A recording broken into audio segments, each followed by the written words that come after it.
let us jump right into things. I think we are safe. And I say that because the last stream crashed 8 million times. But I did a little bit of testing. I think we're all right. If we're not, I'm just going to end up doing this intro again, so F it. But we are finishing up Trial 3 of the Great Ace Attorney 2 Resolve. And last time, some real stuff went down. I keep saying that things are going to start heating up, and they definitely started getting spicier last stream. We got some answers to some stuff that we've been waiting a long time for answers for. We found out who Shin was, the name from the metal disc at the end of the first game.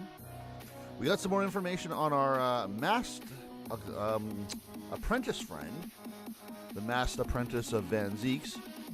It was suspected it was Asogi, and now it's starting to be explicitly said, yep, that's exactly who it is. We'll see if that's true or not, but it's certainly looking that way.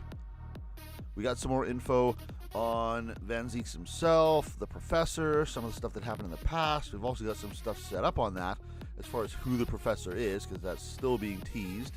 We had some fun. We found Drebber. We did a few different things, but a lot of stuff went down last time.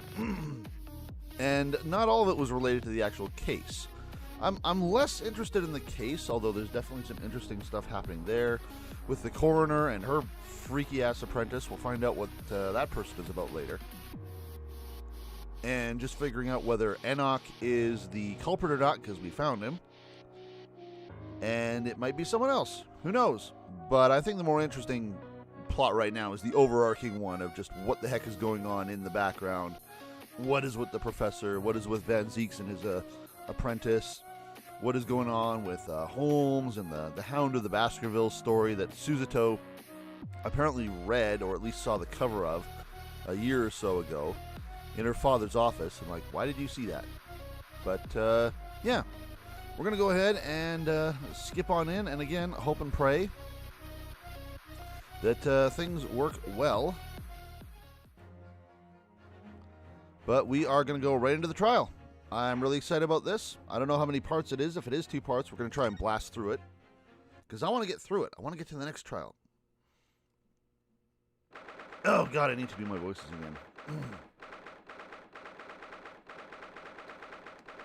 I'm still playing other stuff on Twitch, streaming other things there, and whenever I stream something like Amnesia or Melty Blood, it's just like, okay, I'm just playing, and then this game starts up. It's like, oh, yeah, right, voices.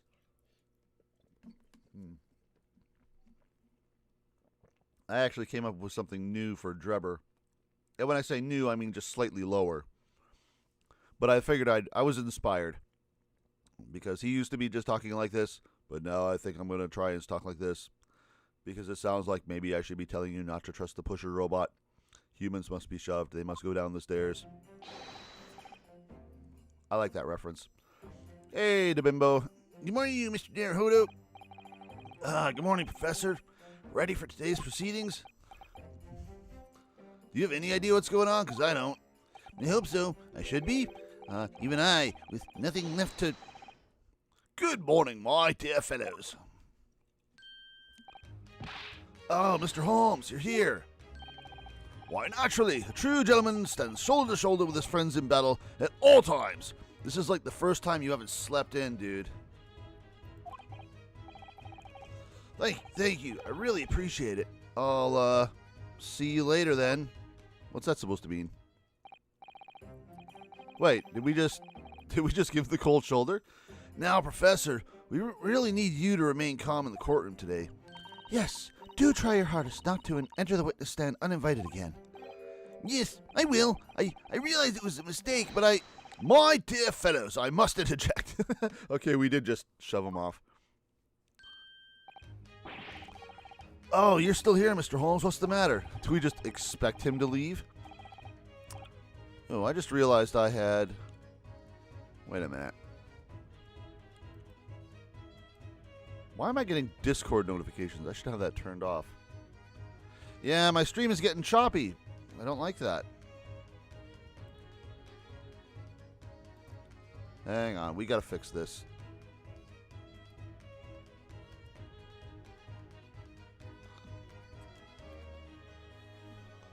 Why am I getting Discord alerts? Discord should be closed. Go away, Discord. Nobody wants you here.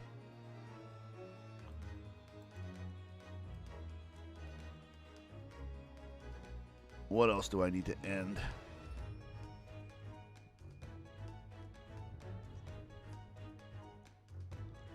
Pretty much everything else is shut down, so we're just going to have to hope it can cope. I am working on a new computer, though, so we'll see how fast I can get that together and priced out and delivered. I hear supply chain issues are a big problem right now, so it's driving up prices and causing delays. We'll see how quick I can get my hardware, but anyway. Surely you've overlooked some praise, have you not? To be cast in my direction? Are we not getting enough attention, Holmesy? Sorry I don't follow. Must I spell it out? I, the great Sherlock Holmes, the greatest detective of worldwide acclamation. Yes, Susanoo knows who you are. Arose at some ungodly hour to be here now. First thing in the morning. A miracle, you must agree. I mean, I did comment on the fact that it is basically an act of God that you're here before, like, 1:30. But, you know. Well, if I must agree, then... As you know, my sleep is quite impregnable. Iris had to employ her full gamut of tactics. She pulled the covers off, shook me, poked both my cheeks, punched me and kicked me from the bed. Then she poured a boiling cup of her latest experimental blend on my face, and at last I was bestirred. Oh my, Iris has been busy. So where's she? Iris doesn't have it in her to go that far. She's too nice. I sense the spirit of a fellow scientist, one who relishes the infinite possibilities of blending tea. I'm the one worthy of praise here, not Iris. This is my victory. Who is this going to be? This could be Van Zeeks. I don't think it's Iris. It's not the speech patterns of Gina. I don't think it's Tobias. Let's pretend it's Van Zeeks. Sorry to cut in. No, it's Tobias. Oh, Inspector Gregson. Good morning. You should have played your theme song earlier so I'd know who it was. Gregson, my dear fellow, why the grim expression of this delightfully early hour? So you don't get up, and when you do get up, you're insufferable. Fantastic. Oh, I don't know. Maybe because I've been confronted with a grimmer expression, eh? Dear me, are you going to take that insult lying down, Professor? Wait. Okay, he's clearly deflecting to someone else, but why is he calling someone Professor? That is a meaningful name right now. Is someone carrying around the stupid masked head? Is that what's happening? What? I don't know. I mean, he's technically a professor, I guess. Poor professor. Stop calling things professor. That's triggering. Anyway, here's the paperwork you asked for. What paperwork? I took the liberty of requesting it yesterday. I have a feeling it may prove useful. You wouldn't believe the hoops I had to jump through to get this brought out of the archives. Oh, it's the professor's autopsy report. That's the professor. Yeah, the mass murder. Give me that. Give me that. Who killed 5 members of the aristocracy? He was found guilty in a closed trial 10 years ago now. It was all done under wraps. And he was quickly executed soon after the trial. It's all in here. Okay, so this is the interesting bit. Okay, I don't know what to say. Thank you. Okay, before I even look at this, if Courtney Seitz's name is on this, I call extreme bullshit. Where is it? All right. Courtney, you... This is the most useless autopsy report I've ever seen, except for the name on it, which I called 2 seconds ago. Redacted for confidentiality. Death by hanging confirmed by the least trustworthy person in this entire affair. Courtney, what have you been doing? Your last name's different. You've clearly gotten married or something, but Courtney, my girl. This is okay. So this is basically a ironclad notice that he's still alive, is what I'm reading here. Autopsy report by Courtney means he's still walking and breathing. That is just factual. Thanks, Inspector. This is the most useless autopsy report I've ever seen. And I know it's a lie. So, great. Yes, much obliged, Gregson. Us lowly lot at the yard are just doing what we can. In the shadow of the great Detective Holmes, of course.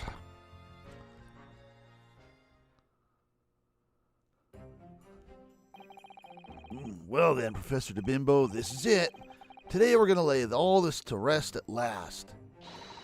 I wish you the best of luck, Professor. Stop calling him that.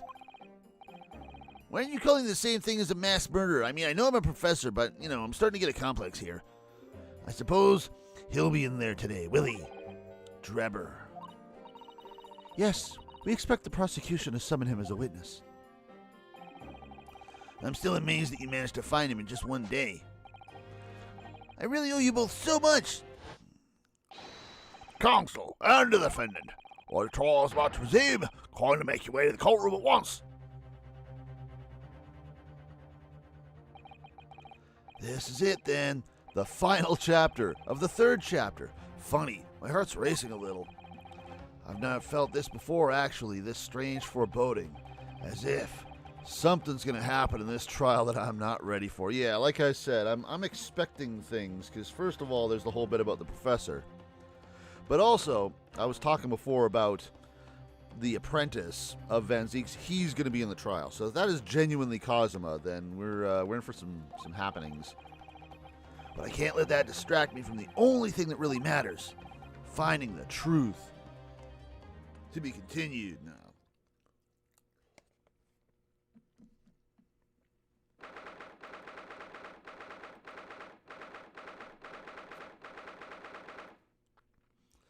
All right, here we go.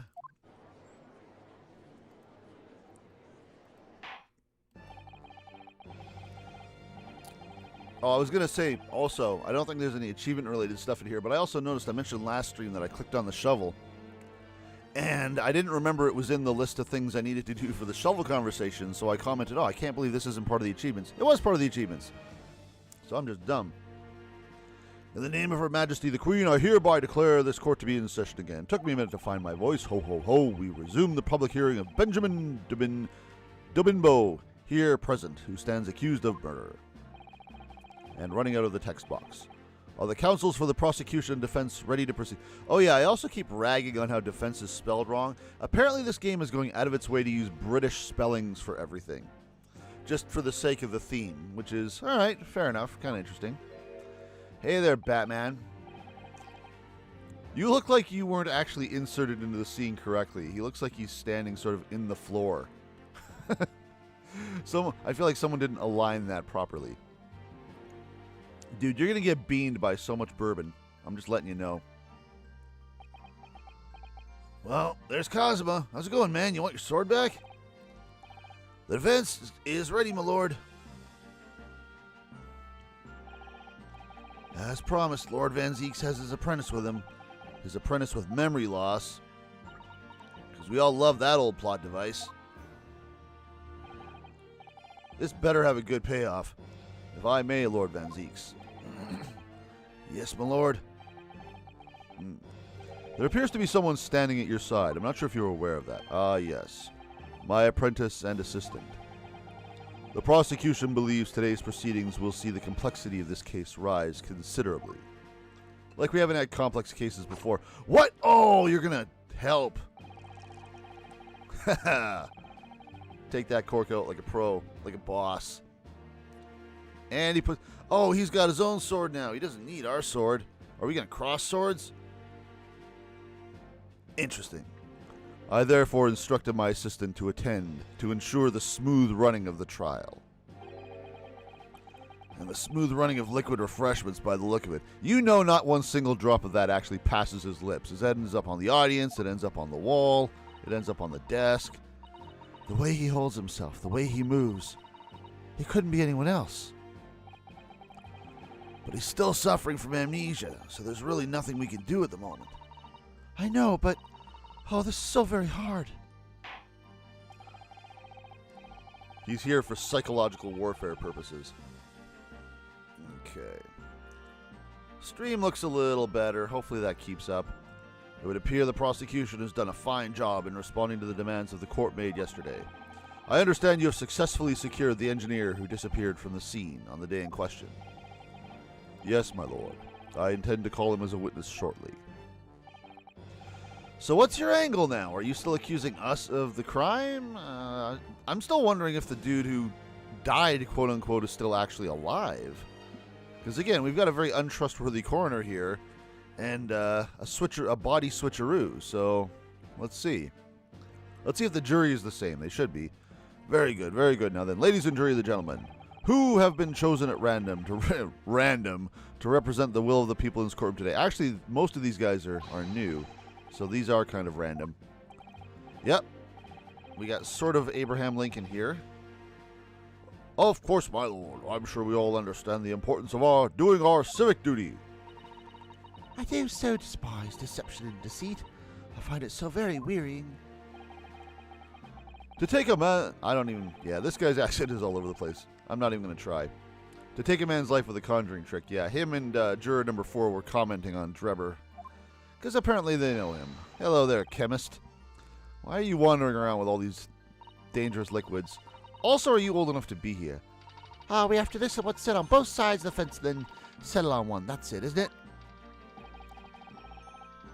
You're awake. Wasn't like this in my day. Wasn't like this at all. Everyone shut up.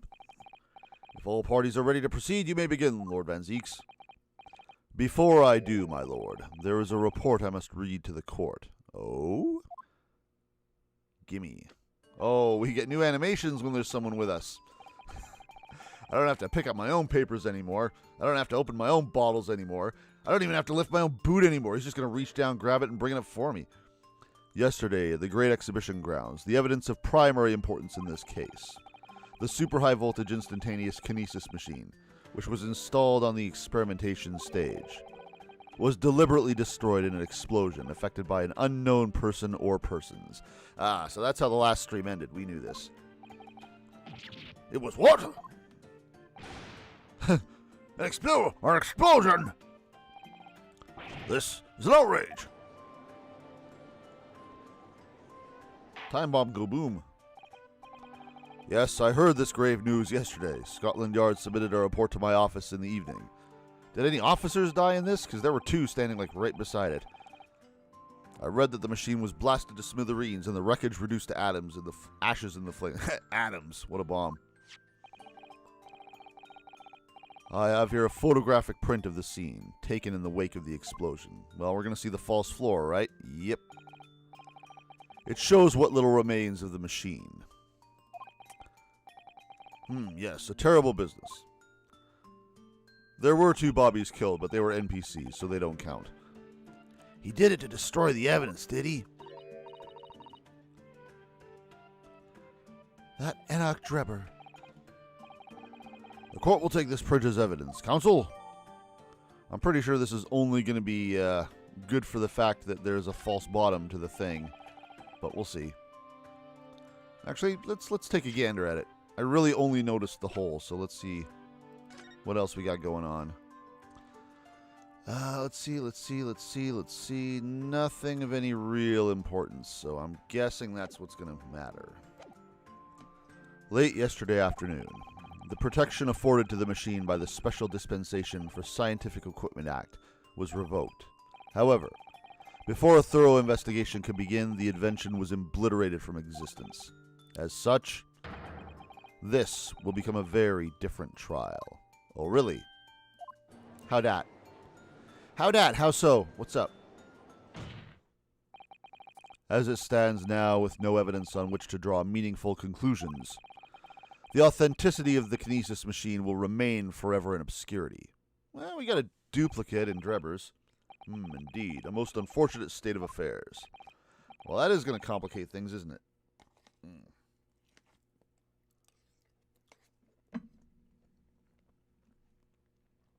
However, one thing remains clear.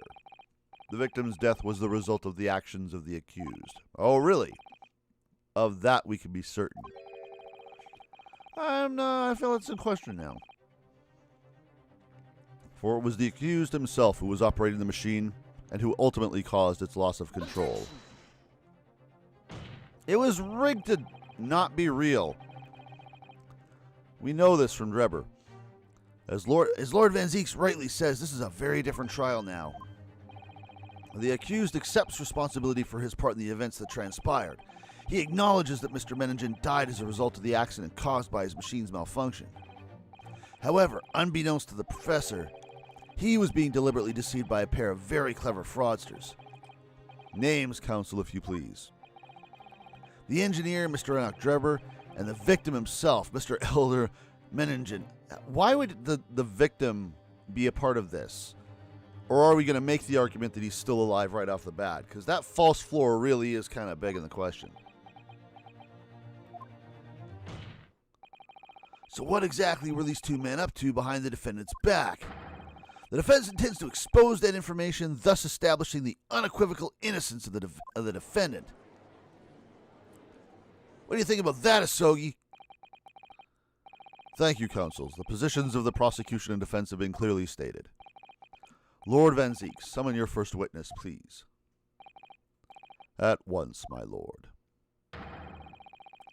The prosecution calls the engineer, Mr. Enoch Drebber, to the stand. What do you actually call the guy in the cloak? Like, surely he has a name. You could just be like, hey, dude. Hey, guy face. Like, how did Vortex introduce him? Like, just call him Bob or something. State your name and occupation for the court. Name, Enoch Drebber, occupation. Hard to pin down, I would say. See that black monocle? Yes, why do I feel as though I've seen it somewhere before? Oh, you too? I had exactly the same feeling myself. Yeah, this guy is related to the Professor Serial Killer 2 in some way that has not yet been fully established.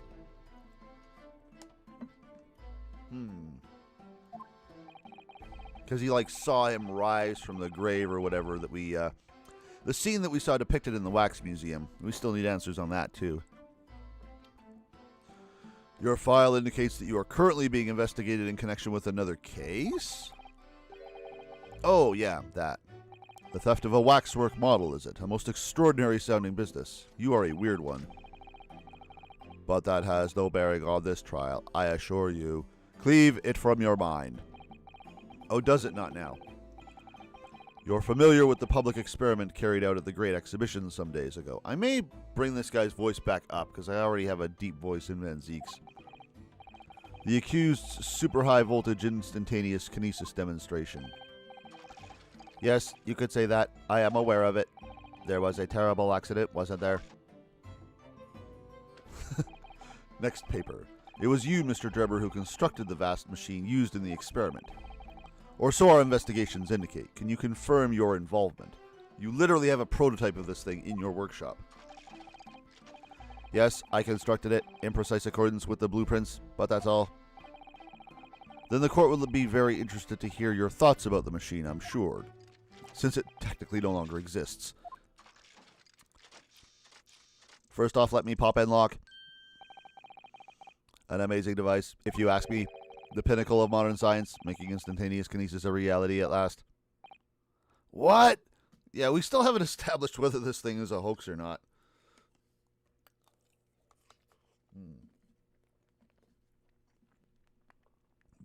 I have a feeling that all the people saying that it's not a hoax are people that have a vested interest in it being not a hoax. But, yeah, we'll see about that. Good gracious. Do you mean to say that the experiment was bona fide? Is that your belief, sir? Yes, that is very much my belief. Such a waste that it blew up. You blew it up, you son of a bitch. But we've already established the machine was nothing more than a prop for an elaborate conjuring trick. You've established nothing of the sort. Dude, it's got a false bottom.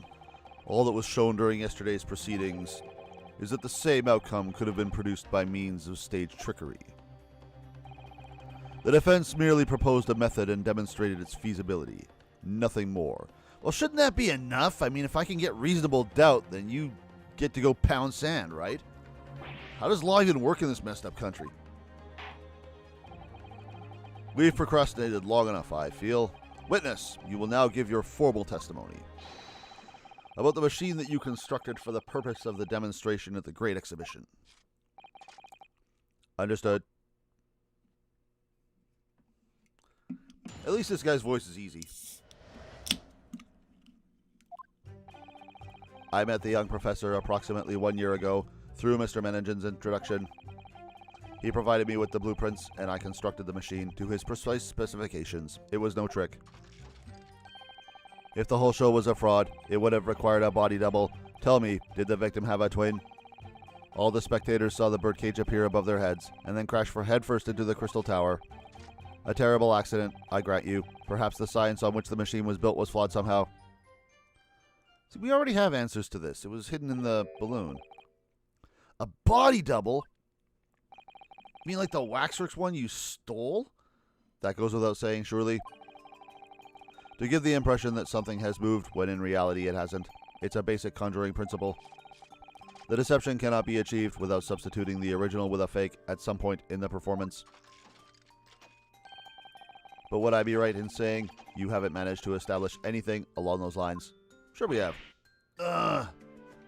Maybe it was Valentin address again. Incidentally, the prosecution has already confirmed that Mr. Meningen has no twin siblings. Like I care. Waxwork, waxwork, waxwork. It's my understanding that this witness is well versed in conjuring artfulness. But such talents do not indicate that he was actually able to accomplish what he claims. Namely, the construction of what, by all accounts, must have been an extremely complex scientific machine. Whatever do you mean? Yesterday's proceedings brought the true nature of your past exploits to light, Mr. Drebber. Indeed it did, my lord. I'm going to jump on this, because things are not going my way. As a swindler who preys on innocent scientists to elicit government grant money through conjuring know-how. Yes, it's true that I possess considerable knowledge of stage magic. But crucially, my scientific knowledge more than matches that of any academic in the field. How do you feel about that, juror number 4? Suck my middle dick. Investigation of the witness's workshop attests to that claim, my lord. As evidence, the police found this Royal Society trophy for young talent in science there. Yes, that's true. We spotted it there ourselves. He totally just made that. If my hypothesis is sound, it can always be forged into a physical manifestation with sufficient skill. Though I may have sold the secrets of some deceptive wiles to sniveling, talentless scientists in the past. Would you therefore assert that the explosion of the machine was an unfortunate accident, or, of course, a deliberate act of murder carried out by misuse of the science? You're the one who mocked us with that time bomb. Counsel for the defense, your cross-examination, please. Yes, my lord.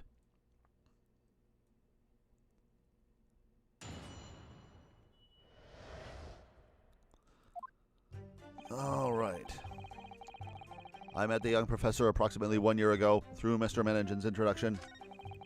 He provided me with the blueprints, and I constructed the machine to his precise specifications. It was no trick. If the whole show was a fraud, it would have required a body double. Tell me, did the victim have a twin?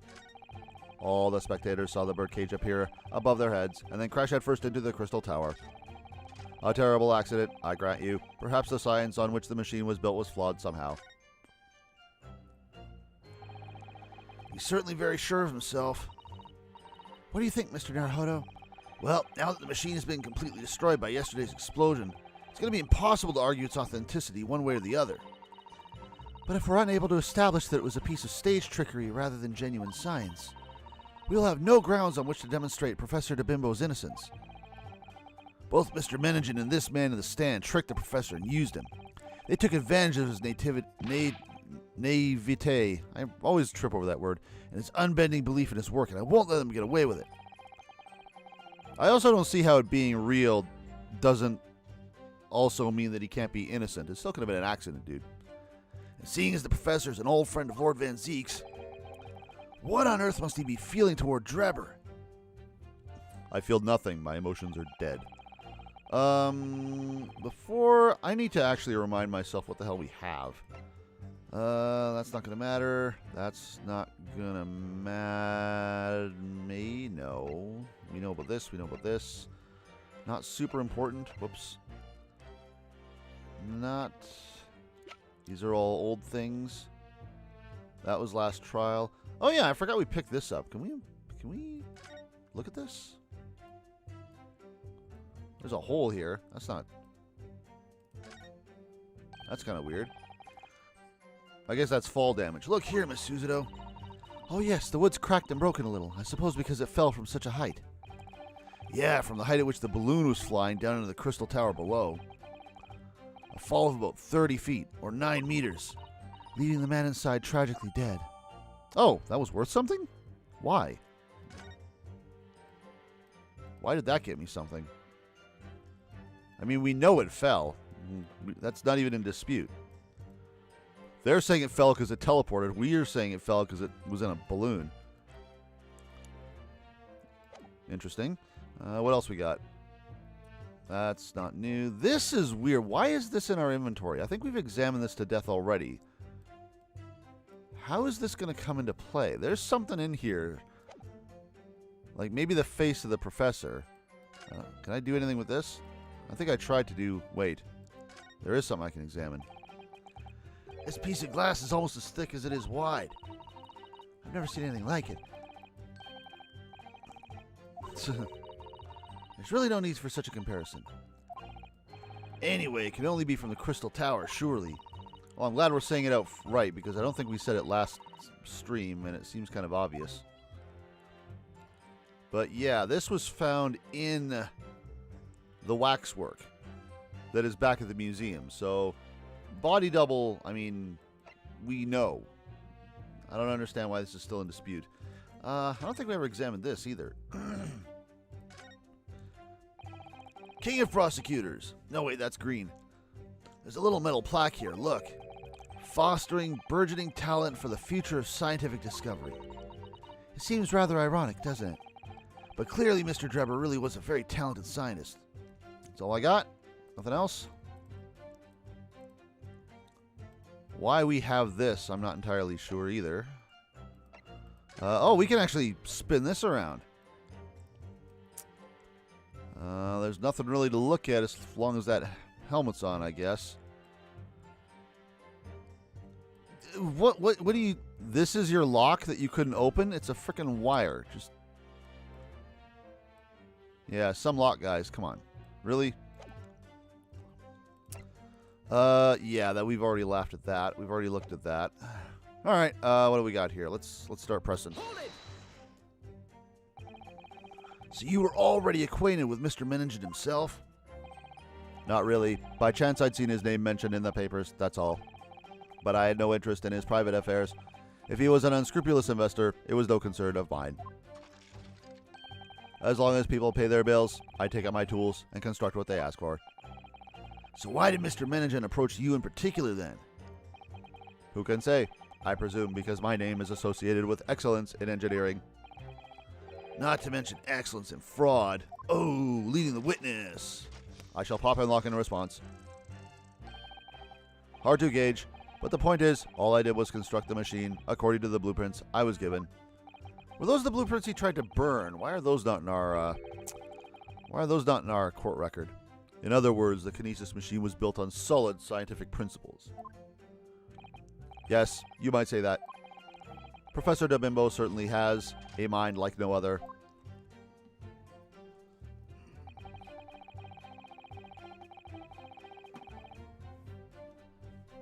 Alright, I had to move a thing. He provided me with the blueprints, and I constructed the machine to his precise specifications. It was no trick.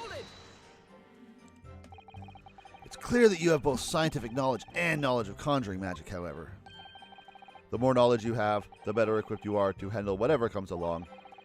But your implication is that I furnished the machine with some trickery, I think. It's a possibility that we have to explore.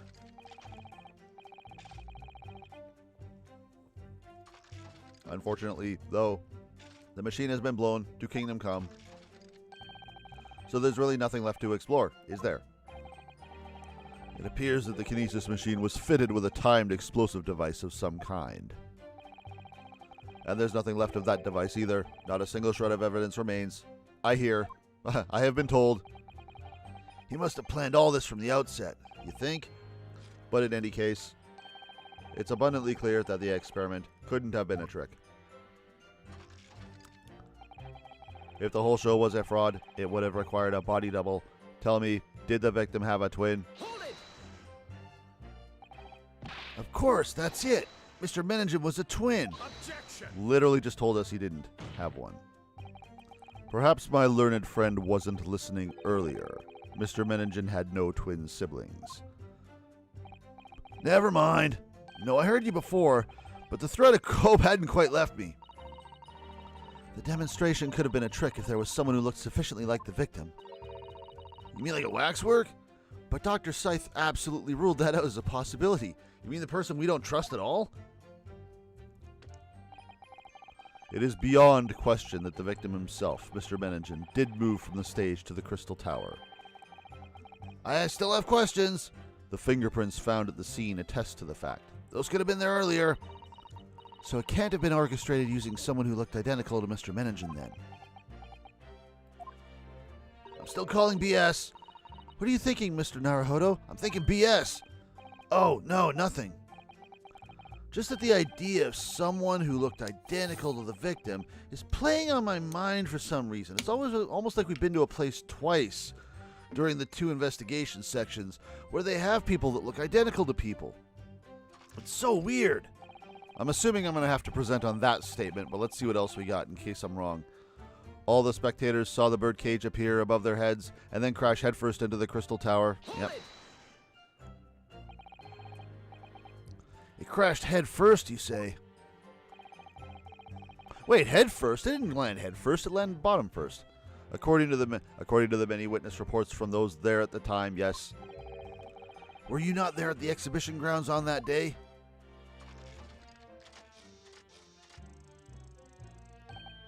When I need time to think, I dance. Unlikely. I rarely leave my workshop. Yet another of your unique inventions was found at the scene. Yeah, this was left rather conspicuously, and it made a point of saying it was left rather conspicuously, so I wonder what's up with it. Well, it was the unveiling of a machine I'd labored over for many months. I saw it clearly with my own eyes, the birdcage plummeting headfirst into the tower, so you were there. What a surprise. I believe the victim's neck was broken from the headlong fall, wasn't it? It wasn't headlong. Was the victim's neck broken? But it landed bottom first. Is that going to be the point of contention? How would you have come by that information? Even an infernal recluse like me reads the papers, you know. According to the reports, 2 injuries were apparent on the victim's body. Yes, he'd been stabbed in the chest by a screwdriver, believed to belong to the victim, and he had broken vertebrae as a result of a fall from a considerable height. Correct. My learned friend has been doing his research, it seems, for once. Do we know which injury was the fatal one? Sadly not. Forensic science is not yet at a level where such things can be determined. What we do know is that the victim died having sustained both injuries at some point during the experiment. And since he was found in the bird cage with his neck broken, it's obvious that he fell from a considerable height. I suppose that's hard to deny. Except we get to deny it because that's not where the damage is on the bird cage. A terrible accident, I grant you. Perhaps the science on which the machine was built was flawed somehow. Hold it! So you understood the science, did you? Not in the slightest. What? Oh, right. As I said a number of times, I'm an engineer. My job is to manufacture according to the blueprints I'm given. I would be inviting manifold problems if I foolishly allowed my brain to digest the ideas behind them. I thought you liked knowledge. I could be accused of stealing those ideas, for example. But how is it possible to construct a machine without really understanding the principles it relies on? Really, really good blueprints. Well, you're practicing law without really understanding the principles it relies on, aren't you? Very good point. I'll shut up now. Stand up for yourself, Mr. Naruhodo. The point is, the experiment resulted in instantaneous kinesis taking place. As such, the science must be sound. Yes, and really, experimental results are all that matters when it comes to proving a hypothesis. I'm gonna throw the bird cage at statement 4 because he kept going on about how it fell head first and headlong and all this stuff or other stuff, and like, no, it didn't. And we don't really have solid evidence that I can think of for this statement, because this is the statement I want to press, but I don't think we have evidence for it yet. Crashed head first. This is one of those stupid contradictions that isn't really meaningful, that he could have just left that one word out of his testimony and it wouldn't have changed anything. But that doesn't look like head first to me. That's not head damage. This part's untouched. Is that what it's asking for? Because this updated when we examined it. Let's see. The wooden cage that was used for demonstration crashed down with the victim inside, causing damage to its base. Is this what you're asking for? Is this Ace Attorney logic again? It is. The birdcage crashed the other way around. Who cares? We've examined the birdcage that crashed into the Crystal Tower ourselves. As you can see, the cage, which is a wooden construction, has sustained damage in one particular spot. It doesn't explain how his neck was broken, though, so that's curious. Following the explosion, it fell some 30 feet into the glass of the Crystal Tower. That level of damage is to be expected, surely. I agree. The damage itself is entirely understandable. What doesn't make sense is the location of that damage. Seriously, though, who cares? All the breakages in the wood are at the base of the birdcage, not the top. Ooh, dramatic music. What are you saying? That's a new pose. That's the opposite of where it should be. Just because of claims they made, you know. That's right, my lord. The birdcage that was at the scene is damaged at its base. Van Zeeks can say who gives a crap, because he's not the one who's saying... Oh, well, I think he did say it crashed head first. I can't remember. So we have reports of the birdcage falling headlong into the Crystal Tower, yet the damage is at the bottom. The only way to reconcile these two facts is to accept that there were two birdcages in play that day, which were at some point switched. Oh, okay, that's the argument. Switched during what wasn't a scientific experiment at all, but an elaborate piece of staged trickery. Okay, I can get that this is a straw that we can meaningfully grasp at, even though it seems pretty easy of an objection to overcome. I guess that could make sense. I'm not sure why it'd be necessary. All you'd have to do is kill Meningen ahead of time and put him in the balloon too. It's completely unnecessary to do this, but sure, why not? Explain it to me. Sell me on it. Good gracious. Explain yourself, witness.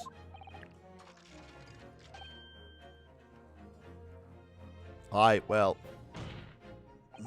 if we examine the facts, there's only one logical conclusion we can draw. The damage on the base of the birdcage clearly indicates that it crashed tail first into the tower. But multiple witness reports claim it fell head first. Oh, is that what we're saying? I don't remember the multiple reports. Is there... Do we have multiple reports? Maybe in the newspaper? I don't recall any other people saying that, but sure. The birdcage materialized in the sky next to a balloon flying over the stage, followed by a spontaneous explosion, at an altitude of some 60 feet above ground level, which is approximately 18 meters. It then proceeded to fall some 30 feet into the Crystal Tower in the ensuing deflagration. Witness reports amid such chaos are notoriously unreliable. But the victim's neck was broken. Yeah, that's the thing. He plummeted 30 feet inside a heavy wooden cage. However he fell, it would be unsurprising to find one or two of his vertebrae crushed. That is my laugh, just so you know. A riveting scientific analysis of events from the prosecution there. Though to be even more rigorous, you would have to say it was only one vertebrae, actually. He wasn't quiet for long. I find it hard to see what's motivating Lord Van Zeeks. This witness is clearly a swindler and one who deceived a personal friend of his. If you're gonna establish this deception, do it right. Sorry? I feel like that's the undertone here. Ah, yes. And there's one more point the defense appears to have forgotten. It obviously wasn't a trick, as a certain truth very plainly demonstrates. What? Let's hear this. It seems to me that the cross-examination had better continue until we resolve this matter. Mr. Drebber, you will amend your testimony with details of this truth. Okay. Of course, we must treat the matter scientifically, after all. I nearly had him there. Well, where's he going?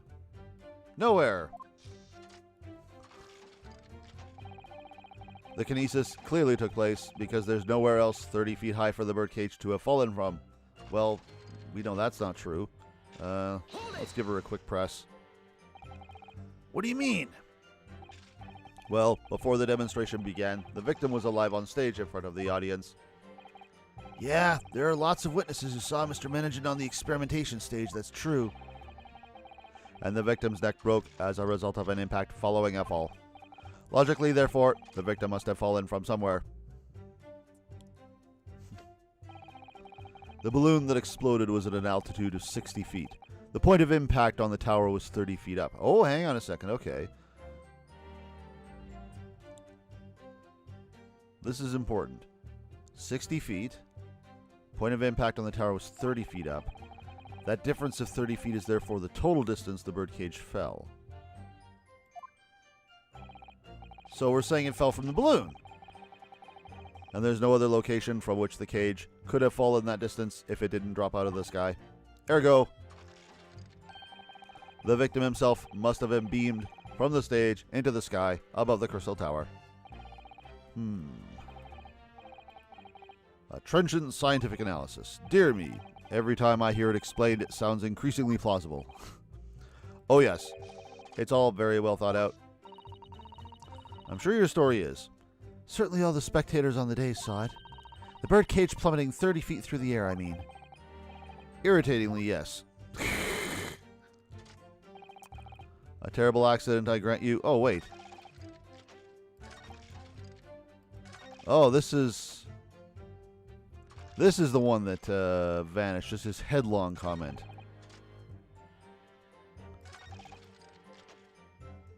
Okay. Well, I mean, we just kind of finished saying, whoops, that it came from a balloon, right? Like it came from that balloon right there.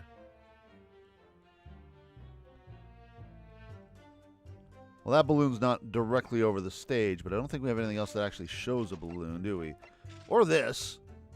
It fell from this balloon that exploded. Hey, there's that glass that matches the glass we have. That's going to come in. I don't think that matters. This balloon.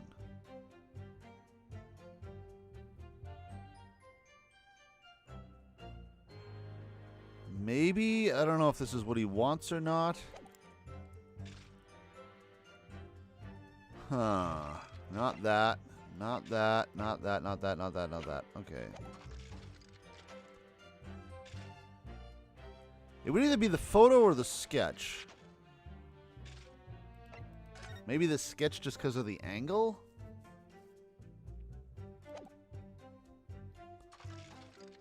Let's try this. We got health. It's going to be a long trial, I feel, but right now we got health. Okay, I think that might have... I wonder if I could have used either. This is a diagram of the experimentation stage and its surroundings.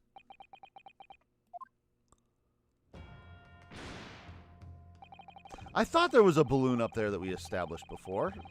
It wasn't even in the evidence, but it let me get away with it. All right, fine. We know that somehow the birdcage appeared in midair before falling down in the Crystal Tower.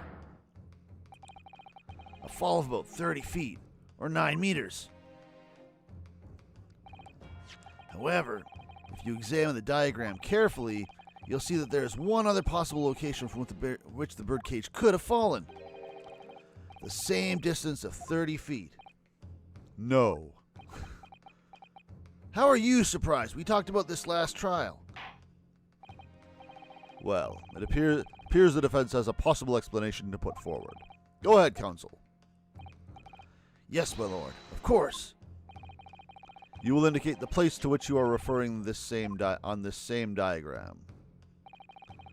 The alternative location from which the birdcage could possibly have fallen the requisite 30 feet. Wait, what?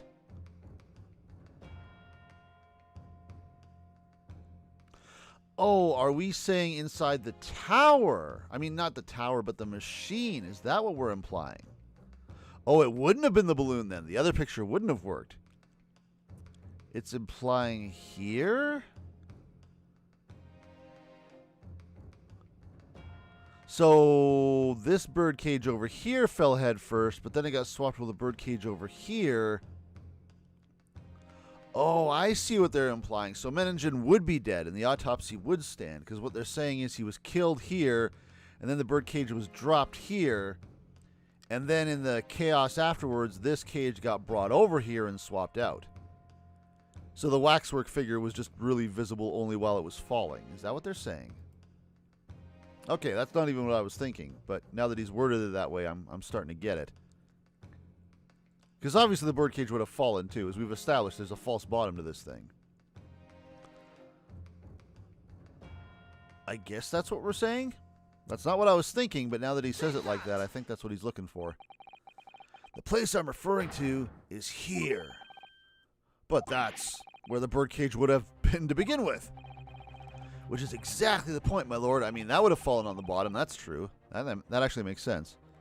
Yeah, the birdcage was in the machine on the stage. But what we must also consider is the height of the stage itself.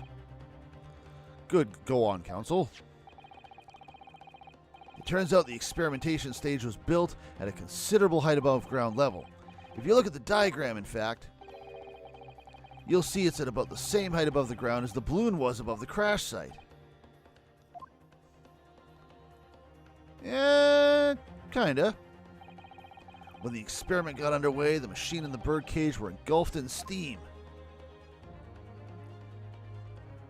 Did it literally fall under the tower? No, just there. At that moment, the floor of the stage gave way, and if we assume there to be a void underneath, which we can now tell from this photograph, this birdcage and the one seen by the audience would have fallen almost exactly the same distance. That might have actually been the plan. It's just that the birdcage and the balloon flipped. Once again, my lord, this all points to the fact that there was not one birdcage, but two. Objection! My learned friend has no evidence that the stage has such a contrivance in its design. The hell we don't.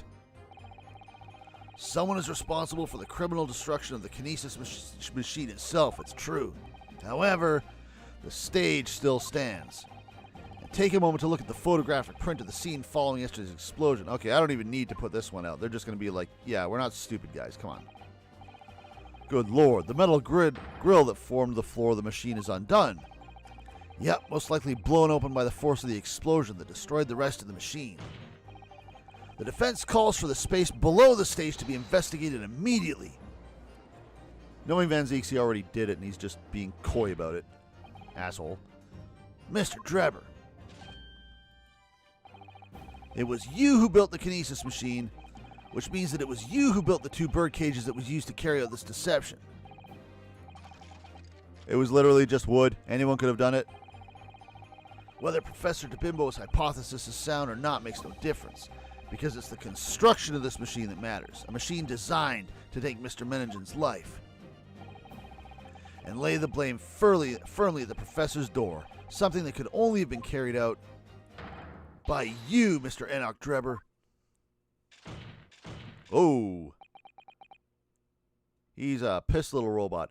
So, if we're trying to establish a timeline here, Drebber could have shot the balloon to explode it, which we more or less established in the first part of the trial. And then, because he knows that Menningen has just dropped down 30 feet, even if that didn't kill Menningen, he could have just ran in and stabbed him right there. Or somebody else could have. And then somehow they move the body over to the Crystal Tower, which I still think Courtney is in on somehow. Objection!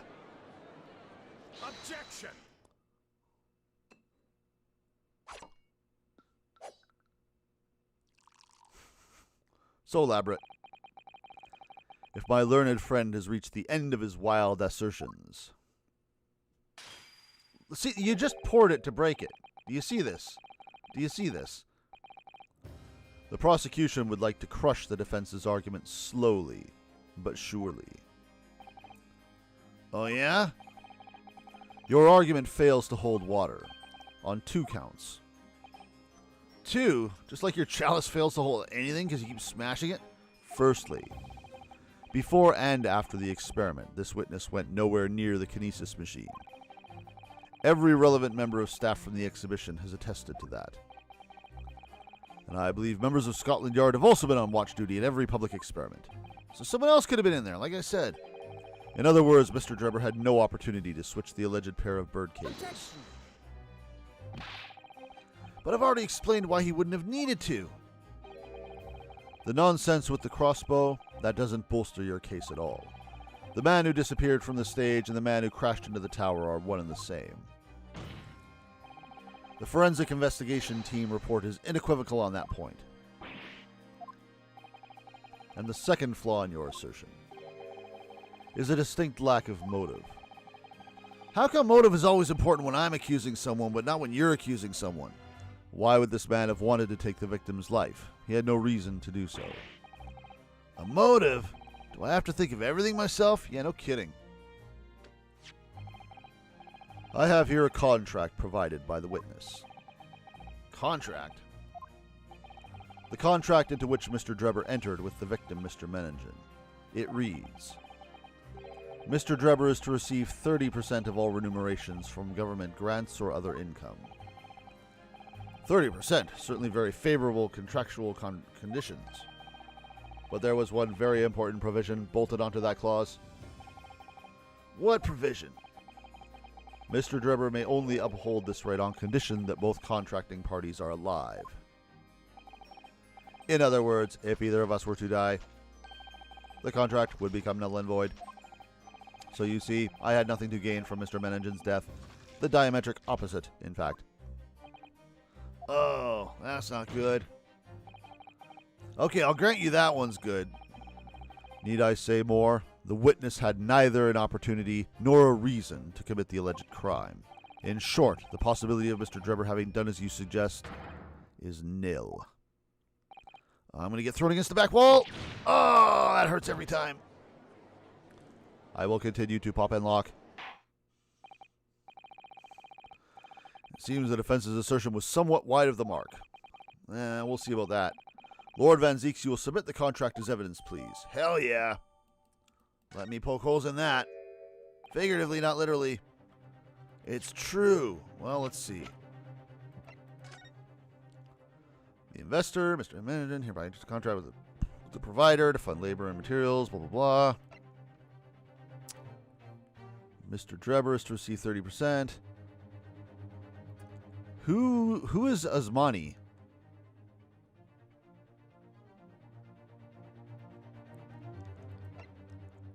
Are we going to call someone out on that? Asman? Asman?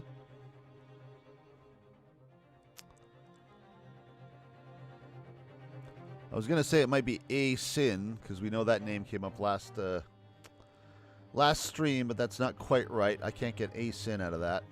But that is a name that is, I don't know. I feel like that's going to be relevant. Who is this person? Actually, wait. What was Stevens? Okay, it wasn't that. I was like, here, what was Courtney's maiden name again? Anyway, it's true. If Drebber had no opportunity to switch the birdcage under the stage with the one in the Crystal Tower, he couldn't have done it. Unless he had an accomplice. And in any case, I have no idea what his motive might have been. There's one aspect of your argument that still holds true, however. Oh, yeah? There were 2 birdcages. The prosecution is unable to deny that. That's true. So I'm sure you're on the right lines, Mr. Naruhodo. And I have no doubt there are other aspects of your assertion that are undeniable truths, too. We just need to bluff our way through. Well, it would seem that the defense has no rejoinder to offer.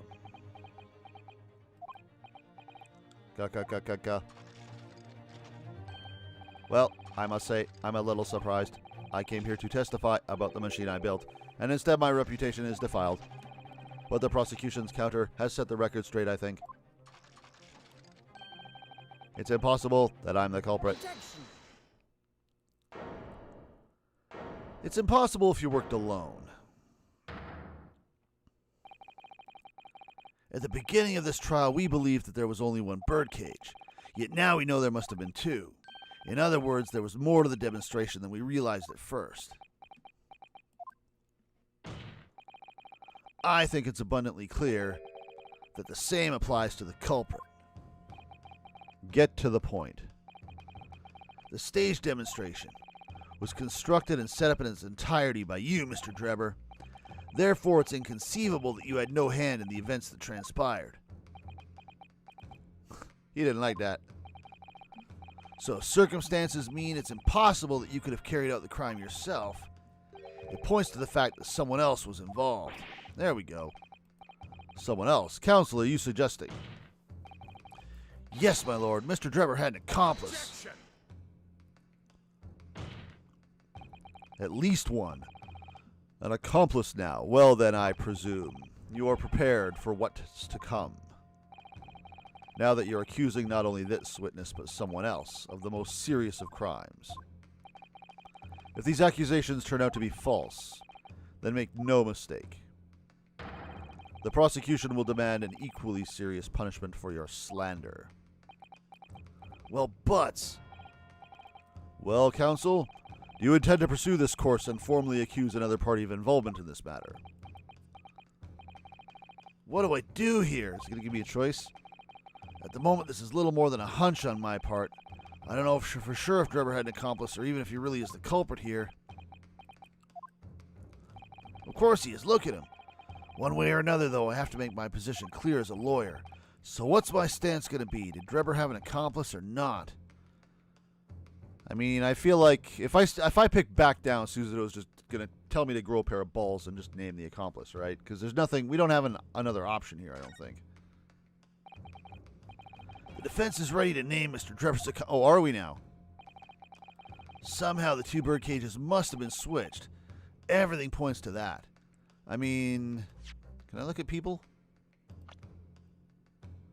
No. Still maybe possibly. I'm still not sure about that. Well, no. If we're going with the theory I mentioned before, then this guy would be dead. Actually. No one else on this page. You could still factor in somehow. I'm not sure, but I don't think so. Not you. I wonder if we're going to see these two witnesses again. Okay, you're the one I'm still most suspicious of, and you're the most suspicious one on the list, so I have a feeling it's going to ask me to name you. I'm not sure I have any evidence for that, but I'm probably going to end up pointing the finger anyway. According to the coroner's report, that's not a possibility. But that inconsistency itself is a clue. Wait, I interrupted myself on that. Oh, there we go. So the two bird cages must have been switched. Everything points to that, but the coroner's report says it's not a possibility. So that does implicate Courtney. Okay. Let's roll with it. You've received a stark warning already. If you are nevertheless determined, then I must now ask you to identify this alleged accomplice by name. I mean, I've only got like a dozen or so people in my person profile list here, so it can only be one of them. Take that! Also, I bet they're related. I mean, look at them.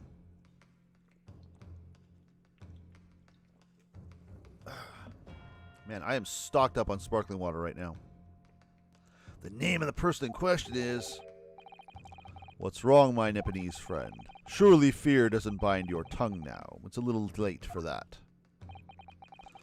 Of course I'm afraid. Have you seen this woman and her daughter? And good lord, I'm going to get scalpels just thrown at me from the gallery. After all, naming her in this capacity is definitely going to make waves. A lot of waves. I could very well turn every single person in this courtroom against me. I'm sure it'll be all right, Mr. Naruhodo. Thank you, Miss Suzuto. The enemy always appears larger than life, but you'll appear exactly the same to the enemy. All right, then. Here goes. You've kept us waiting long enough. Your answer, counsel, now.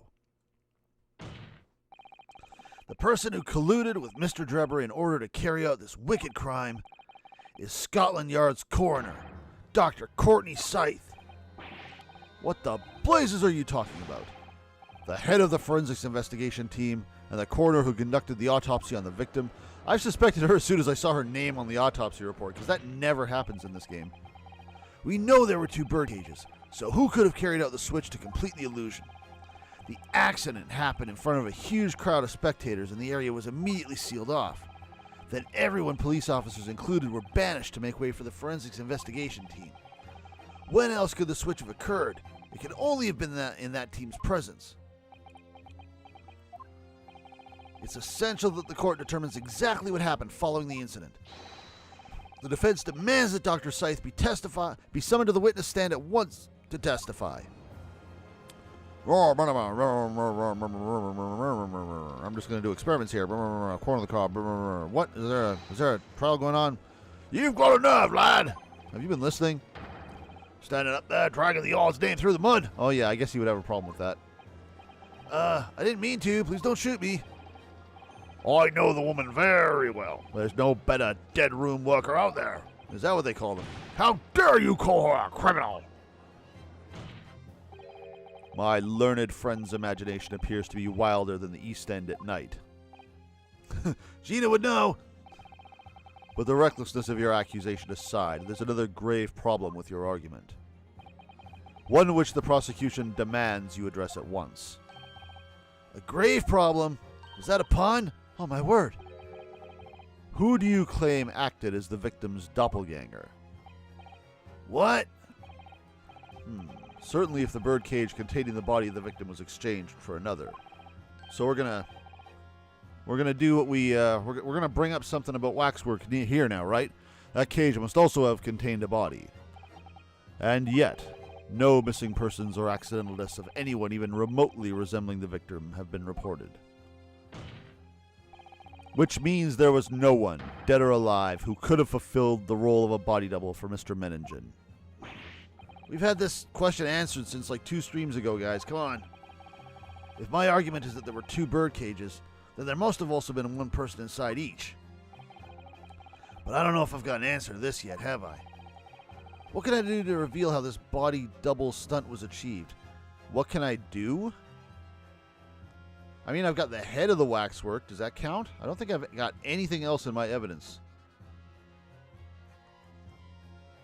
The wording of this is kind of funny again. I could present the head, and then maybe present the glass as, like, corroborating evidence? Very well, the defense will address my learned friend's concerns. By presenting evidence that reveals the true nature of Mr. Menningen's body double. Forgot my voice there for a second. Good gracious, evidence? I do hope this isn't filibustering, counsel. Did they have that back then? The court is expecting a name. If you think you have relevant evidence, present it now. I don't think I have anything else that is waxwork related.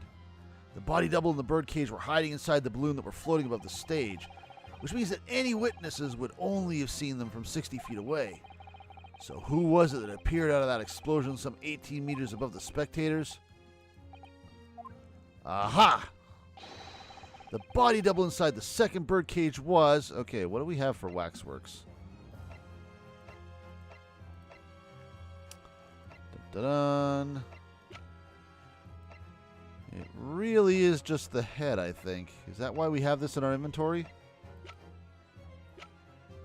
I'm guessing this is it. If not, we'll have to figure something else out.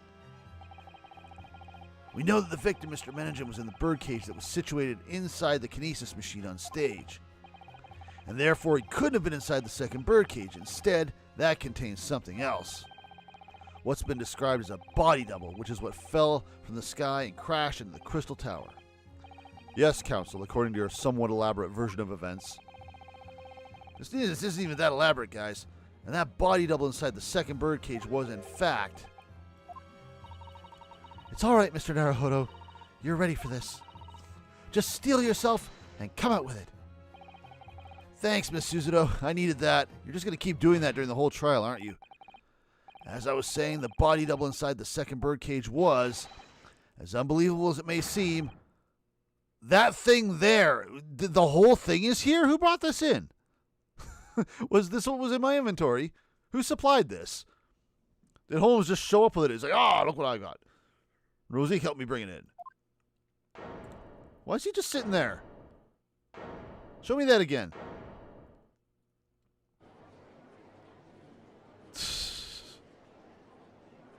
Objection! Scary man. Open your eyes and look into mine, my Nipponese friend. I don't want to.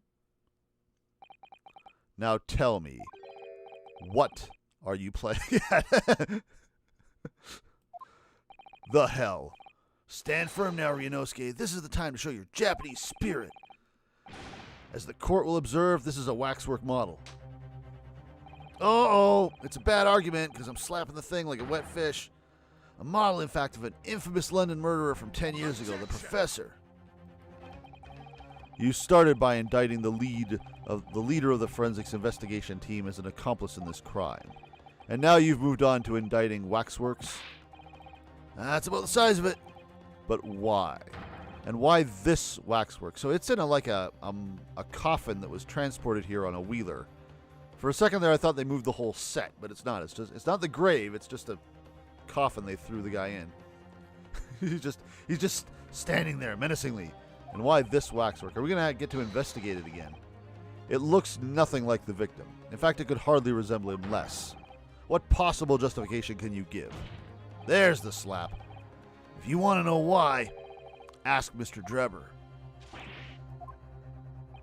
What? Just days before Professor DeBimbo performed his public demonstration, Mr. Drebber abducted this model from Madame Rosique. Did you say abducted? And 2 days after the incident at the Great Exhibition, he returned it to the museum. We're going to bring up the glass, aren't we? Then the timing. Is this true, Mr. Drebber? At first, I couldn't see why Mr. Drebber would have stolen the waxwork and then given it back again. But now the reason is clear. He took it so that he could put it inside the second birdcage as a body double for Mr. Menningen. Objection! Are you hearing this, ladies and gentlemen of the jury? Are you hearing the defense's astonishing proposal? Or are we going for a jury thing? That the witness fabricated this vast machine with the intention of deceiving some wretched scientist. That he did so in collusion with the country's finest coroner, on a public stage in front of a vast audience. And that to effect the deception, he used a waxwork model that in no way resembles the victim. Did we even have a jury section in the first part of the trial? I don't even remember if we did or not. Are we really to believe this far-fetched tale? What do you decide? I mean, at least 2 of these guys on the jury know who Drebber is. They really shouldn't be voting with the guilty. Uh-oh. But they will, because wet fish. Wait! Yes, if you put it like that, of course it sounds implausible. My lord, I need to speak, if you please. Go ahead, Mr. Foreman. Myself and my colleagues have reached an agreement. I'll have you now. Very good. In that case, ladies and gentlemen of the jury, you will state your leanings for the court to hear now. Boy, we're just rushing right into this, aren't we? Guilty. Guilty. Guilty. Guilty! Kill me. Yeah, I don't think we've heard those voices before yet. I don't think we had a jury section in the first part. Oh, goodness, my beard's on fire again. So as indicated by the foreman, the jury has reached a consensus. I knew that it was going to happen. We shall get through this, Mr. Naruhodo, as we always do. And uncover some new truths along the way, I'm quite sure. Yeah, I agree. I'm going to have to appeal to the jurors as usual and see if I can persuade them to change their minds. The defense will now embark on a summation examination because they always frickin' do. I'm not even going to ask if you're going to do it this time. I'm just assuming. Are you and your fellows ready to proceed, Mr. Foreman? We are, my lord. Very well. In that case, I ask you now to state clearly for all present to hear The grounds on which each of you has decided that the defendant is guilty of the crime of which he is charged. This should be good.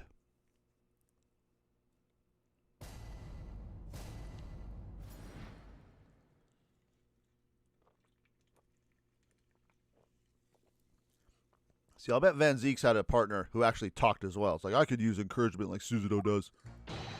Wait, we're starting with you? Why are we starting with you? What's up with this? Well, you're just eager, aren't you? I've known that woman for years. She'd never been accomplished anything. That's okay. Eager bastard, isn't he? It's utter nonsense to think those two would ever be conniving with one another. Oh dear, this is most troubling. But surely the waxwork the man stole has nothing to do with the coroner, is it? I have had my own problems with members of the police. I do not trust them much. I see no rigorous proof that this waxwork was ever inside the birdcage. It's conjecture. Accusing someone without right evidence is not a proper job, is he? I won't have it. Why do we start with 6? Somewhat unsurprisingly, it seems the introduction of this waxwork model to the proceedings has polarized opinion. Given that its face is obscured and its build is in no way resembling that of the victim, I can only applaud my learned friend's temerity at the suggesting that it is Mr. Meningen's body double. Yeah, the applause is deafening, and yes, I know it seems extraordinary, but that's the point. That's why I have a strong feeling it's actually a greater clue than anyone yet realizes. I mean, if you could dress it up and put a hat on it, and again, it's falling from a height, it could pass. I mean, almost anything could pass, including a mannequin. What are you thinking, Mr. Naruhodo? Or are they going to say maybe that Meningen was the professor and this is him finally getting killed? I don't know. Because they'll have the same face. I can't explain why at the moment, but I feel as though there's a specific reason why it was used, why it had to be this model. But then again, Drebber said he couldn't get the mask off, so then the face maybe doesn't matter. Really? A reason why nothing else would do, you mean? Yeah, and I'm convinced it's something far more significant than whether or not the model looks like the victim. Well, if that's the case, we must prevent the trial from ending prematurely at all costs. Yeah, agreed. I have to find a way out of this. If you are ready, counsel, you may proceed with the summation examination. Yes, my lord. I'm going to go have a nap. Masogi, you want to come with me?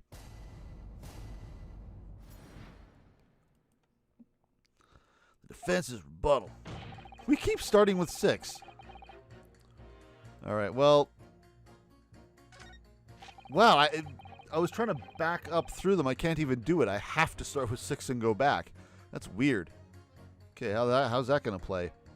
It's utter nonsense to think those two, blah, blah, blah. Oh, dear. I have problems with police. No rigorous proof. Accusing someone without evidence is not right, isn't it? I know it seems a little far-fetched, but on the other hand, it explains a lot. If there really is a reason why that particular waxwork had to be used as Mr. Meningen's double, we must do everything we can to make sure the jurors understand it. The truth is, I'm sure that's the key to this, but it's the most puzzling part of it, too. In that case, you should see what additional information you can glean while trying to change the jurors' minds. If you can read a book while eating a rice cracker, Mr. Naruhodo, I'm sure you can do this. What does that have to do with anything? Okay, so... This is literally the beginning. I can't back up. Forward, forward, forward.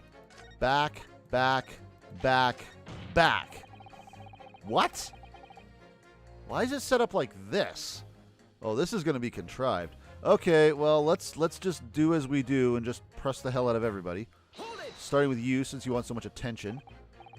The order of things seems to have changed around here for some reason. I'm a copper, lad. It's a copper's discretion to bend the rules sometimes when needs must. What's wrong with that? Where do I start? I've been working at the yard for 40-odd years. That's even more than I thought. We've only had a metropolitan police service in town for 70 years, you know. Of course, times have changed. Public didn't trust coppers back when I started. It was rough. We had to fight crime, and we had to fight to win the public's trust as well. And when we did, Forensic science was in its infancy, too, even more than it is now. And she spearheaded the revolution. Dr. Psy'Min, you mean? That's right. About 10 years ago now it was. There's that number again. 10 years ago, you son of a... Okay, so she's guilty as hell. When I was still a youngish Bobby on the beat. That's when she started making a name for herself as a top-class coroner. And now look at her, head of the forensic investigation team. And a woman, no less. Well, you wouldn't hear me complain. It's what we all dreamed of back then, I tell you. I wonder if she's going to end up being the professor, and the reason he stole this particular waxwork was as blackmail material, because he knows what that face looks like under there. Because he was there when she rose from the grave 10 years ago. Could you tell me without holding that gun in the air, please? We were all out to uphold justice, lad. Full of vim we were. Full of vim. That's coming across loud and clear. That's all you got? No change? All right. All that pomp to go first, and that's all you had to say. It's utter nonsense to think those two would ever be conniving with one another. He's just reading a paper. But we've only just started to understand this case. Wow, there is a Batman. What are you reading there, sir? The man behind those murders on Solar Pond Street was caught in 2 days flat. That's real policing for you. That's really not relevant to this case, is it? You're wrong there. Because it was Dr. Psy'Min in charge of examining the bodies. And it was evidence arising from her work that led to the arrest of the scoundrel responsible. Oh. That's right. Oh.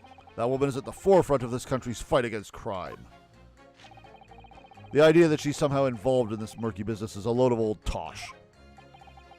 I thought it was up to me to press the jurors, not the other way around. I got smacked with a newspaper like a little puppy. Speaking of puppy, where's the dog? That was the star of the last stream. Oh dear, this is most troubling. But surely the waxwork the man stole has nothing to do with the coroner, is it? Whoops, why did you skip me, asshole? Hold it! Why would you assume that? Well, quite simply because that unsettling swindler has no relationship with the woman, does he? Like I was saying, I think they're related, but we haven't gotten to that point yet. True. As it stands, we don't know of any connection. Or again, he's the one who found her when she was coming back up as the professor, whatever. Oh gosh, but it would be delightfully romantic if they were somehow to have a mutual interest in the waxwork. Romantic? A woman of society such as myself views everything in terms of relationships, you know? Well, you learn something new every day, even if you don't want to. One might wonder about a possible relationship between the defendant and this coroner woman. Or perhaps between the defendant and the handsome prosecutor just there. This woman may be more astute than I've been given her credit for. If that's the woman's stance, then perhaps demonstrating some connection between the waxwork and Dr. Psy'Min would be enough.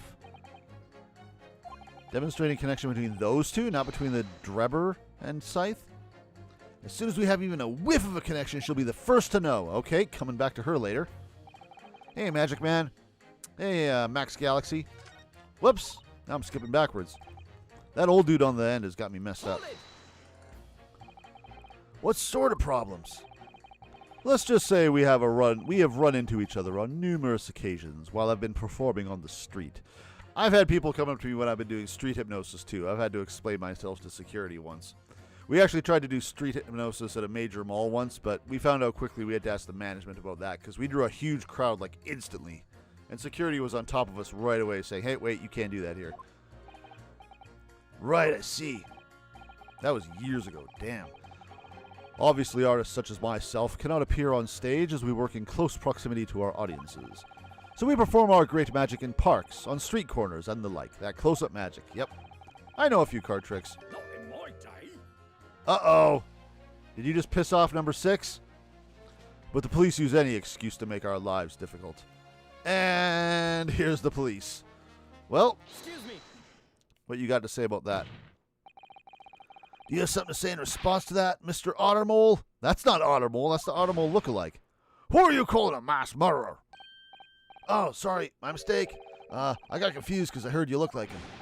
I don't look anything like the man. You want to be locked up, Sonny? Thanks, Mr. Holmes. Yeah, he's the one who said that. Perhaps we could move on. I was really wondering if you had something you wanted to add in response to what juror number 3 just said. Can I just shoot him? And clearly you do. Can I just shoot him? Back in my day, back in the good old days, it wasn't like this. What was it like, sir? We worked our fingers to the bone to earn the public's trust, we did. And by Jove, we earned it. People respected us back then. Respected you? No one would have called a coroner into question in them days. The coroner's report was the hallmark of an investigation done right. Especially when Dr. Courtney Stevens put a name to it. Aha, there's that name again. We've seen that name on the original coroner's report. She was the best of the best. And the apple of the wait a minute. Oh, hold on a second. What are you talking about? Who's Courtney Stevens? Oh, sorry. Got a bit carried away there. Are we going to find out more about that then? Stevens is Dr. Psy's maiden name, which we guessed already. Her maiden name, so that was before she was married. Oh, of course, yes. Silly me. Scythe now, isn't it? Stevens. I'm sure I've seen that name somewhere recently. Have we? I mean, we saw it on her name in that other autopsy report. I don't think we've seen it anywhere else, though. I could be wrong. Anyway, the point is, those were the great days of policing, not like now. Sorry to interrupt, sir, but do you think you could change your statement to include that name? Well, yes, I don't see why not. I'm glad we got to press him before he did this. She was Courtney Stevens back when I knew her, of course. A legendary coroner, even then. Okay, so do we have anything else that mentions the name Stevens? I don't think so. Did she lose a cat? Not here, not here, not here, not here. Not here. That has the original name on it.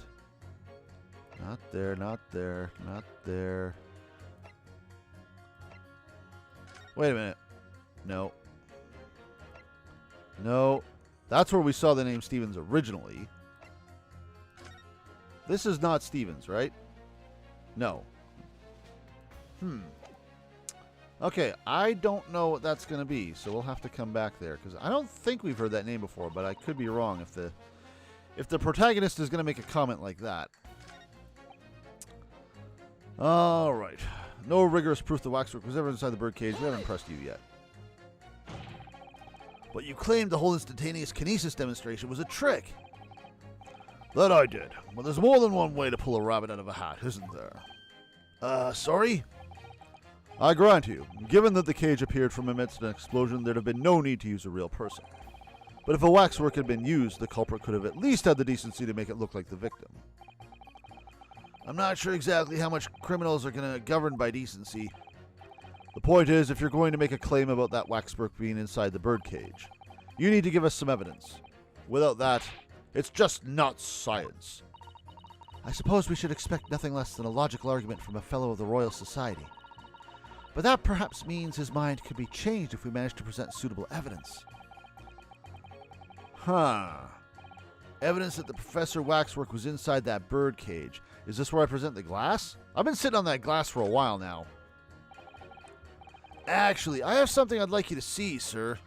I mean, it may not be super convincing, but it is evidence. Oh? I must warn you that I firmly believe it's only wise to trust men in white coats. So given your jet black outfit, I don't mind admitting to a sense of trepidation here. So you don't trust anyone in black. Looking in the mirror must be very trying. I do have some evidence that proves the waxwork was inside that birdcage. Mainly, it's got to be this. It has to be. What's that? A piece of glass. Though it's unusually thick for glass. Yeah, it's a piece of broken glass that we found inside the jacket on the waxwork. As you say, it's not ordinary glass, though. It's very thick and clearly made for extra strength, much like the special glass that was developed for the construction of the Crystal Tower. The crystal, holy smokes, as I make smoke. Exactly, the centerpiece of the great exhibition where the very incident we're talking about took place. On the day in question, the birdcage fell from above and smashed through a window of that special glass. From whence this small piece originated. Is that it? Precisely. So what do you say? Now that clear evidence in support of the assertion has been placed before you. We also have that picture with the glass in it, too. I wonder if we're going to have to present that. Well, as I said, I only trust men in white coats as a rule. However, when the reasoning is sound, it's fair to say color shouldn't come into it. How progressive of you. In light of what you've shown me here, yes, I feel obliged to change my position on the matter. In that case, juror number 4, you will amend your statement now, please. Or just throw a fireball with a white chair. That's fine. The presence of that piece of glass leaves me in little doubt that the waxwork was indeed inside that birdcage. Okay, can we do things with that? We got one more person to press. Accusing someone without right evidences is not a proper job, is it? Won't have it. I'm not sure how productive this is going to be, but let's give it a shot. I've got to ask, why have you brought that corn into court with you? Colonel Cobb, he's been growing back at a yard farm. Picked him up on the way into town. He's a proper nibbler, he is. Yeah, the nibbling seems to be taking quite a while. Maybe you could wait until after the trial? Oh, I don't like the sound of that. You need colonels at times like this. Whenever I'm something big to decide, a colonel's always put me in the right direction, you see. You're talking about your cob of corn? Nibble, nobble, nobble, gobble, bobble, bobble, guilty, bobble, nibble, not guilty, oh, out. Nibble, nobble, guilty, nibble, nobble, not guilty. Nibble, nobble, guilty, bobble, nibble, nobble, not guilty, bobble, out. My God, you're eating a lot of corn. And why do you sound like a typewriter? Perhaps it's akin to fortune-telling with flower petals, like people do back home. So Professor DeBimbo's fate is to be decided by a cob of corn? Could you not at least wait until we've had more time to find the truth before deciding on the defendant's guilt? Oh, I don't know about that. My tummy's awfully full already. Amazing. Oh, punster. I know it seems a little far-fetched to think that the waxworks model of the professor was in that birdcage, but on the other hand, it explains a lot. Okay, this is the same thing. So do we start pitting? It's still weird that we're starting with this guy. She was Courtney Stevens back when I knew her, of course. A legendary coroner, even then. It's utter nonsense.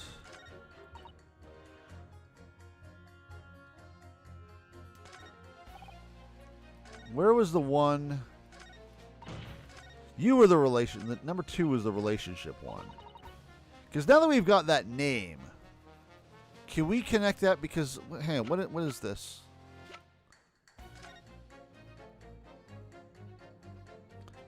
Is this what's going to connect to the waxwork because that's the waxwork and she did the... I mean, it's a pretty thin thread, but it's something.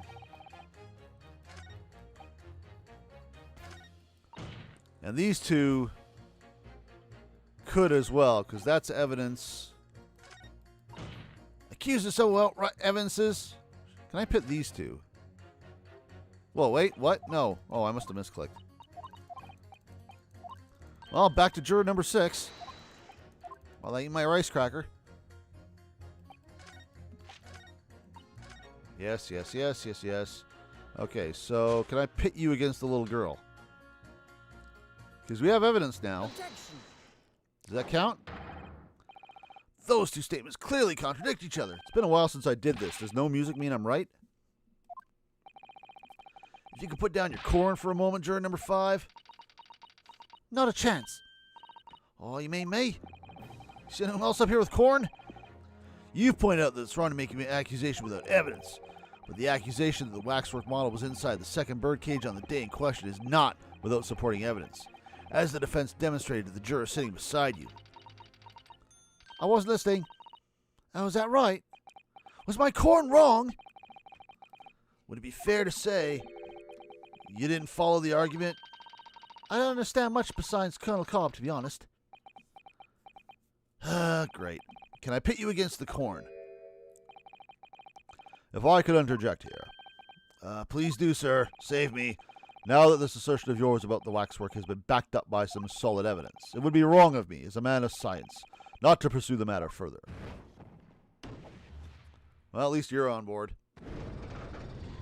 Yeah, little girl, what does the corn say? Can I get your corn on my side? Oh, well, me too then.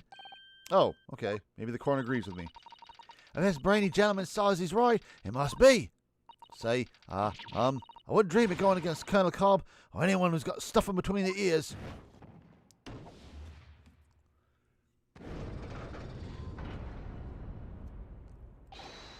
Success, if you can call it that. Well, of course, if he's got some evidences, then that's a whole lot of Colonel Cobb, isn't it? Possibility. Okay. This triggered number 6, so I think we're done with him.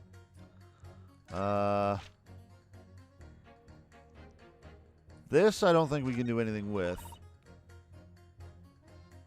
Can we pit you against number 6? Courtney Stevens back when I knew her. This in and of itself doesn't mean a whole lot, but the fact that we've got that autopsy report that says that that connects her to the waxwork.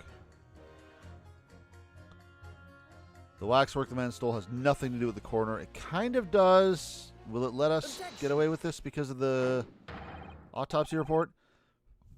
Those two statements clearly contradict each other.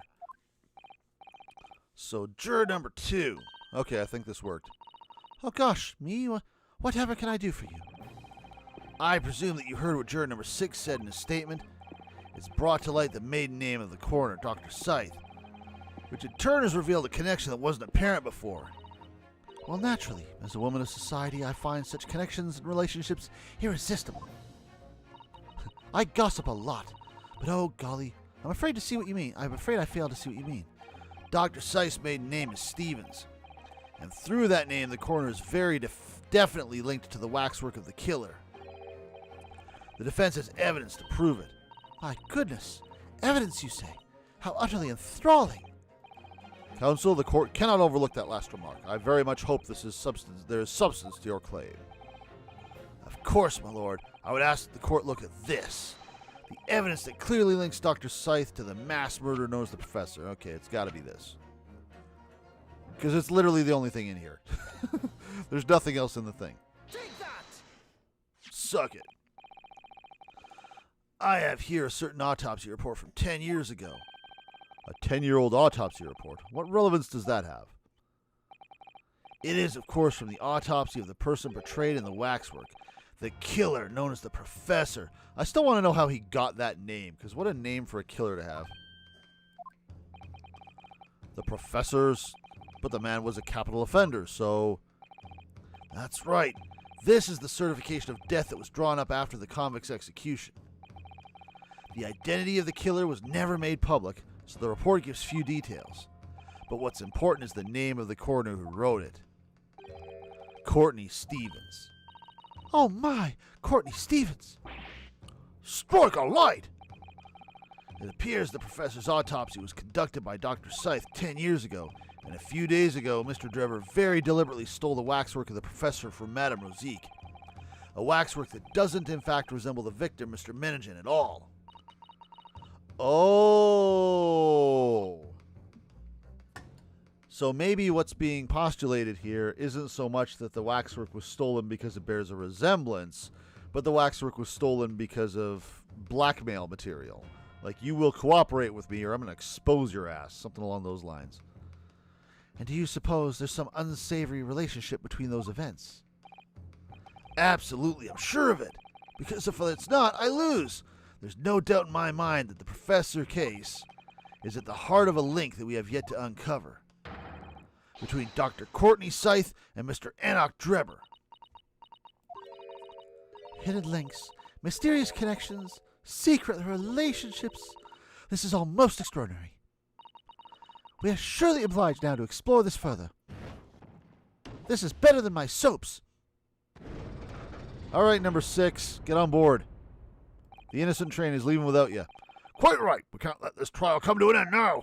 Not while there's this cloud of suspicion hanging over the yard's best coroner. It wasn't like this in my day, but we're still here to uphold justice in the end. Don't need Abraham Lincoln and Max Galactica. You guys can suck it. Thank you, counsel. That will do. I'm getting sick of this, my God.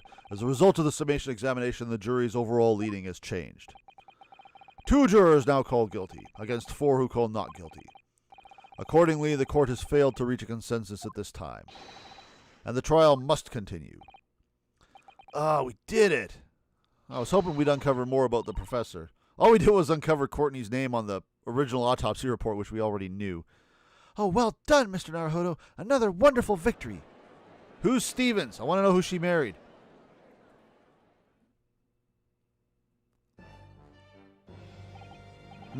A waxwork of the despicable professor, used as a body double for the victim in this quite extraordinary case. I must say, it's extremely hard to believe the assertion could possibly be true. However, it would appear that it does at least warrant further investigation. I'm still kind of wondering, I'm a little distracted. The wheels are turning about the professor. I'm thinking about how the face got in there after the autopsy and closed case and all that.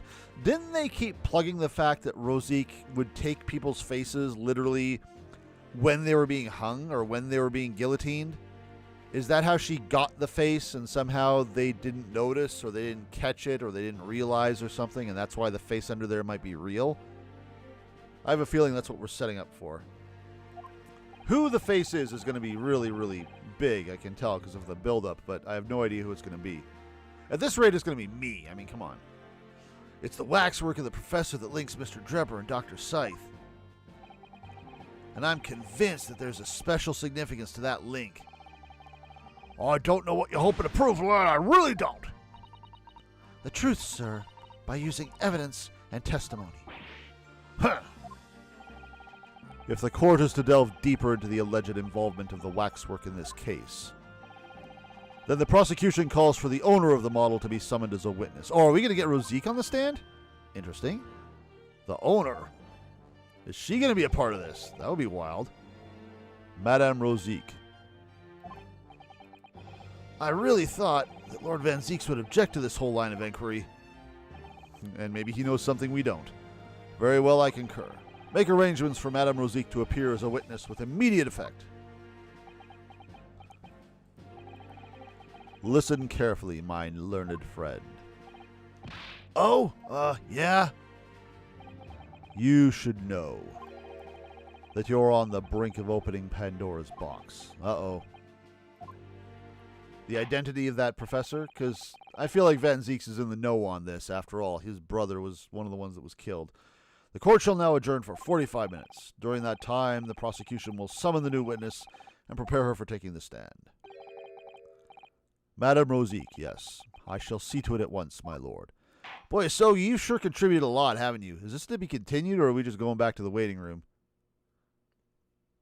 Oh, damn. Okay, well, I guess we got time then. This will be a shorter stream than I thought. We'll just blast through it. Huh. Funnily enough, I was looking at some of the names for these characters. Apparently, Madame Rosique in the official version, like the non-modded version, is called Madame Two Spells or something. And it's a play off the waxwork woman from Hollywood, Madame Two. I forget her name, but there is an actual person who does lifelike models of Hollywood actors and actresses, and her name is something like that. So, Madame Rosique is also a play off someone else's name. But unlike most of the other people in this game, it's a name on someone that's actually still alive. All right. What are we going to get here? Are we going to get any new evidence?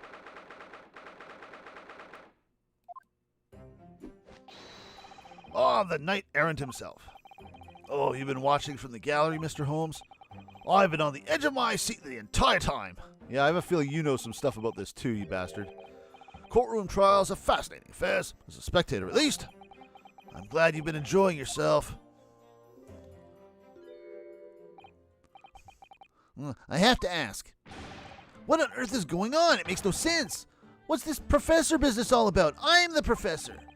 He doesn't look like any professor I've ever met before. Who even is he? He's Dr. Doom, obviously. Well, you were in Germany already 10 years ago. Yes, the professor. When I discovered he was the one who had been abducted, a sense of foreboding stirred within me. But who knew the monster would come knocking at your door? My heartfelt sympathies. Ha! As it turns out, Lord Van Zieks is even more intimately tied to this case than any of us realized, isn't he? Yes, how true. His great friend from university in the dock. And now a waxwork of the killer who took his esteemed brother's life makes an appearance too. I imagine even the shrewd Mr. Reaper failed to foresee that kick in the teeth. An extraordinary move on your part, my dear fellow, to throw that in front of the man. Yeah, how did we do that anyway? Where did the coffin come from? Who wheeled that in? Is Gina helping us? You make it sound deliberate. I can't help feeling that this professor case is really very puzzling. Oh, yes? In what particular manner? Well, there's Mr. Drebber, Dr. Scythe, and Lord Van Zeeks. It seems that everybody in the trial has a link to the case somehow. Yes. In fact, I alone am not a member of the set. Though that leaves me as an empty set, all alone, with no intersection to any other. Uh-oh. Van Zeeks? Oh, hey. Social distancing, please. No sharp objects. Ah, Dr. Courtney Scythe. Nee Stevens. Good day to you. Hello, Holmes. That was very shrewd of you. What in particular, pray? You requested the 10-year-old autopsy report from Gregson, didn't you? Why would you assume such a thing? Because Gregson told me. Well, shit.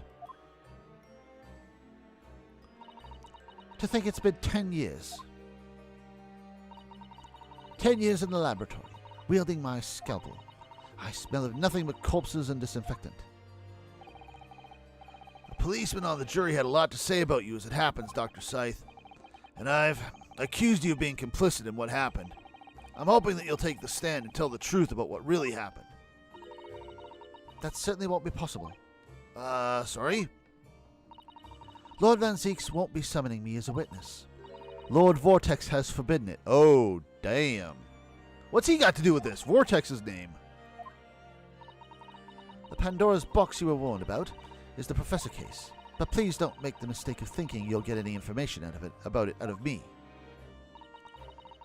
But attempting to hide from the truth, that's cowardice. I've always fought crime in the way that I see fit. I have no regrets, none at all. And that's all I came here to say. So good day to you. Interesting. So she's not going to be... Huh. She mentioned it too, this Pandora's box. Whatever does it all mean? There's really no cause for concern. I assure you, when the trial resumes, the meaning will become all too apparent, whether you'd like it or not. Huh? Now then, I believe it's almost time. I must make my way back to the public gallery. The edge of my seat awaits. I think maybe you're enjoying yourself a little too much. Yeah, didn't you want all this to stay a secret and you were trying to hush it up?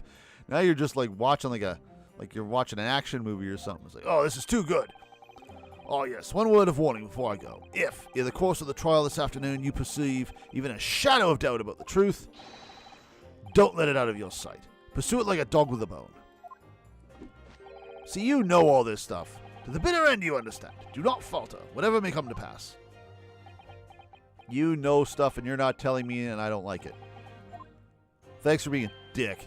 Good. I shall make myself scarce then. I purchased a bar of caramel, so I shall be gnawing it on that as you gnaw away at the truth. Caramel again. Who else liked caramel? What did that warning from Mr. Holmes really mean, I wonder? Something was... oh, no, I'm thinking of Corpse Party. Never mind. Especially the bit about whatever may come to pass. Getting my games mixed up here. It's time for the final chapter, then. I'm determined to find the truth, no matter what. Dun-dun-dun. So Scythe won't testify. But I guess Rosique is coming up? Oh, yeah, I was going to mention this. Apparently the dates on the game right now, like this is the 24th of October. We're streaming this on the 25th, so I guess this would have happened over the weekend. It's just that I don't stream on the weekend, so the dates didn't quite add up. We streamed the 23rd on the 22nd, and now we're streaming the 24th on the 25th. Gosh darn it. Boy, that guy's just sitting there, ain't he? He's ready for anything. In the name of Her Majesty the Queen, I hereby reconvene the proceedings of this court. Counsels for the defense and prosecution, are you ready to and able to continue? The prosecution is ready, my lord. Yes, my lord. The defense is also ready. As the court is aware, the case under our scrutiny began with a damaging incident of the Great Exhibition. Yet we now find ourselves embroiled in the details of a convicted felon who was sent to the gallows a decade ago. This trial has certainly defied all expectation. Yeah, I'm not entirely sure why we're calling Rosique here, because it's just, I guess she might know something about the waxwork that would imply why Drebber would want to steal it. Maybe? But all we really need to do is prove that it was there, and we did that with the glass. As seems to be the fate of all trials in which this Nipponese is involved, my lord. Yeah, but you keep losing.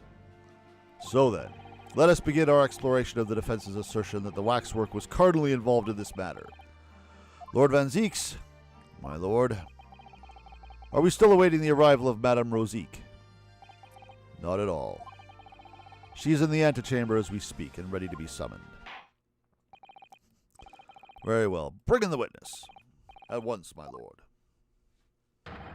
Bailiff, show Madame Rosique to the stand. Things are about to become a lot more intense.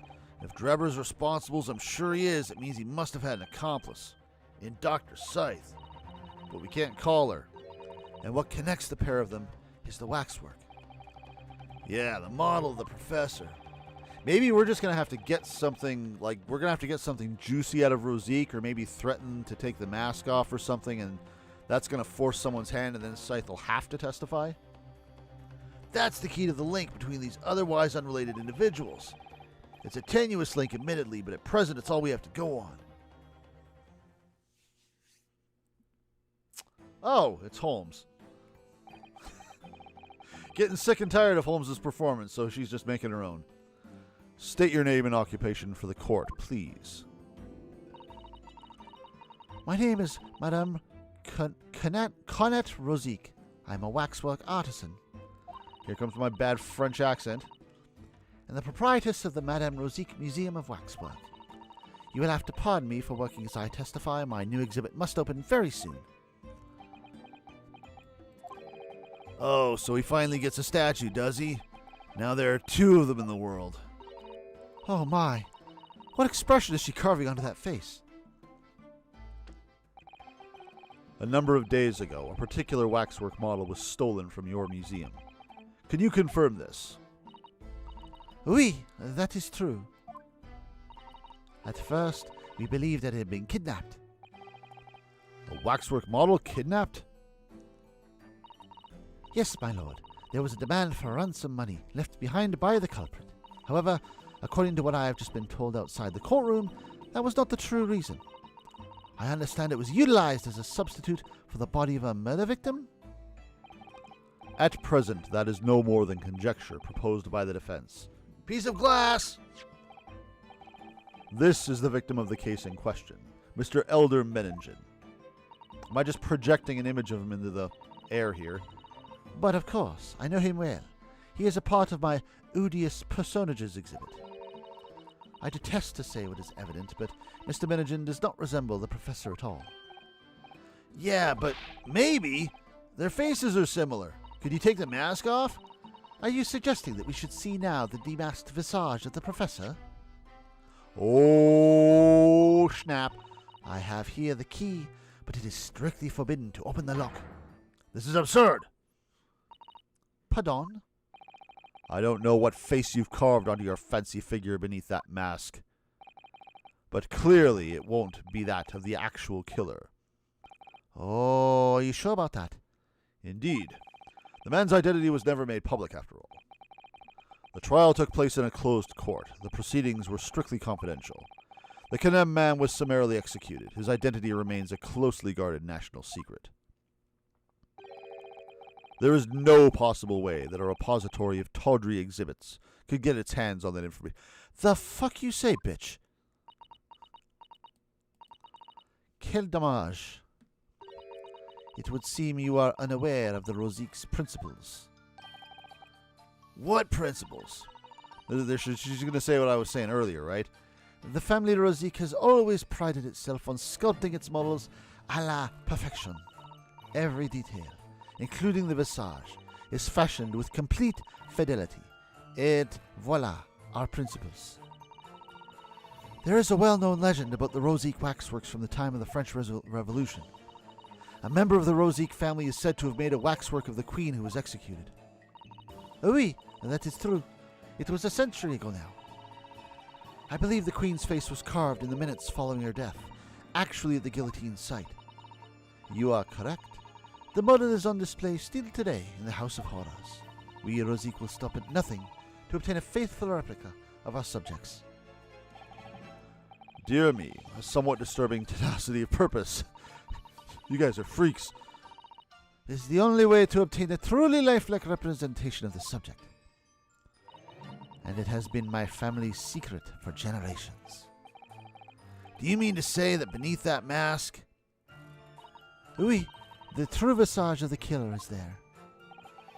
This is ludicrous. It's out of the Shall we open it up and see, asshole? The professor spread terror throughout Great Britain. As a result, the Madame Rosique special exhibit remains extremely popular even today. The killer, emerging from his own grave. It is a sight to behold. You should come. I think, madame, it would be beneficial to hear your formal testimony on this matter. You will explain every detail of this macabre model, and your personal involvement in its creation. With pleasure. Can we get that key in the court record and then kind of examine it for a minute and maybe just run to the front, use it, and see who can stop me before I can do it? This special exhibit in the House of Horrors is based on a rumor that shocked society in London. An impression of the visage was taken directly from the corpse, in accordance with Rosique family principles. I enlisted the aid of the gravedigger and created a mold for the head in the cemetery just before the interment. I hid myself until he gave me a signal. I was there for a very long time that night. As dawn approached, I was very worried that I could be discovered. So you were in the cemetery? Were you the one that came out of the grave?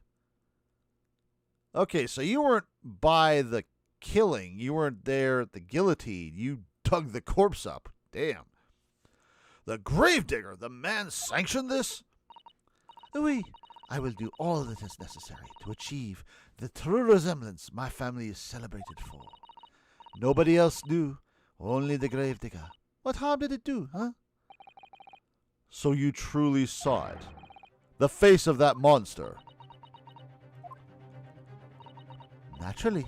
I was aware at the time that its identity was a secret. But the Rosique would not be Rosique if we did not insist on absolute fidelity to our sculptures. I don't believe this. I myself have seen this special exhibit at your museum, madam.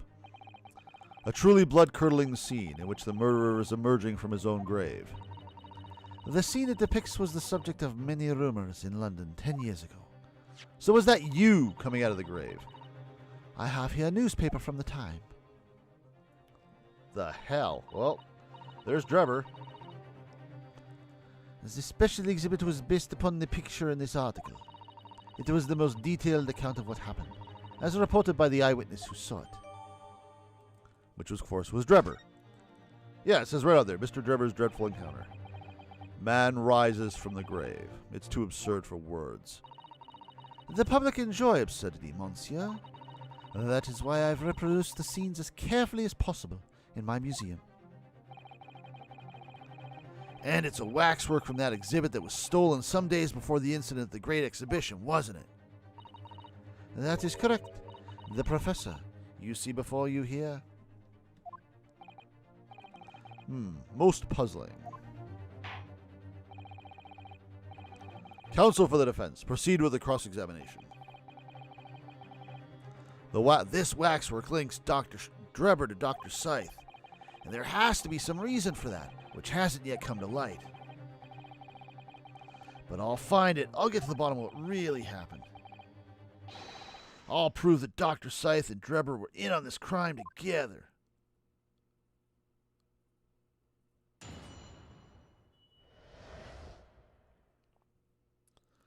All right. Well, are we going to find out who it is when we by the end of this cross-examination?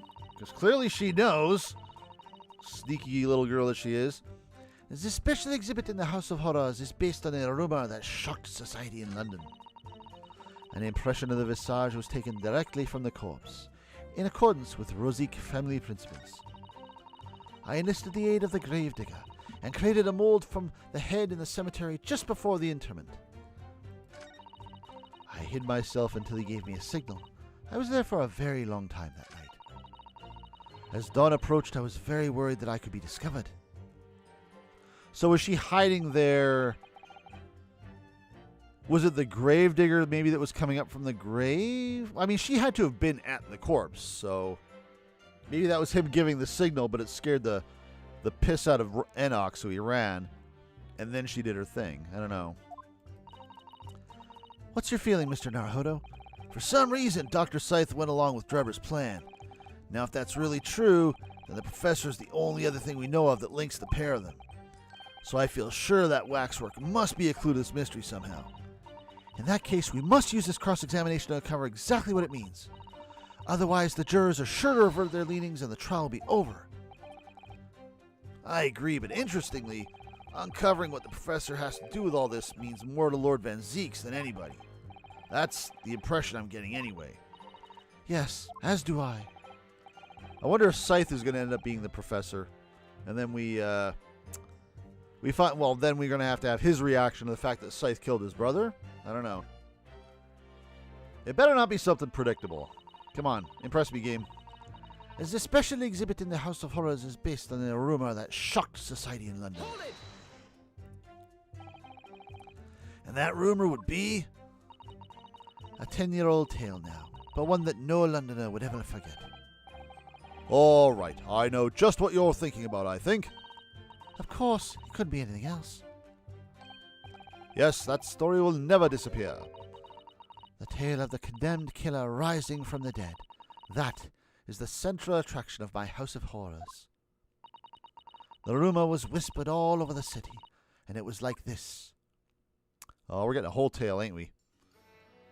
It was in Lowgate Cemetery behind the prison, in the dead of night after the execution of the killer. The interred professor slid back the stone slab covering his tomb and emerged from his grave. A young man who witnessed this felt a scream welling up inside him. But an instant later, he heard an ear-splitting gunshot from over his shoulder. Wait, what? That's news. The bullet struck the emerging corpse, and he fell motionless once more. The scream finally found its way from the mouth of the young witness, who turned and ran for his life. Okay, that's fresh information. So, so the one emerging from the grave wasn't Scythe or Rosique, assuming they weren't shot. Maybe we're going to get a Van Karma and there's a bullet lodged in their shoulder or something. And then someone shot him? Who was it? Nobody knows, even today. But remember, it was just a rumor, perhaps nothing more than a ghost story. Didn't she say... Hang on a second. It just occurred to me. Where are you? 26. Okay, so assuming she's not lying about her age... Oh, okay, she could have been 16. All right. I guess that's a possibility. Fair enough.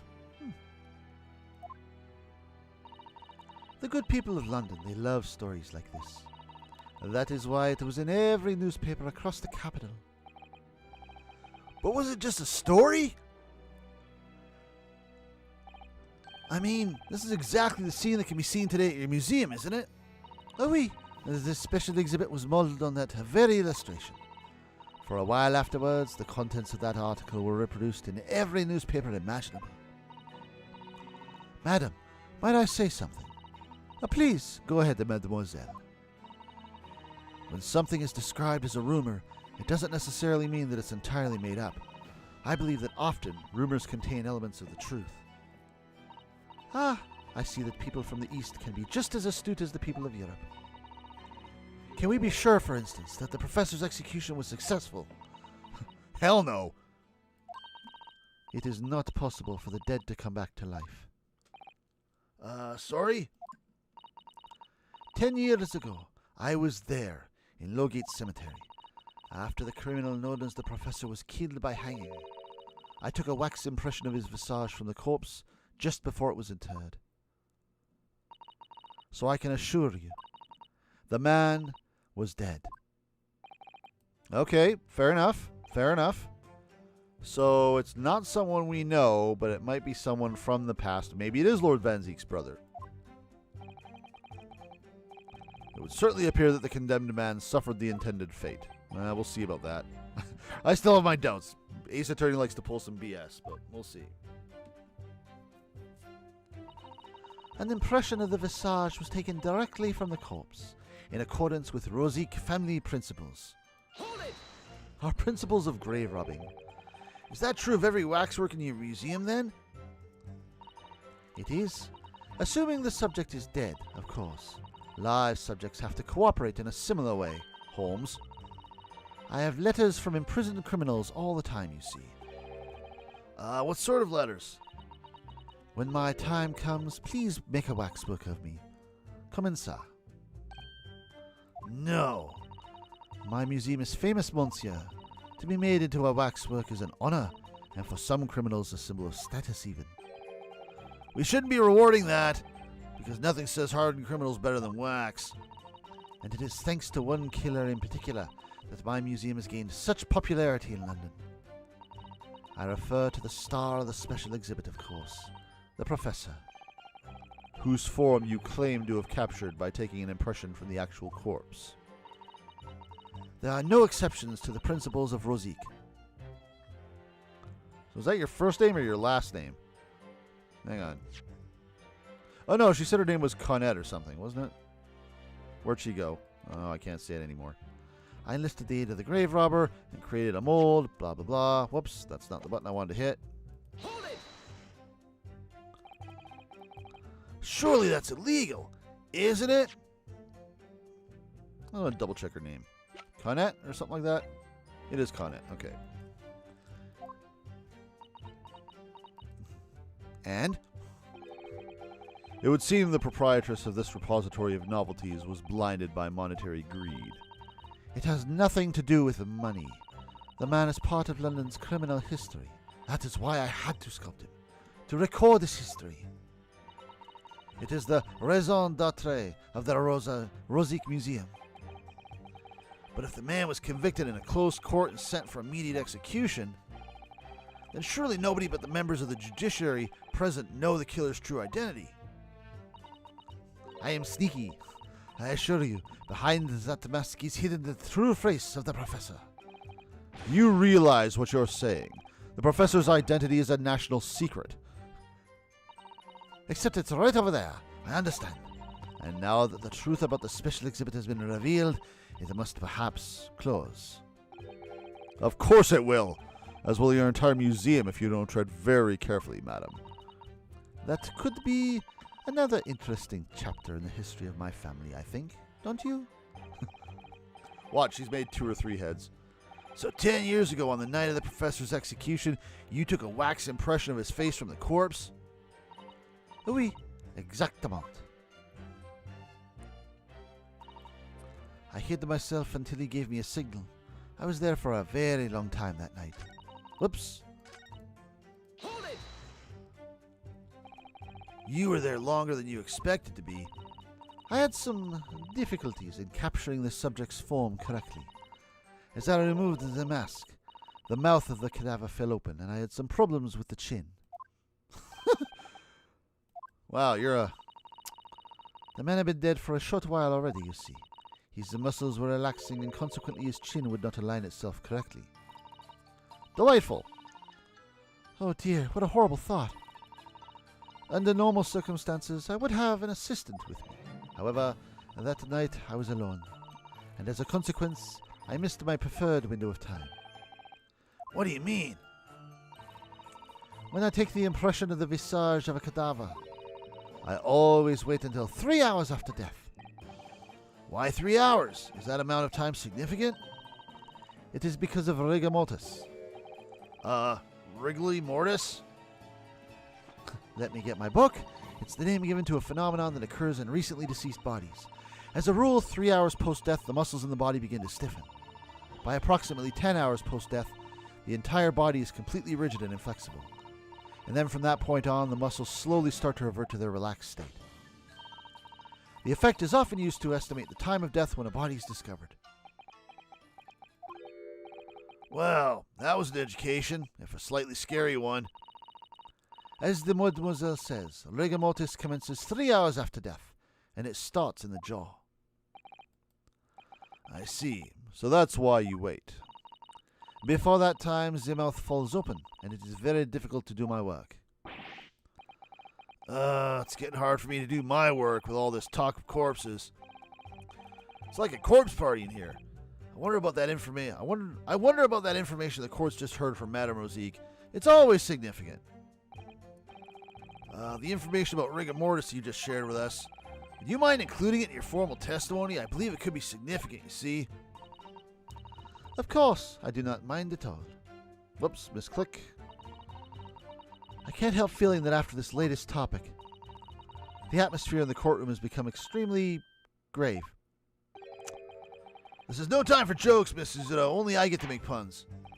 Amazing puns. Madam, kindly amend your testimony as discussed. Monsieur. It took me a very long time before I was...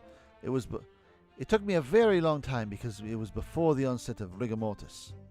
So that changed statement 4. I guess we'll press this before we move on to statement 5 because it's different. Rigor mortis being the phenomenon you described whereby the corpse becomes stiff after death. I think you said that it starts at the jaw about 3 hours post-death. Is that right? Oui, c'est ça. Of course, the exact duration depends a little on the season. I didn't realize a waxwork artisan would be so well versed in the subject. That's what artisan means. No. That is only elementary knowledge in the field of legal medicine. Well, I had no idea about it, but I'm dumb. Yeah. Maybe I won't admit my ignorance about forensic science. I still don't think things can fly. I can ask my father to give you a very simple primer if you like. I think corpses should be your domain. I'm not good with them. Oh dear. I'll do my very best. As dawn approached, I was very worried that I could be discovered. Hold it! You say that dawn was approaching? What was the time of day then, approximately? Well, I could not say. But when I left the cemetery with my utensils and wax, the morning light was becoming visible. The execution took place on 17th June, which had the earliest sunrise of that year. Indeed it did. First light would have been at around 4:40 in the morning. That really is early. The fact is, I had very little time, so I finished my work in a half hour. It was necessary to complete the impression and bury the body before daybreak, of course. If somebody had discovered me there, it would have been a catastrophe, so I had to hurry. You're just stabbing Holmes's face. Is it me or does Mr. Holmes seem to be taking shape more quickly now, too? I want to see it again. You certainly appear to go to extraordinary lengths for your work, madam. I wonder, is what you just said particularly significant? Sure, why not? Everything is. Madam, those details about how long it took you to complete the sculpture in the early sunrise, could you include them in your testimony? I believe they may be significant. Of course, if you would like me to. You're quite right, Mr. Naruhodo. It is intriguing. A sunrise at 4 in the morning would be absolutely unimaginable at home, wouldn't it? But we're the sunrise country. That's not quite what I meant by significant. Kindly amend your formal testimony then, madam. More changes. With pleasure, my lord. I hurried to finish my work in the half hour before sunrise. Then I left as soon as the corpse was interred. Hold it! We'll press you again. Did you have reason to believe you might be discovered once the sun came up or something? Do you know what light is, idiot? I had paid the gravedigger money to keep my little secret, of course. But with the morning light, I knew that the warden from the prison would commence his patrol of the area. Couldn't you just have paid off the warden too, then? Do I look like I made him money? I already paid the gravedigger, as I said. You cannot abide the silence of everyone, or the secret is no longer a secret, eh? The sunrise was at 4:40 a.m. that day, which means that it would have been around 4 when you began your sculpting work. Oui, that must be correct. That would be when the gravedigger gave me the signal to come out of hiding. So that's all I have to go on. I don't think this text is going to change. And it looks like it's not going to. So we're probably going to have to press something. I would imagine. I mean, we've got... Let's see. That's the same. That's the same. That's the same. That's new and that's new. The autopsy report says nothing, right? It's literally just redacted, redacted, redacted. Condemned Galler, redacted for confidentiality. Student the professor. Death by hanging confirmed at midnight. Oh, there is a time here. 17th of June. Death by hanging confirmed at midnight. Wait a minute. Onset of rigor mortis. When did she say rigor mortis was? 3 hours? Okay, let me boost through this again. Hold it! Stiff death. 3 hours. Okay, so she couldn't have started at 4 a.m. because that was 4 hours after death. Okay, let's boost through this. We know what to do. Dappa, dappa, dappa, dappa. Alright, back it up, lady. It was not before the onset of rigor mortis. Yeah. Objection! Eat it. Madame Rosique, I have here an autopsy report that was filed 10 years ago now. Oh yeah, by the way. Did we investigate this? There's nothing to investigate? Okay. I gotta remember, I gotta inspect every single piece of evidence just because things are always hiding. I have here an autopsy report that was filed 10 years ago now. It confirms the death of the professor following his execution at the gallows. And is that a problem? I believe it is, because your testimony and a particular detail in the report completely contradict one another. Queer. Okay, I don't know that one. Are you going to explain yourself, my Nipponese friend? Do I need to? According to her testimony, Madame Rosique was creating her wax impression just before dawn, and at that time rigor mortis had not yet set in. Am I correct so far, madame? You are, yes. Mais oui. But as I said, the stiffening of the jaw is the first sign of rigor mortis. 2 to 3 hours after death. But the man's chin was limp, so he cannot have been dead for a long time. But on the other hand, if you look at Dr. Psy's report, it quite clearly states the following. Death by hanging confirmed at midnight, 17th June. No. If the professor indeed died at midnight that day, then by the time you were sculpting his face, rigor mortis would already have set in. Okay, so maybe he is still alive.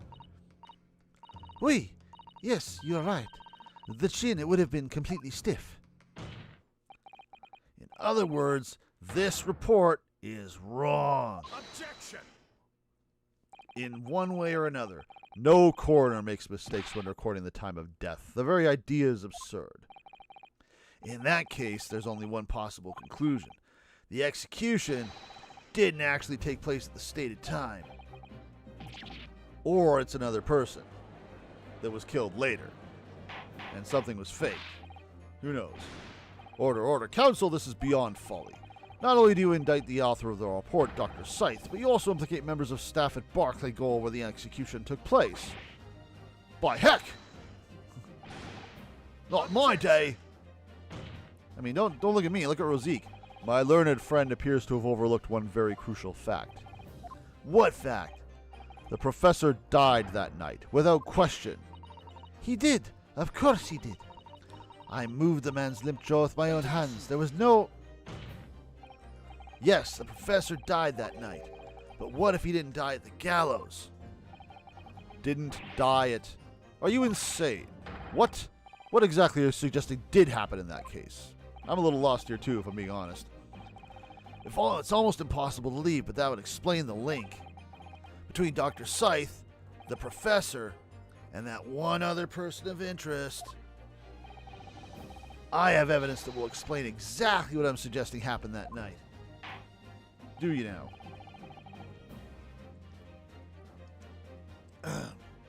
Counsel, present the evidence at once. The evidence that allegedly explains what really happened on the night of the professor's execution. Oh, crap. I mean, what do we even have that's related to the... That's not it, that's not it, that's not. I mean, we've only got so much stuff. No. Maybe? I don't think so. Also maybe. I still haven't figured out a use for this yet. Oh, the blood on it, too. I completely forgot about that. This is... Drebber has supposedly had this. I don't know why there's blood on it. That needs to be explained. But that might come into play, too. I forgot there was blood on this thing. No. No. Probably not. I don't think so, because there's barely anything in it. No. Whoops. No. Maybe? Man rises. What's the question? Explains what really happens on the night of the professor's execution. There's got to be some other article in here. Mad Sheep Rampage. Nope, probably not that. Charles Darwin got a medal. Sweet. The Great Stink. Parliament is to finally address the issue. Horrifying stench. No, okay. Oh, Charles Darwin got this Royal Society Award. Is that going to play into things? Did they kill Charles Darwin? Local report. Sheep. Man rises from the grave. Executed criminal. Was the ball mask to blame for the Great Blaze? I mean, they usually don't go into this kind of detail as far as words. It's usually just scrawlings to look like words. Sight off wars. Famed magician. Wait, we're talking about magic. Speculation, blame, fire, squarely, ball, musique. Investigation. Huh.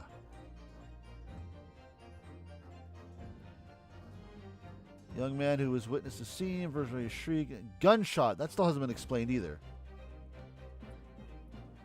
Oh, is that so? Oh, wait a minute. The gunshot killed whoever was crawling out of the grave. And that was the actual cause of death. I don't think I have anything else that talks about that. We discussed it, but I don't think there's anything else in evidence. So does that mean that maybe his hanging was faked and then they pretended to bury him so he could escape later? And again, Scythe was in on it, but someone else noticed or was aware and it was like, nah, F that noise, and just shot him as he was coming back up, and that's what killed him. Is that going to be the story? Let's try presenting this here. Is that going to be the deal? Because it talks about the shooting? Yeah, there we go. Okay. That's what killed... I completely forgot about that gunshot. Executed criminal returns in the dead of night at local cemetery. You're suggesting it was a corpse coming back from the dead now. No, it was a live person about to be going to the dead. Well, if this article is to be believed, yes. The professor, assumed dead following his execution, emerged from his grave and was killed again. Don't be a fool. That's simply a rumor published by the gutter press. Can you be certain of that? Are you serious? The point is, as the article says, there was a witness to what happened. My word, yes indeed. Mais oui, this is a young man who stole into the cemetery by chance that night. Of course there was a witness. The story didn't write itself, but obviously the man made it all up. And in any case, that was 10 years ago now. There would surely be no hope of finding him. Well, no, it says right in the paper who it is. On the contrary, my lord, we all know this witness well. What? Are you suggesting, counsel, that you've identified the person in question? It says in the article. This isn't even me deducing it from the last stream. It's right there. It's in literal black and white. That you know who claims to have seen these utterly incredible events take place. Yes, my lord. In fact, you could say that he's right here before my very eyes. I don't know. He's not in the witness box anymore. You will substantiate your latest claim now then, counsel. Who is the alleged witness of this staggering scene? It says right there. I can literally see Enoch Drebber down in the lower left. Apparently, I'm the only one here who can read. Where is his ass? There he is. Take that! The man in question is Mr. Enoch Drebber. Drebber? What was he doing there, by the way? We still haven't gotten an answer as to what actually... Like, yes, he's connected because he saw it, but why did he see it? Why was he there? Why did he have a shovel? Was he going to dig it up? He wanted his own wax carving? The previous witness. The special exhibit in the House of Horrors at Madame Rosique's Museum of Waxwork recreates that decade-old scene in great detail. The condemned criminal emerging from the grave, and beside the tomb, a young man with a lantern stumbling across the terrible sight. And that young man is a 10-year younger Mr. Enoch Drebber.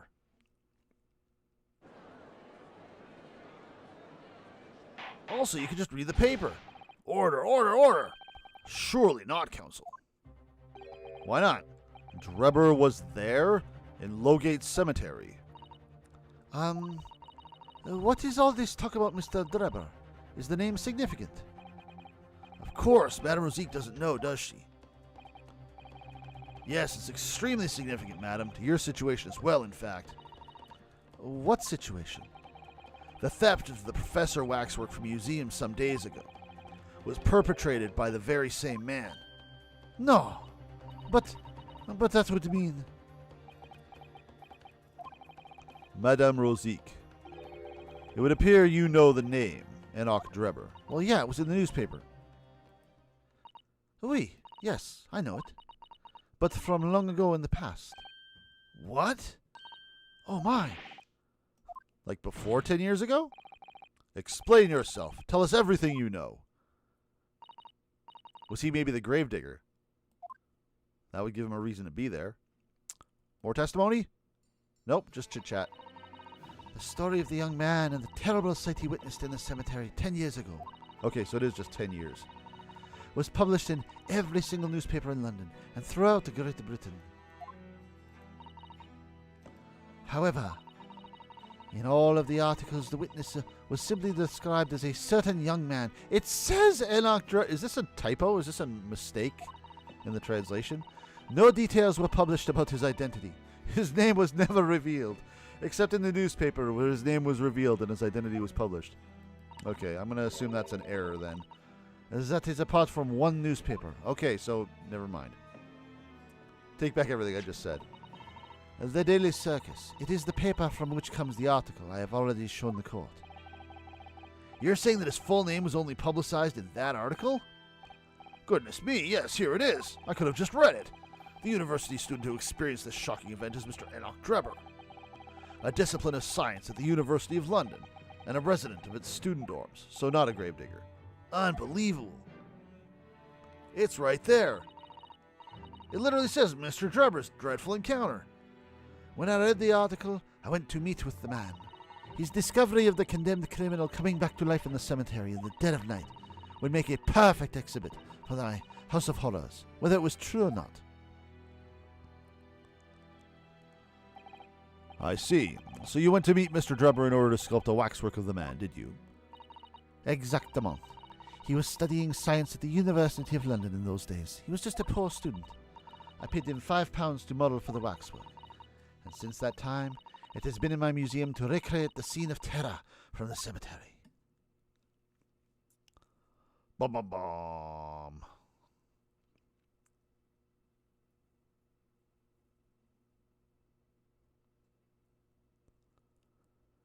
Delightful and all, but can we have that key? I'd really like the key. Can I have the key now, please? So 10 years ago, a young man appealed to the public about an extraordinary event he'd witnessed. A criminal who had been put to death, re-emerging from his grave in the middle of the night. But the public treated his claim as nothing more than an amusing anecdote that was soon forgotten. 10 years later, the same man steals a waxwork model of the executed criminal, ostensibly to use as a body double for the victim in the case we're discussing here today. Even though the waxwork's build is a poor match for the victim, and its face is obscured by a mask. I'm still liking my my blackmail theory, because that's the only reason. I guess a new body double needs to be accounted for. But, yeah. So the question is, why would the man do such a thing? And I guess he might know that Rosique was there if he spotted her And then later on, when she opens up this exhibit, he'd be like, "Oh crap! She actually got his face." Which brings us to 3 days ago, when the birdcage crashed into the Crystal Tower. If the birdcage had in fact contained not the body of Mr. Menningen, but that same waxwork, the coroner from Scotland Yard who investigated Dr. Psy'Min would have noticed immediately. And yet, she submitted this autopsy report for the victim, which the court has seen earlier. Why? Because the waxwork was that of the professor. Is that what you're saying? Was it to send a message? It's like, I know things about you. Say things I like or I expose you. Dr. Psy'Min put her name to the document confirming the death of a condemned criminal who was still alive.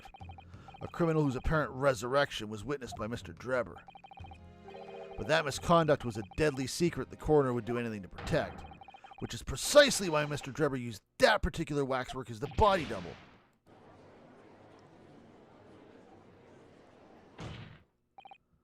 My lord, this court must summon Dr. Psy'Min to the stand. Not happening.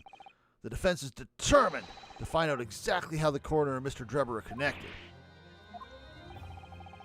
But according to the missive I received this morning through the prosecutor's office, Dr. Psy'Min is unable to participate in these proceedings. Is that not the case? I've changed my mind. She told us so herself, didn't she?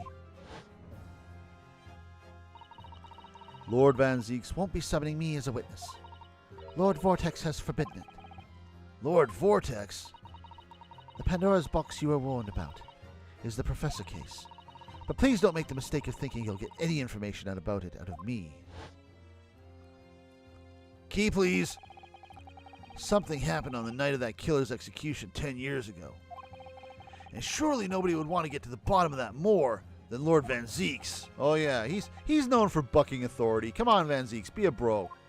It's been so long since you've been a bro. Be a bro. The prosecution calls for the instructions in that missive to be scrapped. Shove them up your ass. But Lord Van Zieks, the missive was issued from the Lord Chief Justice's office. Objection. Do I look like a man who cares? The assigned prosecutor has the final say on policy in any particular trial. In other words, me. Yes!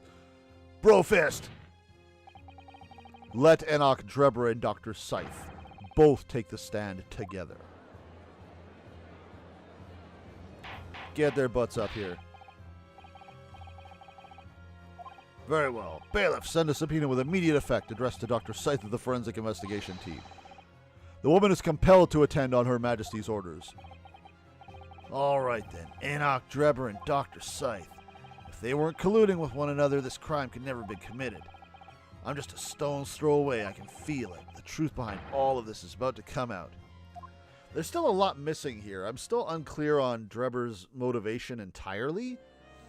Oh, she's still up there. All right. Even if I could understand blackmailing Courtney and all this other stuff, what's his game? Thank you for your attendance at such short notice, Dr. Psy'Min. I'm disappointed in you, Lord Van Zieks. You've completely betrayed the agreed policy of both Scotland Yard and the prosecutor's office. Betrayal is not in my nature, as long as the truth isn't compromised. If it is, if there's even a hint of wrongdoing, then no matter whom it concerns or disgruntles, I will pursue the matter to the bitter end, as would any prosecutor worth his salt.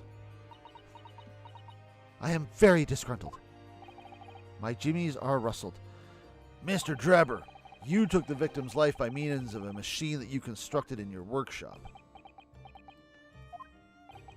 And Dr. Psy'Min, as the investigating coroner, you were the first on the scene to examine the victim's body.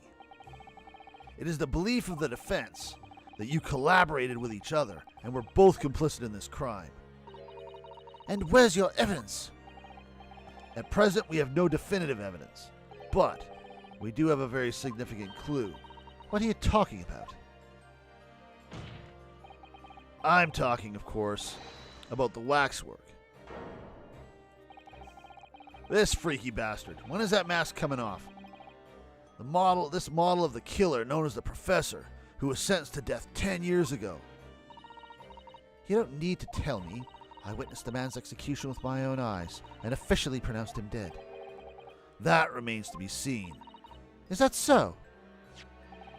According to newspaper reports from the time, on the night following his execution, the killer came back to life. Don't waste my time.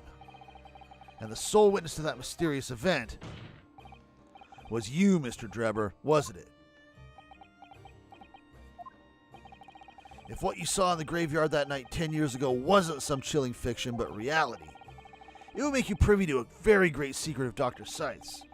A secret so profound it could compel the coroner to agree to collaborate in your evil scheme, in fact. Mr. Drebber, tell the court. Tell everyone the truth of what you saw that night in Lowgate Cemetery. But then I lose my blackmail privileges, so I shall lie. So he was the student who saw it. Blah, blah, blah, blah, blah, blah. You can see the resemblance actually, can't you? Surely he's not going to claim that's really what he saw. He was a research student at the University of London, wasn't he? Blah, blah, blah, blah, blah. Maybe he will, maybe he won't. Let's see what he calls. What an interesting twist. When at the time, not one person would take me seriously.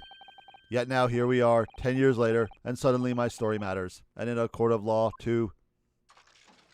Pop and lock, pop and lock. Very well then, if everyone so wishes. Let's be frank. I'll tell you the truth of what happened that night, for what it's worth. You're not going to like that. Please don't inject me with something. Wait, I'm a robot. I don't care.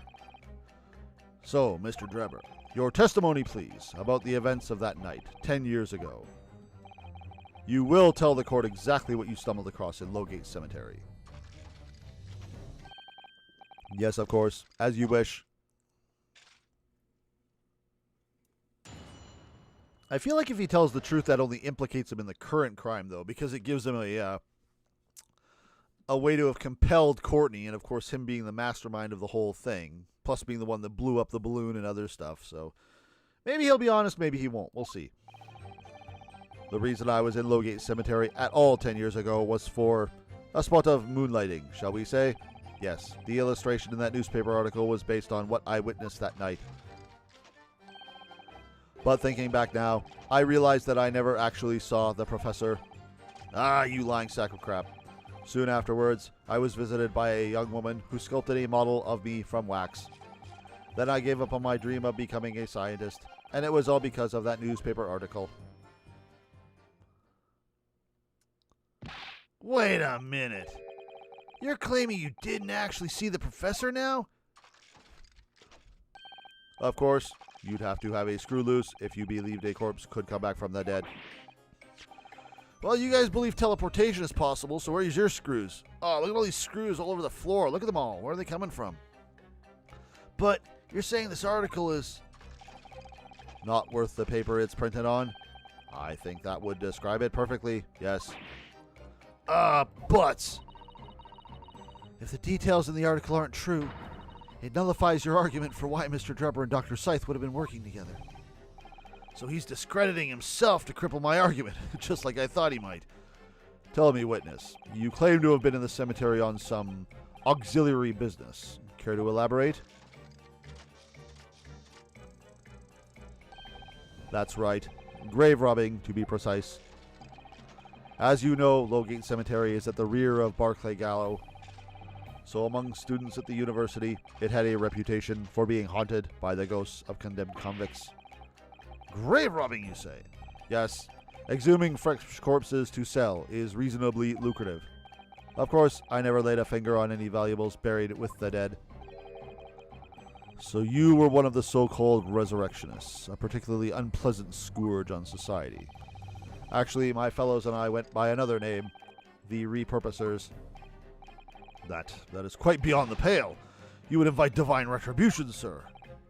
Yes, well, I think I suffered retribution enough. The Daily Circus eventually unearthed my name and put it in print. It caused me a great many headaches. In the end, I had to leave the university. That was the only paper with the bad grace to identify me unambiguously, I might add. I see. Out of interest, who drew the illustration for this article? Ah, yes, that was the reporter who exposed me. He sketched that right in front of me as I described the scene.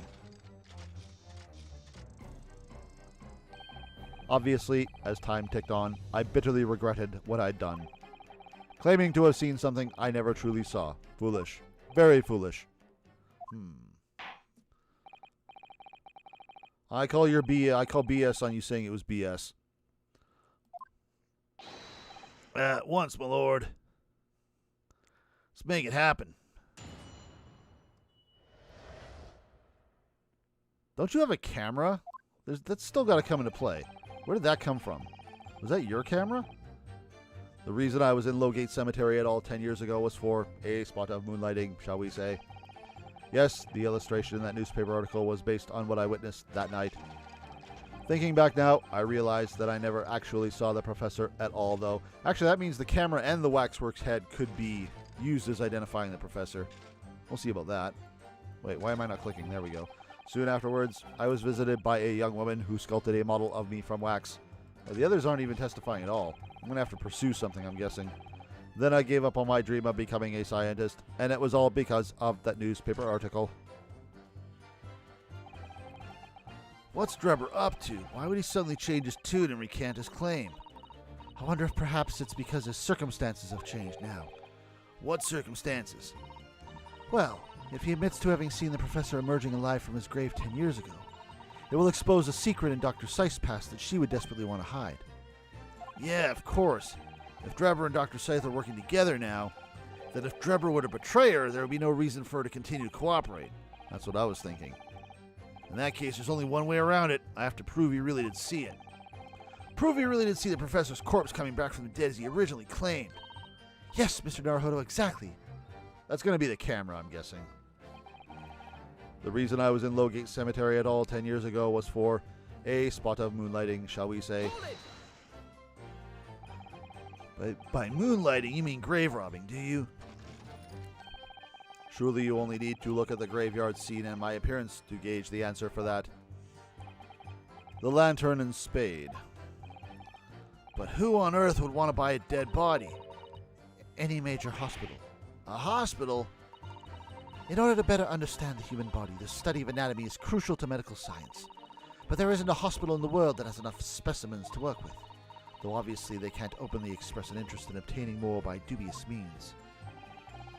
As aspiring scientists, we young research students have no money to work with, as I'm sure you can imagine.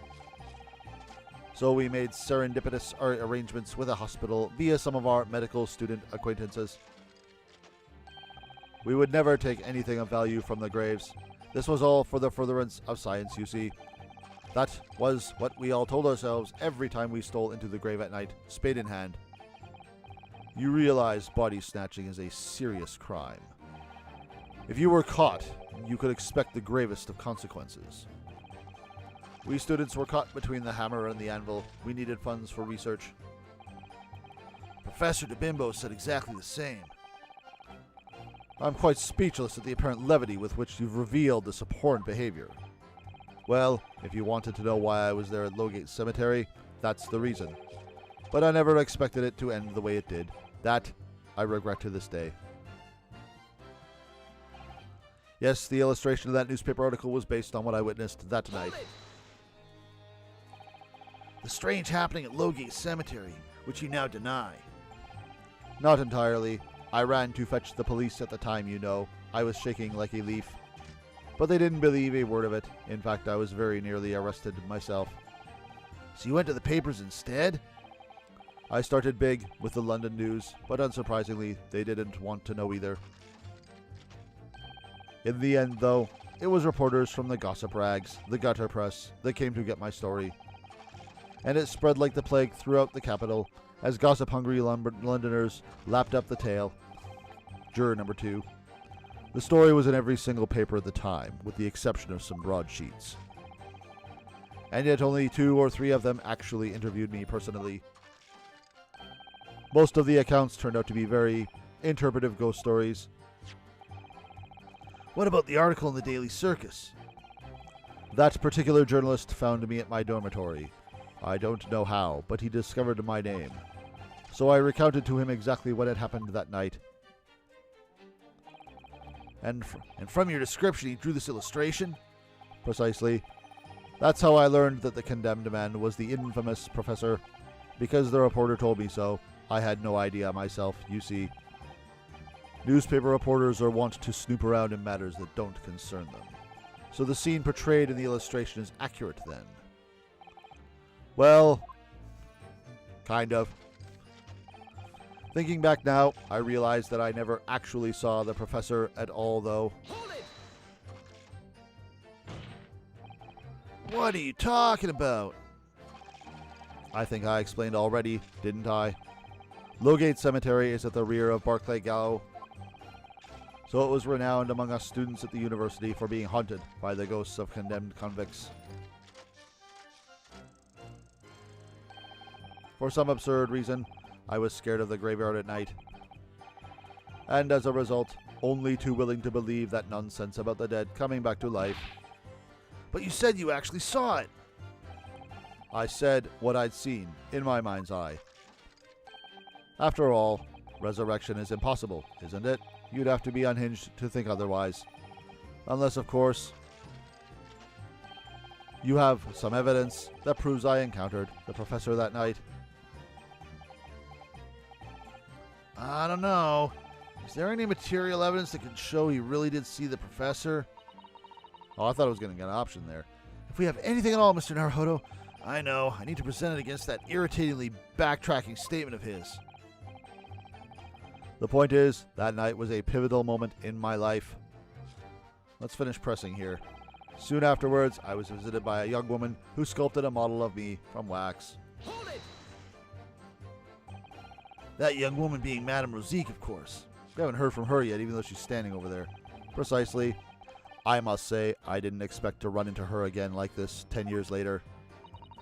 As I have explained, I went by the name published in the article and, come and saw, I found the man. Yeah, the article in the Daily Circus, I think you said. I was a poor student with barely a penny to my name at the time. And the young lady put £5 in front of me. So you readily consented to having a waxwork of yourself made and gave permission for it to be put on display. I did. I should sell what little I had to sell, I concluded. Ah, oui, I remember now. I purchased something else from you that day, ne sais pas? Oh, is that going to be the camera? Did you? I can't say I remember. What was it, madam? His camera. Ah. Oh, yes. I made a point of taking it with me whenever I made an excursion into any cemetery. You took a camera with you, sir. To what end? To record the details of the bodies I did disinterred. But I had no intention of ever visiting a graveyard again after that night, so I sold it. I see. Something about that camera, it said something about prints being left on it or some impression on the light panel or something. I have a feeling I'm going to have to present that somewhere. But I still have it, monsieur. It is part of this special exhibit in my House of Horrors. I am very meticulous about such details. It is the Rosique way. It would seem, then, that this is the very camera Mr. Drebber took with him to Lowgate Cemetery on the night in question. Yeah, interesting. Oh, updated. Hang on. Wait, what did it say before? That's basically the same thing.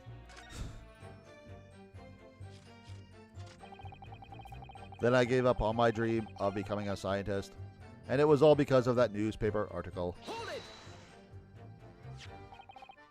This article, you mean? Published in the Daily Circus? Yes.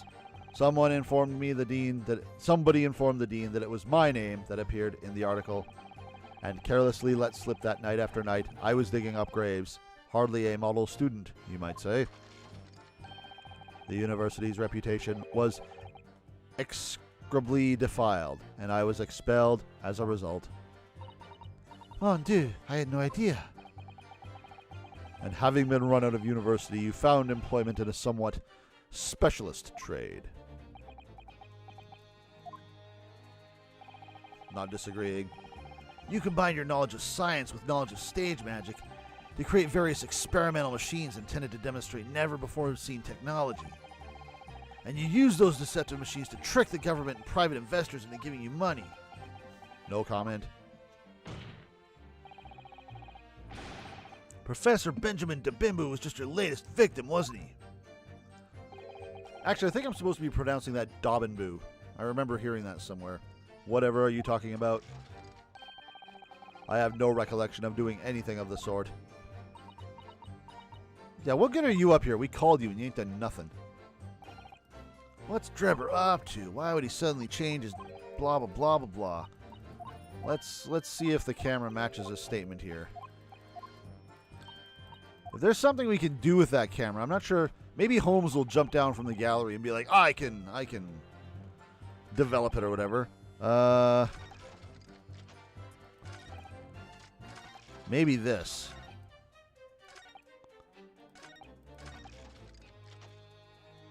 Maybe this? I still want to know where that blood came from. If it's been in the museum for 10 years, then that's going to need some explaining. I think I've already examined the hell out of it. Yeah. Let's throw it at this statement and see if there's something we can do with it. Because it certainly implied when we examined it originally that there was more to it. Even if we couldn't really see it. Nope, that's wrong. Surely something about that last statement seems odd, doesn't it? Would you care to mull over precisely what you find out about it on your... Whoa! Just bang. Boy, we barely get anything. I wouldn't be back to give the court an answer for about 4 months, though. Rest assured, we should be happy to carry proceedings forward in your absence. Wow, you guys are mean.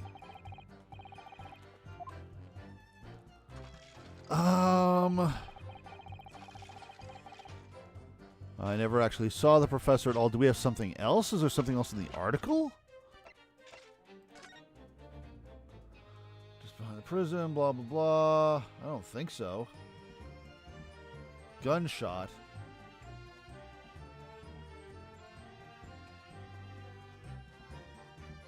What about the change in hair? Is that going to be a thing? It's like, well, if you didn't actually see the professor, why'd your hair turn white? Because that was something else we brought up. Oh my!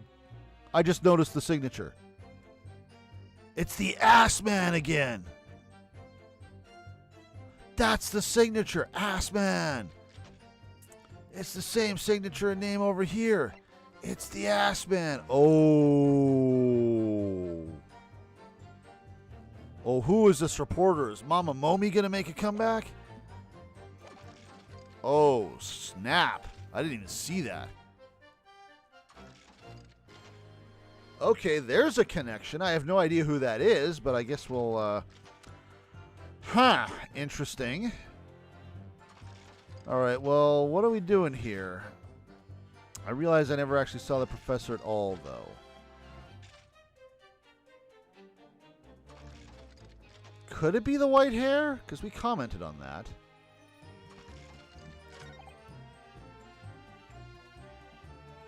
Okay. This seems like the thing to contradict. That's true. This is the thing that seems like something we can contradict, and it seems like the thing that we want to contradict. If it's not the camera, then what is it? What's his hair look like over here? It's still white.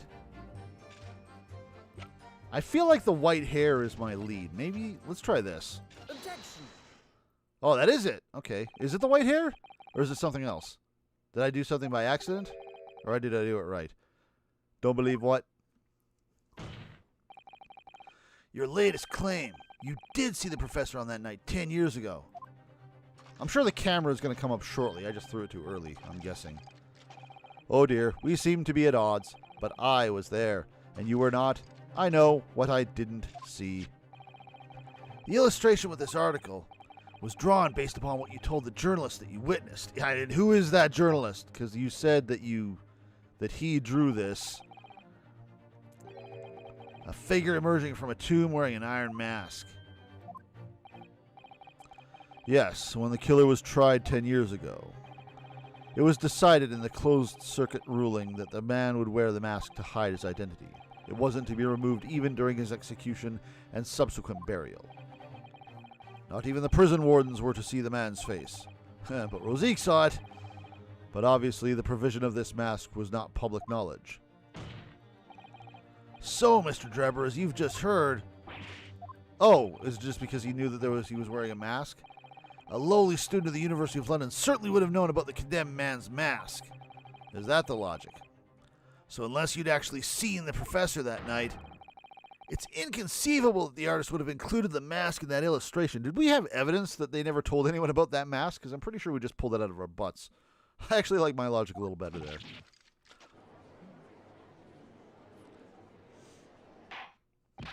I mean, it wasn't even clear to me as the player that he'd wear the mask the whole time. I feel like this is the first we've heard of it. Unless it was in the newspaper article and I just didn't read that part. Well, Drebby? It's a vile scene, isn't it? If you look closely. And as I've already been at pains to point out, I was utterly petrified. Which is why I had it in my head that I'd seen such a blood-curdling sight. But afterwards, I came to my senses and realized that I'd been mistaken. You're still saying you didn't see it?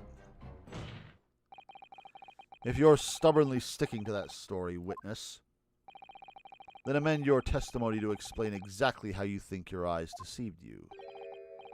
Of course, of course. Why is only one of those highlighted? Only too happy to oblige.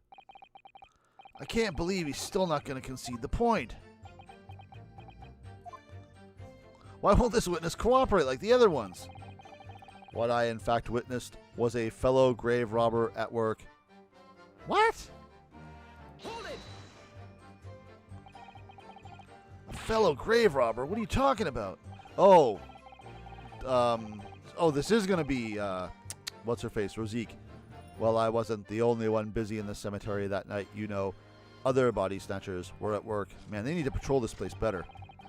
Of course, when I saw one emerging from the hole he dug, my heart very nearly stopped.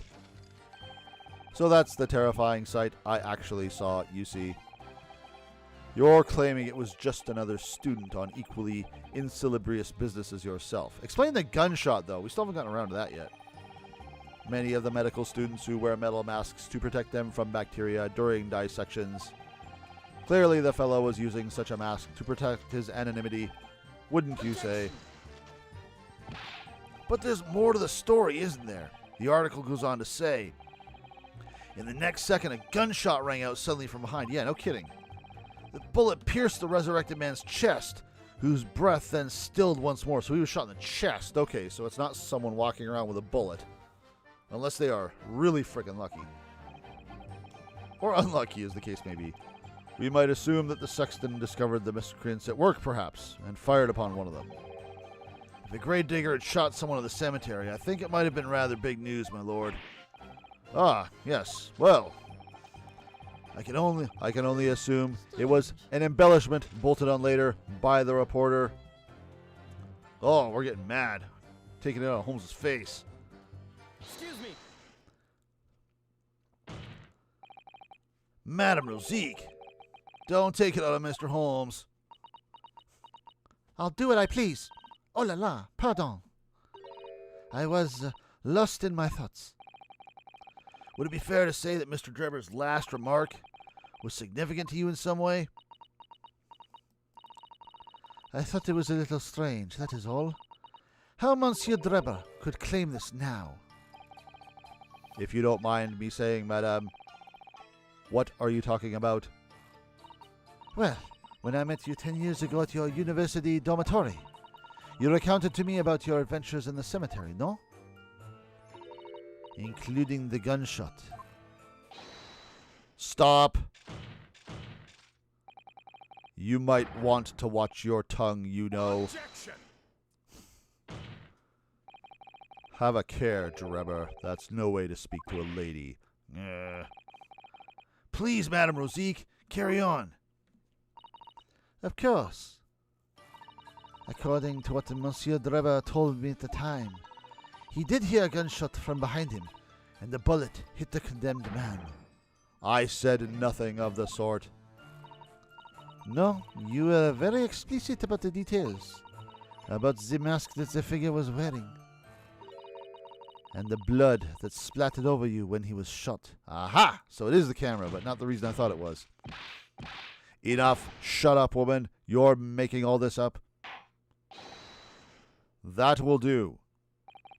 Mr. Drebber. Yes. You refute the account just given by Madame Rosique? I have no recollection of ever saying those things. Oh, come on. Do you really expect us to believe? Control yourself, counsel. I will not permit baseless accusations in my courtroom. Aside from all the ones we're always doing already.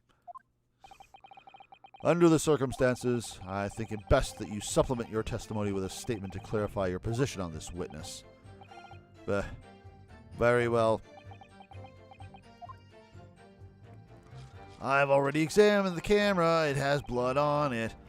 There was no gunshot from behind me at all, nor any splattering blood. Oh, this is a new statement. Yeah. All right. Let's, whoops. They're just going to keep popping and locking, man. All right. Hold it! Yet Madame Rosique has testified that you told her about both of those details.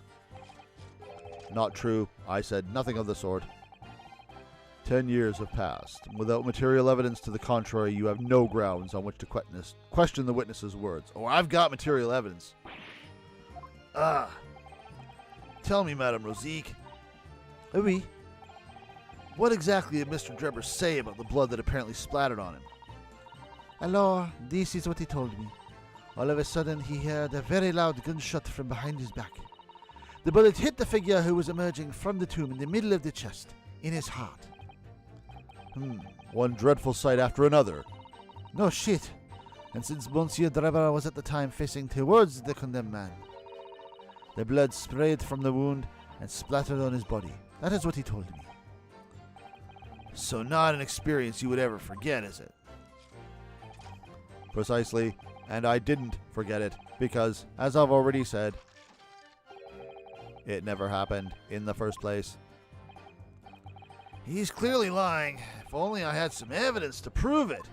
Man, if only there was some evidence in my court record that I could throw at him right now that has some blood on it, that shows that he's completely full of crap.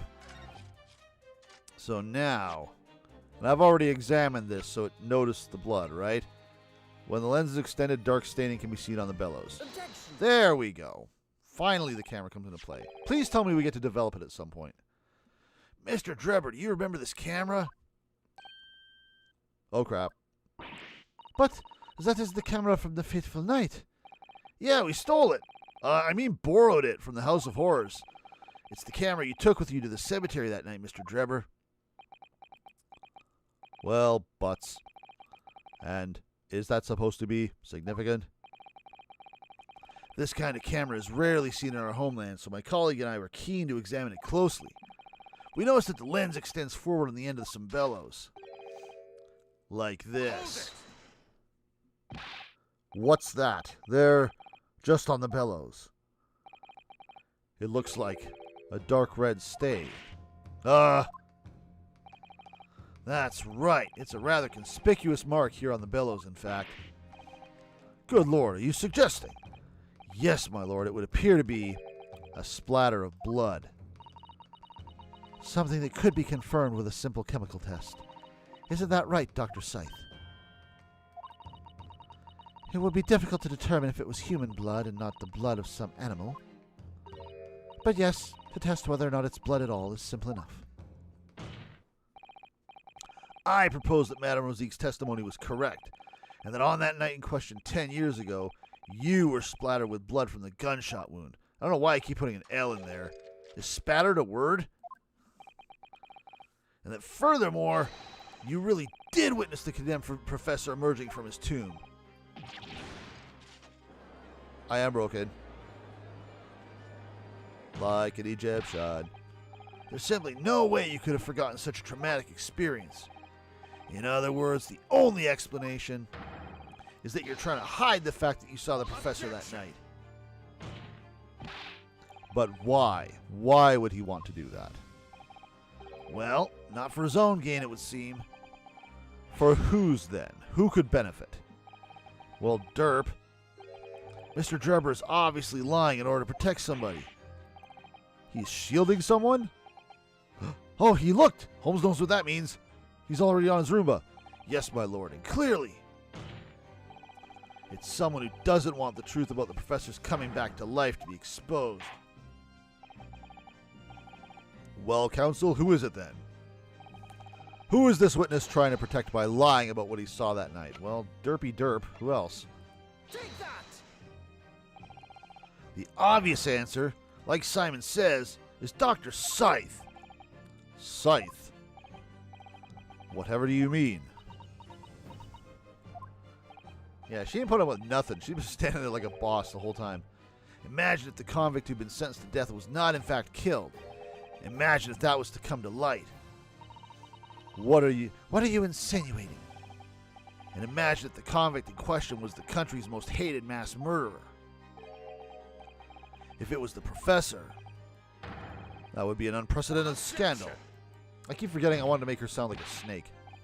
This is beyond a joke. Need I point out that the dead cannot come back to life? What you're suggesting would mean that the execution never actually happened. exactly what it would mean. Objection!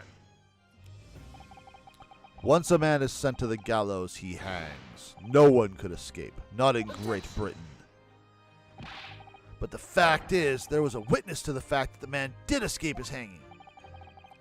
If that were really true, counsel, the implications of misconduct would not stop at the supervising coroner.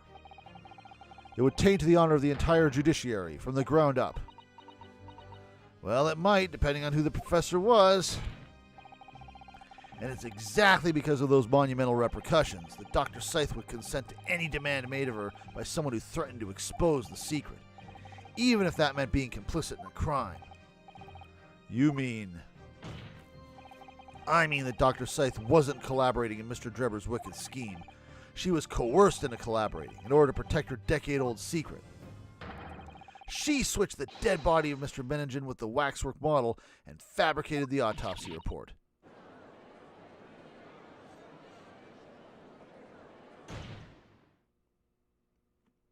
Here comes the boot.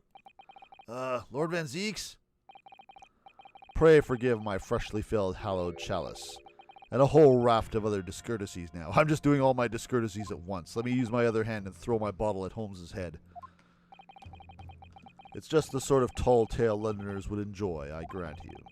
An executed killer rising from the dead, a Scotland Yard cover-up, a conspiracy at the highest levels. So let me ask you one thing. Got any evidence for it? If the condemned man really did emerge from his tomb that night, only to be shot in the chest, who pulled the trigger and disposed of him forever? Yeah, that's still up in the air. Yeah. We have too little information to work that out at present, I think.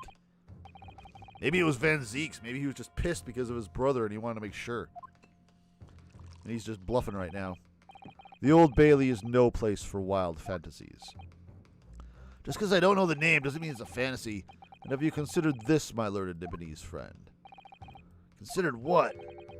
Do you realize just what a dangerous endeavor it would be to coerce this woman into such criminal activity? It's tantamount to declaring war on the entire British police force and judiciary. Quite. Hard to imagine any sum of money being offered for research could warrant it. To rely on some sage deception when so much is at stake would be madness. Well, I suppose... And this was no petty crime either. The victim was murdered. A man who'd already invested money in the venture, and would be instrumental in future profits too. Yes, I had no reason to kill Mr. Menningen at all. Yeah, still waiting for that motive. Again, he has a very strong motive to keep him alive. Or are you forgetting that his death results in me receiving not a single penny? The court is already aware of the contract between myself and the victim. No. Oh yes, let us talk about the contract, because that signature has me asking questions. There is the contract. That's very true. Yeah, who's this, whatever, Sam, whatever. The motive for this cape runs deep, though. I can feel it. Using threats to force the head of the forensic investigation team to cooperate is extreme, especially for a government grant he had no guarantee of receiving in the first place. If the research grant was the aim, taking Mr. Menningen's life would have made no sense anyway, which means Mr. Drebber's motive wasn't money at all. He was just trying to kill Mr. Menningen. But why? What was his motive then? Your time is up, my lord. Oh, does that mean Menningen was the journalist? Was this revenge for what happened? I guess that would tie in. And the reason... Hang on a second. Okay. This is my fault. This is my fault. Hold on a second. Boop, boop, boop, boop. I just want to check something real quick here. Okay. I can't find it right now. But I have a feeling that my mod may have bit me. Here we go. Menningen. It is. Okay, so again, I'm using a mod to change certain characters' names, so Sherlock can be Sherlock and Watson can be Watson and all this other stuff. There are some other names that have also changed, which aren't necessarily necessary, but I was very slow to clue in on this. Elder Menningen's original name in the proper translation, which has now been changed, is Odie Asman. Literally Asman, A-S-M-A-N. So that is actually his name here, Odie Asman. Asman as in, there's, I guess that's the O.Asman, that's his signature. And that also explains this. I'm like, who the hell is this other guy? Who's O. Asman? It's like, oh, that's who. That's why I was confused. But it means that he wrote the article. So maybe this is revenge? I don't know why you'd want to get revenge from 10 years ago, or why it would be so important that, again, you would coerce a government agent. I mean, why not just shoot the fucker? But whatever. Why can't you just commit murder like a normal person? Jeez. I'd say you have one last chance before the jury lose their patience with this charade. Okay. Let's see if you can back up your heady proposal, shall we? Oh, I like how he ducks out of the way. That's hilarious. How do you explain why this engineer would throw all caution to the wind and threaten his own country? You can just tell he's seen it coming too. He saw the earlier cases. He's just like, kaboosh, get out of my way. That was funny. Okay, so yeah, I feel like we've got this figured out now. At this point, I'm not prepared to listen to more of this outlandish conjecture without proof. So, counsel, present your evidence. All right, who exactly was Mr. Menningen to Drebber? There's a connection there that no one's seen yet. I saw it now, because it occurred to me the name was different. And I'm going to have to present 2 pieces of evidence to show what it is. What? Oh, yeah, I guess we are. We're going to have to show the contract in the article, right? That makes sense.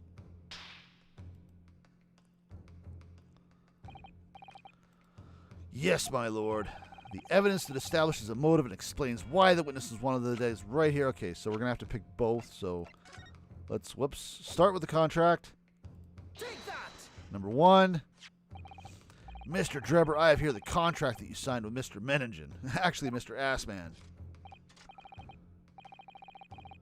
Is that ODS man? Odious man? Because he's dead. He's odious. He's odious man. Yes, that's right. The very document, in fact. That proves I had no reason to kill the man. No, I'm afraid not. As it turns out, this contract actually helps to establish the real motive for the murder you committed. It does? Well, I never. What are you talking about? Read it again, you idiot. I'm not finished. In order to demonstrate what your motive really was, I need this contract and one other piece of evidence. What other evidence? Just say it, damn it. Counsel, you will present your supplementary evidence without delay. The evidence, which when cross-examined or cross-referenced with the contract, establishes a motive for the deed. There it is. Take that! I can't believe I didn't notice that stupid thing. It's this newspaper article, my lord. That was written 10 years ago, and every detail has been examined already. What can it possibly tell us? That drivel should never have been written. It's typical gutter press nonsense that means nothing. But there's something significant that this newspaper article and the contract have in common. Hell yeah. Really? And it's that common link that shows very clearly why you were determined to kill Mr. Elder Menningen, also known as the Ass Man. It seems the defense has uncovered something the rest of us have missed. So, my learned friend, point out what these two pieces of evidence have in common. Where exactly is the link between this newspaper article and the contract? I'm assuming I'm just pointing at this. Take that! What these two pieces of evidence have in common is a signature. A signature? The signature on the illustration that accompanies the 10-year-old article and the signature on the contract belong to the same person. Oh, snaps. What? As the court has heard, this illustration was drawn 10 years ago by the newspaper reporter who found Mr. Drebber and interviewed him about his ordeal. If you look closely, the reporter's signature can be seen in the bottom right corner of the drawing. E. Menningen. And if you look at the contract here, which was signed between the witness and the victim last year, you can clearly see Mr. Menningen's signature at the bottom. That's exactly what that says. Let me see now. Good Lord, yes, they're identical. I don't know why the mod would choose to change this name when it's rather instrumental as far as just the actual art as well. I mean, if you can't mod the art, and I don't think it's unreasonable for you to not to want to bother with that, then don't mod the name. Otherwise, people are going to get here and be confused as hell. In short, the journalist who drew the illustration and wrote the article published about Mr. Drebber 10 years ago was the victim of this case, Mr. Elder Menningen. I mean, change names like Holmes and Watson because they should be Holmes and Watson, but, you know, the ones you came up with? Come on. Oh my goodness, I am actually broken now. I have shut down. Rebooting. Objection! But explain to the court why. Why would that constitute a motive for the witness to murder Menningen? Well, obviously, you just finished talking about that.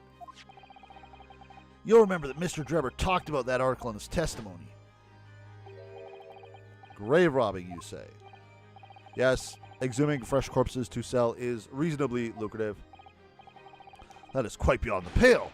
You would invite divine retribution, sir. Yes, well, I think I suffered retribution enough. The Daily Circus eventually unearthed my name and put it in print. It caused me a great many headaches. In the end, I had to leave the university. That was the only paper with the bad grace to identify me unambiguously, I might add. Then I gave up on my dream of becoming a scientist, and it was all because of that newspaper article. Just straight up murked him then, eh? At the time, you were a student of the University of London who dreamt of becoming a scientist. However, this single newspaper article changed your entire life. So Mr. Menningen used to be a newspaper journalist, did he? He did, my lord. In fact, it's a wildly held belief that Menningen managed to position himself at the heart of his criminal network, thanks to the many dubious connections he made during his time as a reporter. He was a bad man. So you had to give up on your dream and leave university. You lost everything. Eventually you found yourself working in the field of science, but only in the shadows. And all because of that article, written by Mr. Menningen. Enough! Time for my breakdown? Maybe. Nope, just pop and lock. Stop this endless drivel about my life. What? Explain yourself, Mr. Drebber. Yes, it's true. I had to leave the university as a result of that article. But it was just the straw that broke the camel's back. What do you mean? Almost every student of science in the faculty was too poor to actually conduct any research. But they struggled on with their hypotheses anyway. We all did, only to have them taken by vultures. Sooner or later, you knew your ideas would be stolen and patented by some wretch or other, after all. Good gracious. Making a name for yourself as a scientist in a climate like that was a miracle only a select few geniuses could ever hope to achieve. Personally, I wasn't one of those geniuses, so it was hardly a wrench. Being forced out of the university because of Lowgate was the best thing that could have happened to me. That seems like a lie. Mr. Drebber, do you genuinely believe that? Of course I do. Who's better placed to know whether or not I possess a talent for science than me?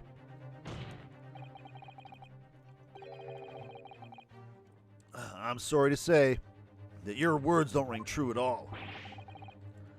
How dare you? Don't you have a trophy you're hanging on to? And I have evidence to prove it. Oh, maybe it's the trophy. How are you in a position to say anything about me? I don't know you from Adam. Fine. If you think you have evidence, go ahead. Show it. Oh, we're just not even a choice, eh? What could you possibly have to disprove the idea that I was happy to leave university because I lacked talent? Well, if it's not even giving me a choice of whether or not to present something, I feel like this is the only option I have. What else is even here? Right? It has to be. Do you remember this, Mr. Drebber? There we go. We found it at your workshop. Uh-oh. Forgot about that. Is that a Royal Society trophy for excellence in science? What exactly is this trophy, Counsel? It's the greatest honor that can be bestowed on a young scientist, my lord. You still have it. You haven't thrown it out. There is no higher accolade. It recognizes emerging talent and promises a bright future. Good gracious. Your prospects for the future were excellent, weren't they, Mr. Drebber? Because even then you were a genius in your field. But you lost everything. You had no more future. Your talents would go to waste. All as a result of this one newspaper article. Well, Butts. I don't know when you realized who Mr. Menningen was, but when it dawned on you that he was the same journalist who 10 years ago ruined your life, it's abundantly clear that you had no intention of forgiving the man.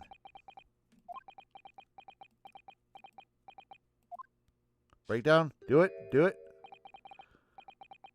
The truth is... Finally, he's gonna fold. Literally. There's a build-up. Are you gonna get shot or something? Okay. Wait. Is that Scythe? She didn't move. He's looking to the side. Oh, it is her.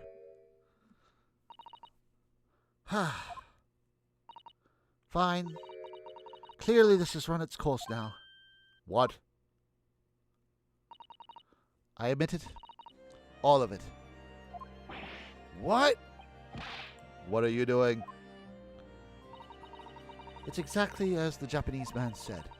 I was coerced into going along with this man's plot to murder the victim, on the condition that he kept my dirty secret from 10 years ago. Which you are now admitting. No. Good Lord! Dr. Scythe, do you realize what you're saying, woman? It's all true. That day, when I arrived at the Crystal Tower and saw the birdcage, my heart nearly stopped beating.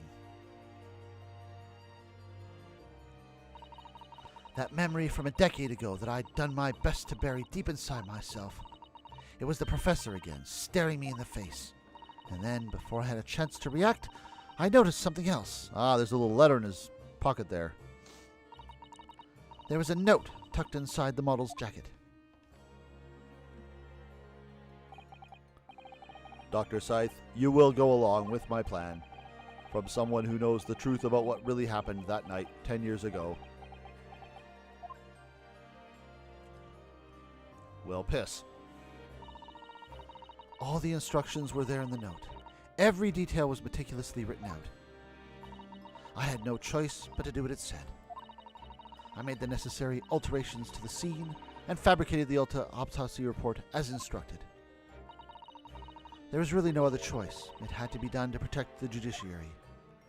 Protect the judiciary or protect you? I can only apologize now. Was she part of something bigger 10 years ago, or was it something she did? Or are we going to open that Pandora's box now?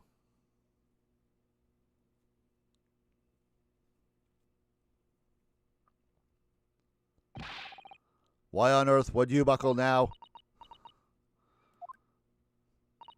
Well, there's no point in trying to hide it anymore, is there? I would have done anything to stop it coming out, even collaborate in a murder. But the great lie about that execution 10 years ago has been exposed. Whatever happens, I'm finished. Oh, well, you're just going to accept it then, eh? All right. Hopefully your little baby bird doesn't come after me with her 500 scalpels. So then, Mr. Drebber, what do you say to that? Your accomplice has admitted everything. Surely it goes without saying. You admit your partner too, then? I admit nothing at all. What? Because there's no concrete evidence? Have you forgotten that the kinesis machine was ripped to shreds by an explosion? Short of me admitting to a crime, there's really no possible way for you to prove I did anything wrong. But...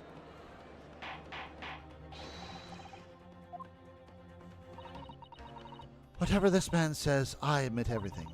He threatened to expose my secret, so I went along with his plan. We have testimony. Doesn't that count as evidence? And Lord Van Zeek's? Yes. I hope you'll accept my apologies. Whatever happens next is in your hands, of course. With a smile. Okay, Zeeks, what are you going to do? I have heard more than enough now. I hereby present the final findings of this court. Really? This trial is not the proper forum with which to pursue the alleged wrongdoings of Mr. Drebber. It isn't? The defendant is Professor Benjamin Dobindu. Oh, yeah. Very true. It had slipped my mind. Isn't he one of your closest friends? As the court has heard, Dr. Scythe has admitted to the allegations brought by the defense, thereby absolving the defendant of any possible guilt. Fair enough. You mean... At the present time, it is the conclusion of this court that the defendant was not involved in any wrongdoing. He is not naughty, he is nice. Does the prosecution have any objection?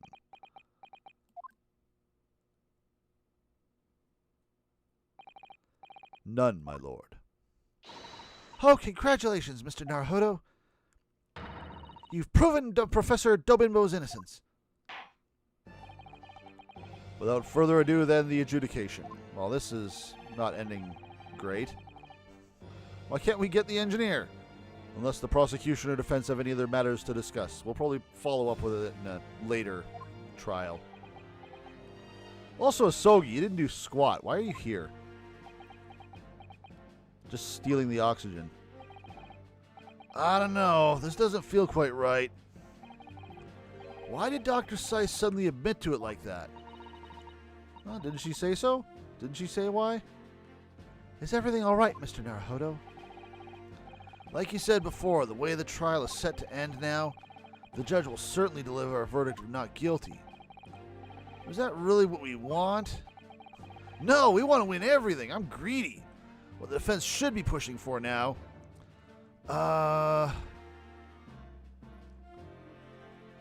Immediate adjudication is just what he was going to do, so further testimony is what the judge wants to do is immediate adjudication. We probably want the other thing. Objection. Yeah.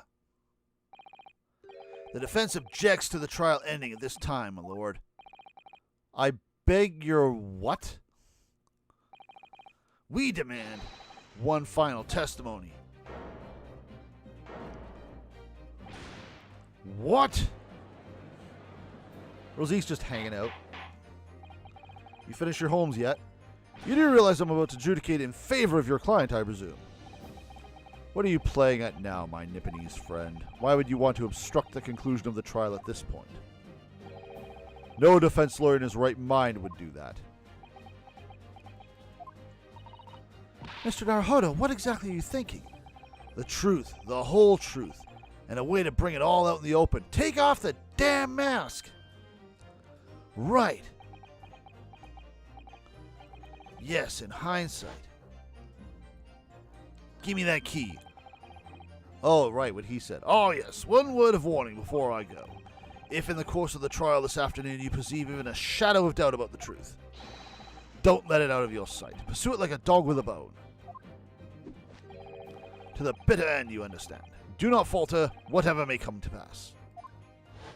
Easy for you to say, it's not your ass on the line up here. I'm sure Mr. Holmes knew. He must have deduced that this would happen.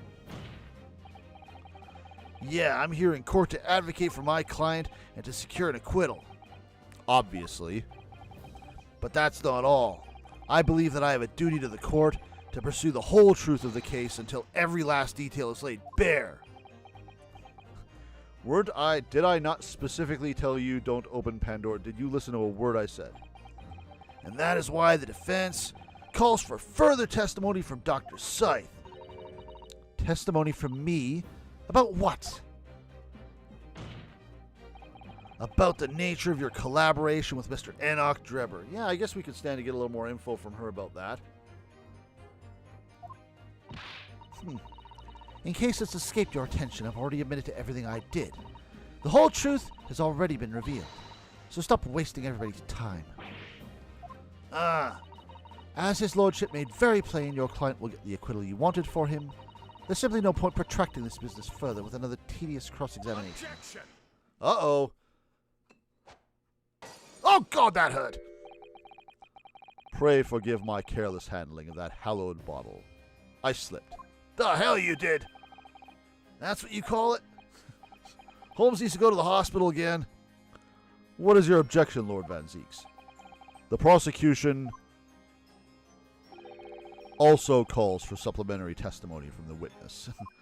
Yeah, you want to know more. This is your brother dead we're talking about. Don't be stupid. Well, there's a pose we haven't seen in a while. If there's more to this case than has yet come to light, then I will join my learned friend in pursuing the facts until the bitter end. You'll what? Lord Van Zeeks, he's brawling again. This is sweet.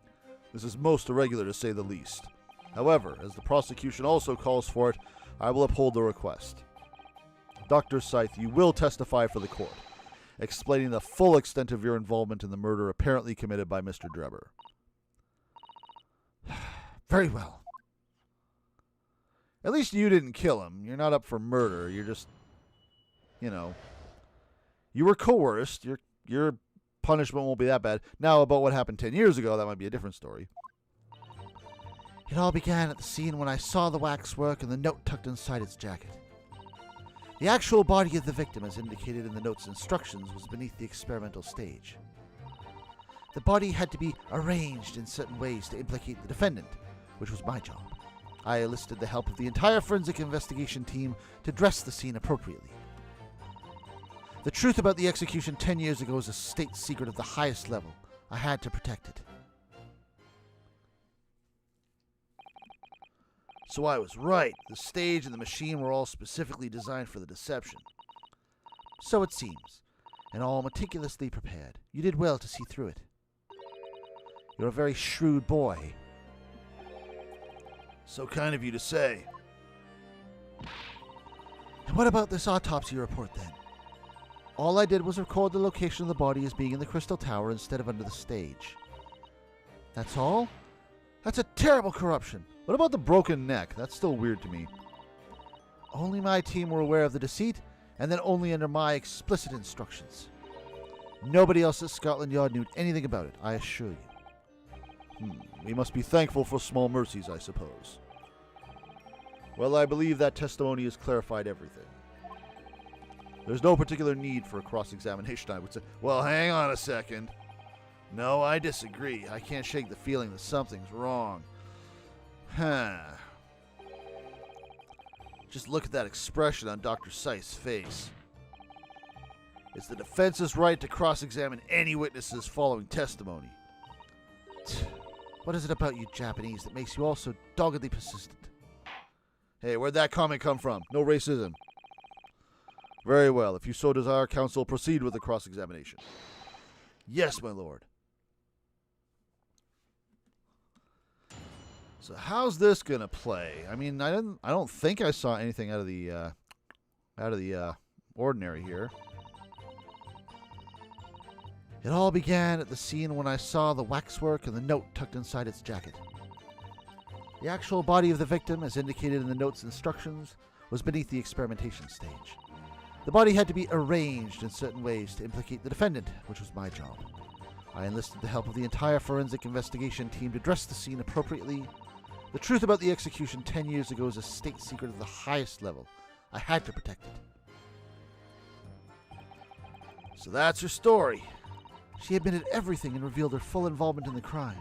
I do wonder if there could really be much more to it. Well, I don't know, but I just have a feeling. Do you, Mr. Naruhodo? The truth is, I find it strange too. How those two are reacting to this in completely opposite ways, I mean. Yeah, exactly. For some reason, I feel sure they're still trying to hide something.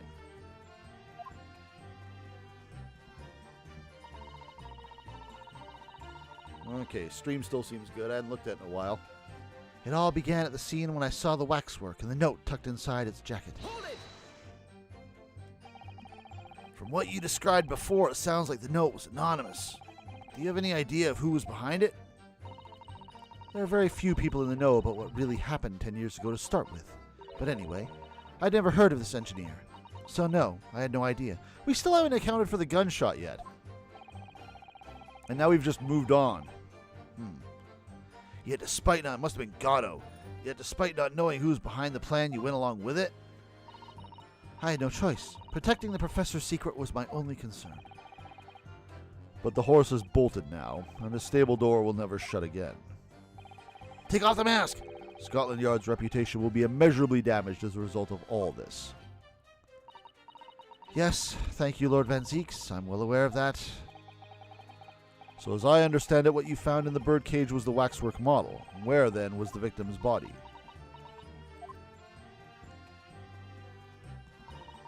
The actual body of the victim, as indicated in the note's instructions, was beneath the experimental stage.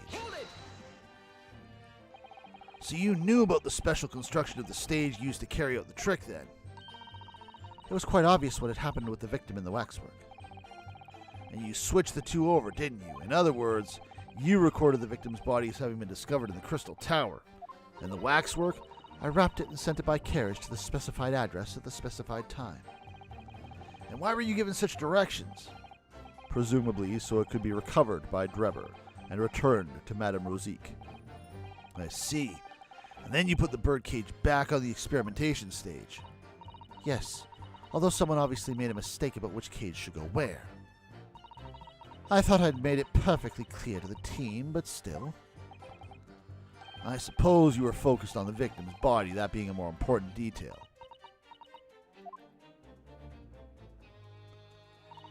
The body had to be arranged in certain ways to implicate the defendant, which was my job. When you said arranged, I presume you mean with this? Yes, the instructions in the engineer's note said something along the lines of, fabricate some evidence to make it clear that Dobimbo alone could have killed Meningen. So you mean this was your doing? I fetched Dobimbo's ridiculous screwdriver from the stage and took it with me, alone, to the abyss under the stage where the birdcage had fallen. Alone, Doctor? That seemed like an interesting stressing. I didn't feel it would be appropriate to involve anybody else in that particular part of the deception. Why is the music gone? What the hell? There was a void under the stage where I found the birdcage lying in the dirt. Did you stab him? I approached it, leaned down, and slowly opened it up. What's all this about? Then, I took the screwdriver in both hands. Oh, okay, so... all right then. So you're the one who killed him. All right. I mean, I didn't know. I thought someone would be hiding under the stage, and it might have been her. But to do it after the fact like this, that's interesting. Okay. And then you noted that in your fake autopsy report as a fictitious cause of death. Oh, no, wait. He broke his neck, didn't he? That's still not... How did that happen again? Exactly. So, the actual cause of death was... the trauma resulting from the 30-foot drop. My word. So that would still be Drebber. What is it, Miss Suzuto? Something about Dr. Seiss' last statement is playing on my mind, that's all. Yeah, mine too. Dr. Scythe. There's really no need to shout. I can hear you perfectly well. Hang on a second. Where's that picture? Where's the picture of the dude? No, that's not it. Where's... There it is. Okay. Just stabbed. In the heart. There's really no need to shout. I can hear you perfectly well. That actually kind of parallels the death of the professor, too. He was shot in the heart. This guy was stabbed in the heart. This game sure loves its parallels. The defense calls for you to add what you just said to your formal testimony. What? Why? Oh? Which part? Oh, am I going to have to pick something? It'd be the real cause of death, right?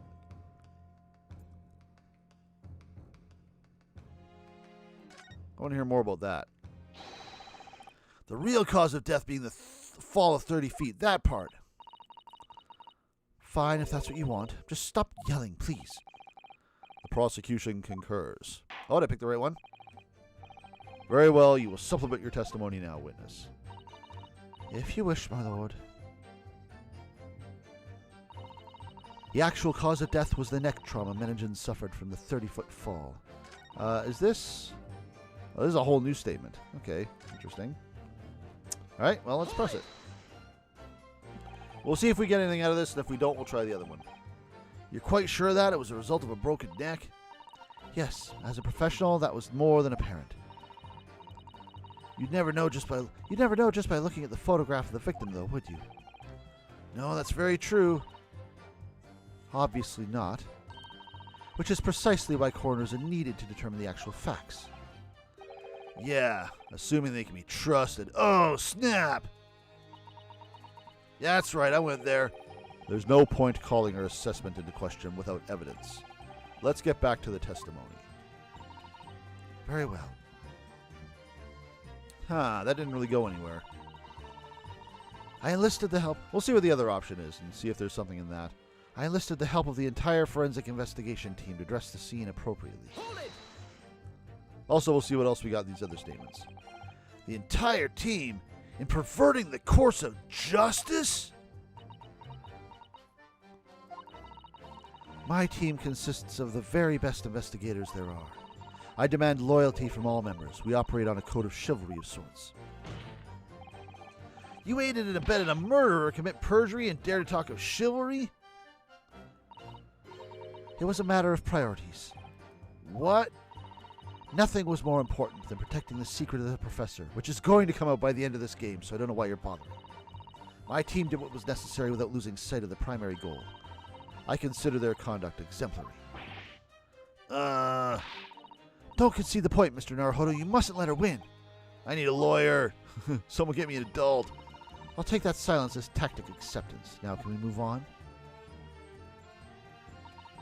The truth about the execution 10 years ago was a state secret of the highest level. I had to protect it. Maybe we'll get something out of this.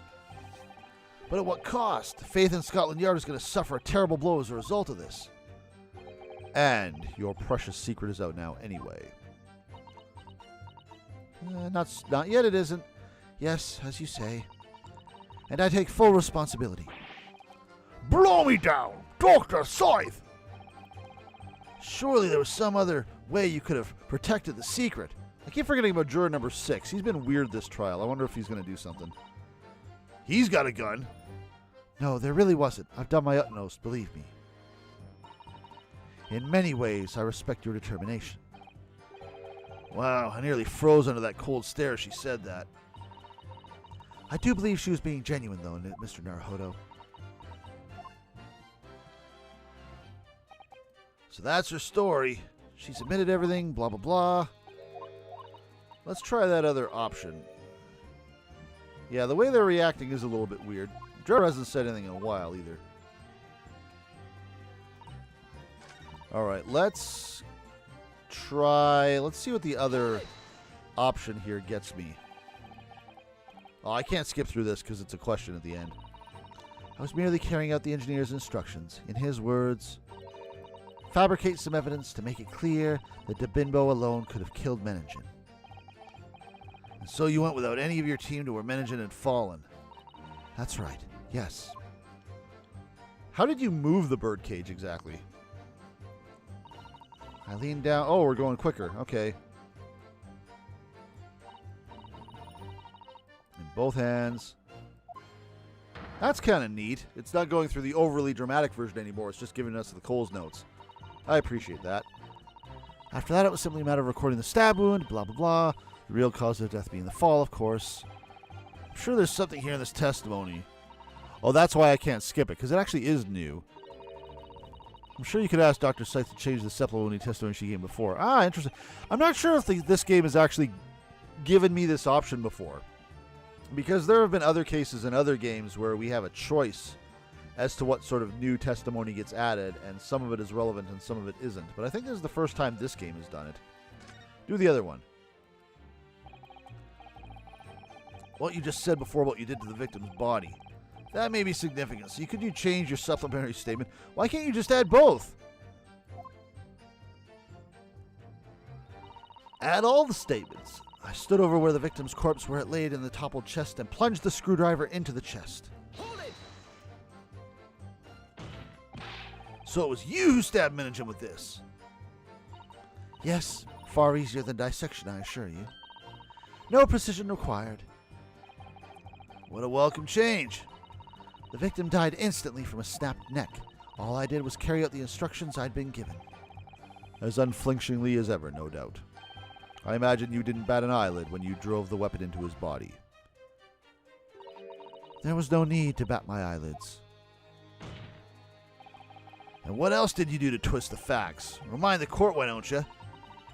If you wish.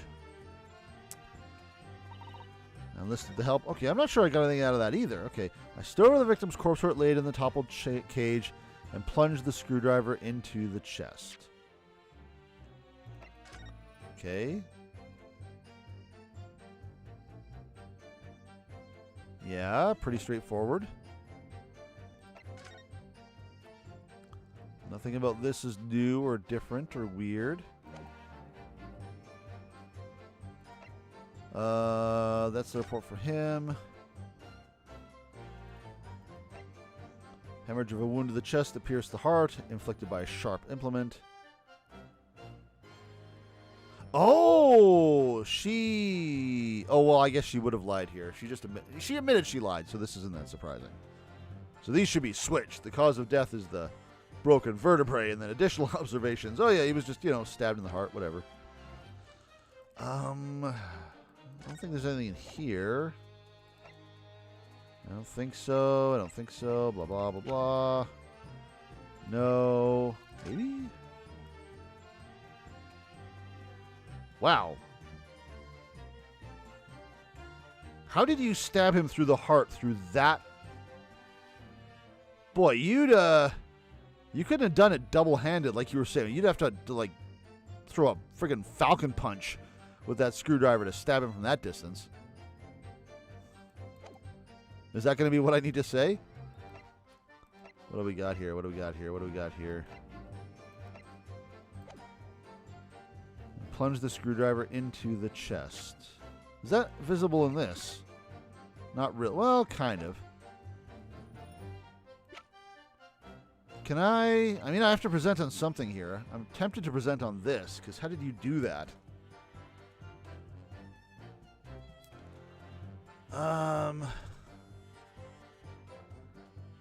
Let's try that. Let's try that and see if it goes. Objection! Nope, that didn't go. The defense would have to object to that last statement. I would have to overrule your objection. Well, you just... Man, I lose that health instantly in this game. What was the other thing that she mentioned? Just the cause of death. I don't really have anything that contradicts that aside from her own autopsy report that she admitted she faked, so...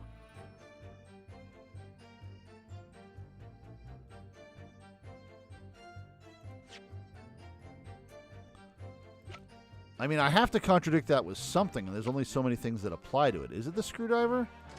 This is still a weird-looking screwdriver to grip.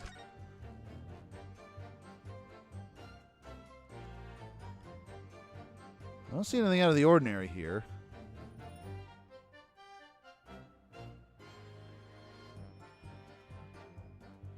It's weird that it trickles down the front of his chest. It kind of implies that he was stabbed while he was standing upright, but I'm not sure if that matters. I still think the cage is too big for you to be stabbing anybody. He seems relatively well protected in there. You certainly didn't stab him in the motion you intended. Let's see if this gets me anything. Oh, it did. I have no idea why. I've got a nasty feeling, really, that this inconsistency points to an extremely uncomfortable truth. What on earth is the matter, Counsel? Have you lost your tongue? Dun dun dun dun dun dun dun dun. This is new music, so it must be made. Do. I apologize, my lord. Dr. Scythe, in that last statement of yours, there's just one point that seems to defy explanation. How did you stab him when he's protected by like 3 feet worth of cage? Out with it, my learned friend. There's an obvious inconsistency between your description and this photograph. It's so obvious Simon has no idea what it is. Is it the cage? Which shows the victim in the bird cage following the events that led to his death. Objection! The court has already examined that photograph in depth. There's nothing new we can learn from it. Yeah, we have already considered it. It's true.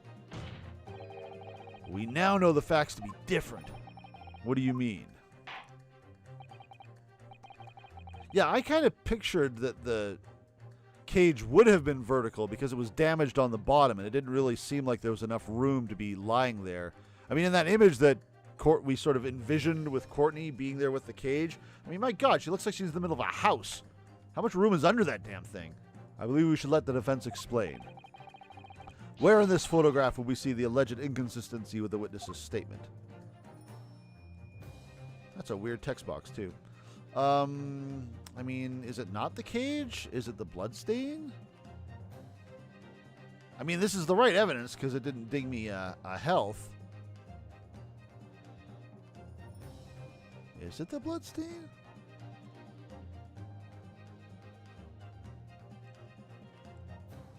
I'm not sure if it's the bloodstain or the birdcage.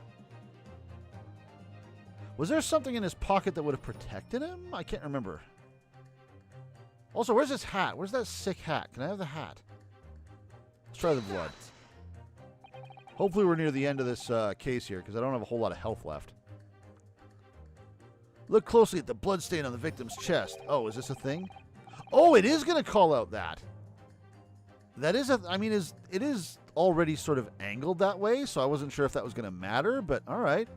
It clearly extends in a downward direction toward the man's feet. And why is that significant, Counsel? Here's a cool picture.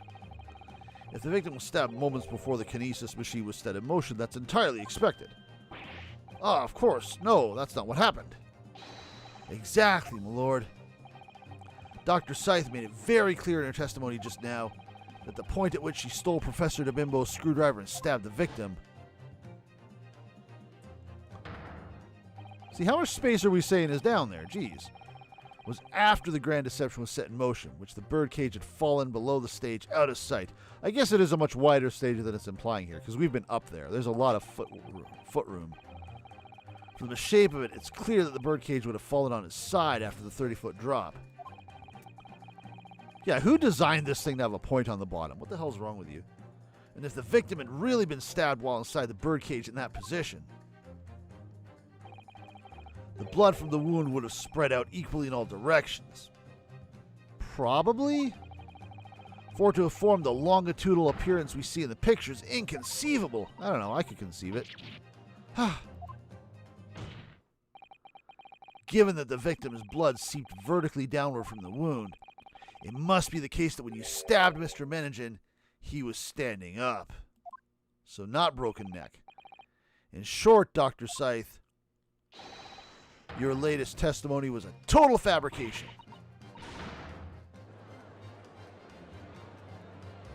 She kind of gives me Eggs Benedict vibes. I knew it. I was right. Now I've identified that contradiction. There's only one way to explain the facts. We've all been under a great misapprehension here. Wait, did she do everything? What sort of misapprehension? What if it was all just her? I mean, she has a team. Maybe I'm trying to think back over all the stuff. I mean, he put a time bomb in the thing, so okay. And Dabimbo saw him with a crossbow, so I guess he was involved. Yes, he was actually involved, and he had a reason to kill Menningen and all that other stuff. You claim you were coerced into helping Mr. Drebber as a result of the note he left in the waxwork. You claim that you made changes to the scene of the crime to implicate the defendant. And you claim that you authored a fake autopsy report to cover your tracks. But one of those claims is an out-and-out lie. Wait, what? Which one? I wasn't paying attention. Because the question of what the bloodstain really tells us is only one possible answer. If that is the case, what is it, man? Counsel, you've clearly struck upon a revelation. Now tell the court what it is. Which part of Dr. Psyth's story is shown to be a lie by the contradiction in her testimony? I mean, the stabbing, right? That's what we're calling, how she was coerced, the autopsy report. This is what we're objecting to, right? I hope that's right. The answer is very simple if you consider the sequence of events. If when the victim was stabbed, the blood from the wound seeped downward as it did, we can be sure that the victim must have been either sitting or standing upright at the time. But as you rightly pointed out, the birdcage would have fallen on its side when it fell beneath the stage. Yeah, it would, which tells us that the victim must have been in that position of his own accord. Objection! Huh? That's impossible. The man was dead, remember? Wait, of his own what? No. What's... He was in what position of his own up? The victim must have been in that position of his own accord. What, he unstrapped himself and got out?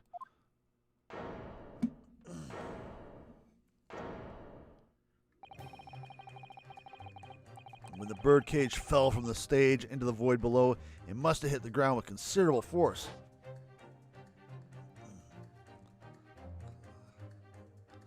Was he able to let himself out? Interesting. But Mr. Menningen didn't die in the fall. I guess he couldn't have been strapped in that securely. The point wasn't to imprison him. It was just to kind of give him something to hang on to. He probably lost consciousness for a while, but when he came around, he got to his feet to climb out of the cage. Just as Dr. Psyth appeared.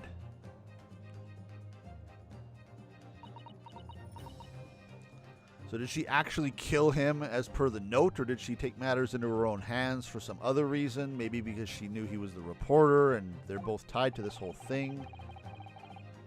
If the victim was in fact alive at that point in time, it changes everything.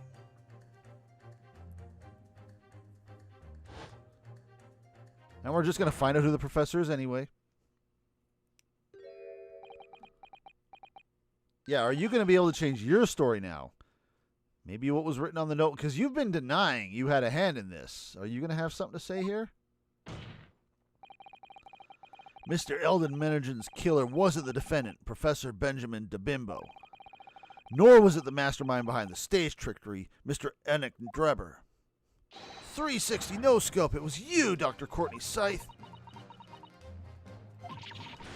Okay, I take back what I said before. You are a murderer and you are going to get fucked over here. Order, order, order! Can this possibly be true? Have you been taking me for a fool? Yeah, Drebber, you should be having some input here. It was you, was it? You killed him. Who did you think it was, Drebber? You hoped that by admitting to being an accomplice in Mr. Drebber's scheme, the trial would end before you were accused of a far worse crime. Cold-blooded murder. Uh-oh. Here come the breakdowns. Oh, do shut up! You're so desperate now, you're making all this up. As if I would do something like that. Objection. Who was that? Oh. I assure you the defense is not desperate, Doctor. Mr. Naruhodo's established the facts using evidence and logic alone. Ha! Logic! Don't make me laugh. Sadly, your logic has a gaping hole in it. What? What do you mean? I'd have thought it was obvious. A motive, boy. You're lacking a motive. What possible reason would I have to kill Mr. Menningen? What about the note? Menningen was involved in any number of criminal activities, from coercion to theft to murder. But there's no known connection to Dr. Psy there. Well, yeah, but she was ordered to by the note. Isn't that the motive? I'm rather relieved to say it does seem somewhat far-fetched. True, there's no obvious motive, but there's still something in the back of my mind. I feel sure I've seen something else that hints at why the coroner might have done this. Really? I feel sure I've seen something else somewhere that hints at why the coroner might have done. Is it a connection to the past case then? Yes, I might have tampered with the crime scene and concocted a fake report. But murdering someone for no reason is a very different story.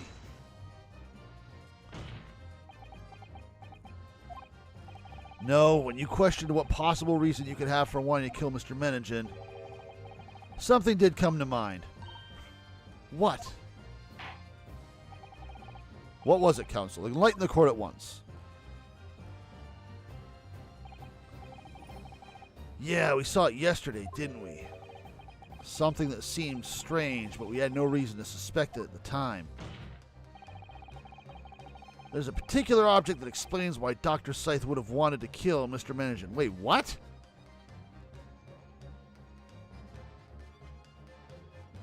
The iron mask, scalpels, the screwdriver. Well, it wouldn't have been the screwdriver, because the screwdriver has no connection to anything. Why the iron mask? Why the scalpels? What is either of these? I mean, we saw it yesterday, didn't we? Something that seemed strange. We saw the scalpels. We commented on it, but what does that have to do with Jack? Why Dr. Scythe would have wanted to kill Mr. Menningen?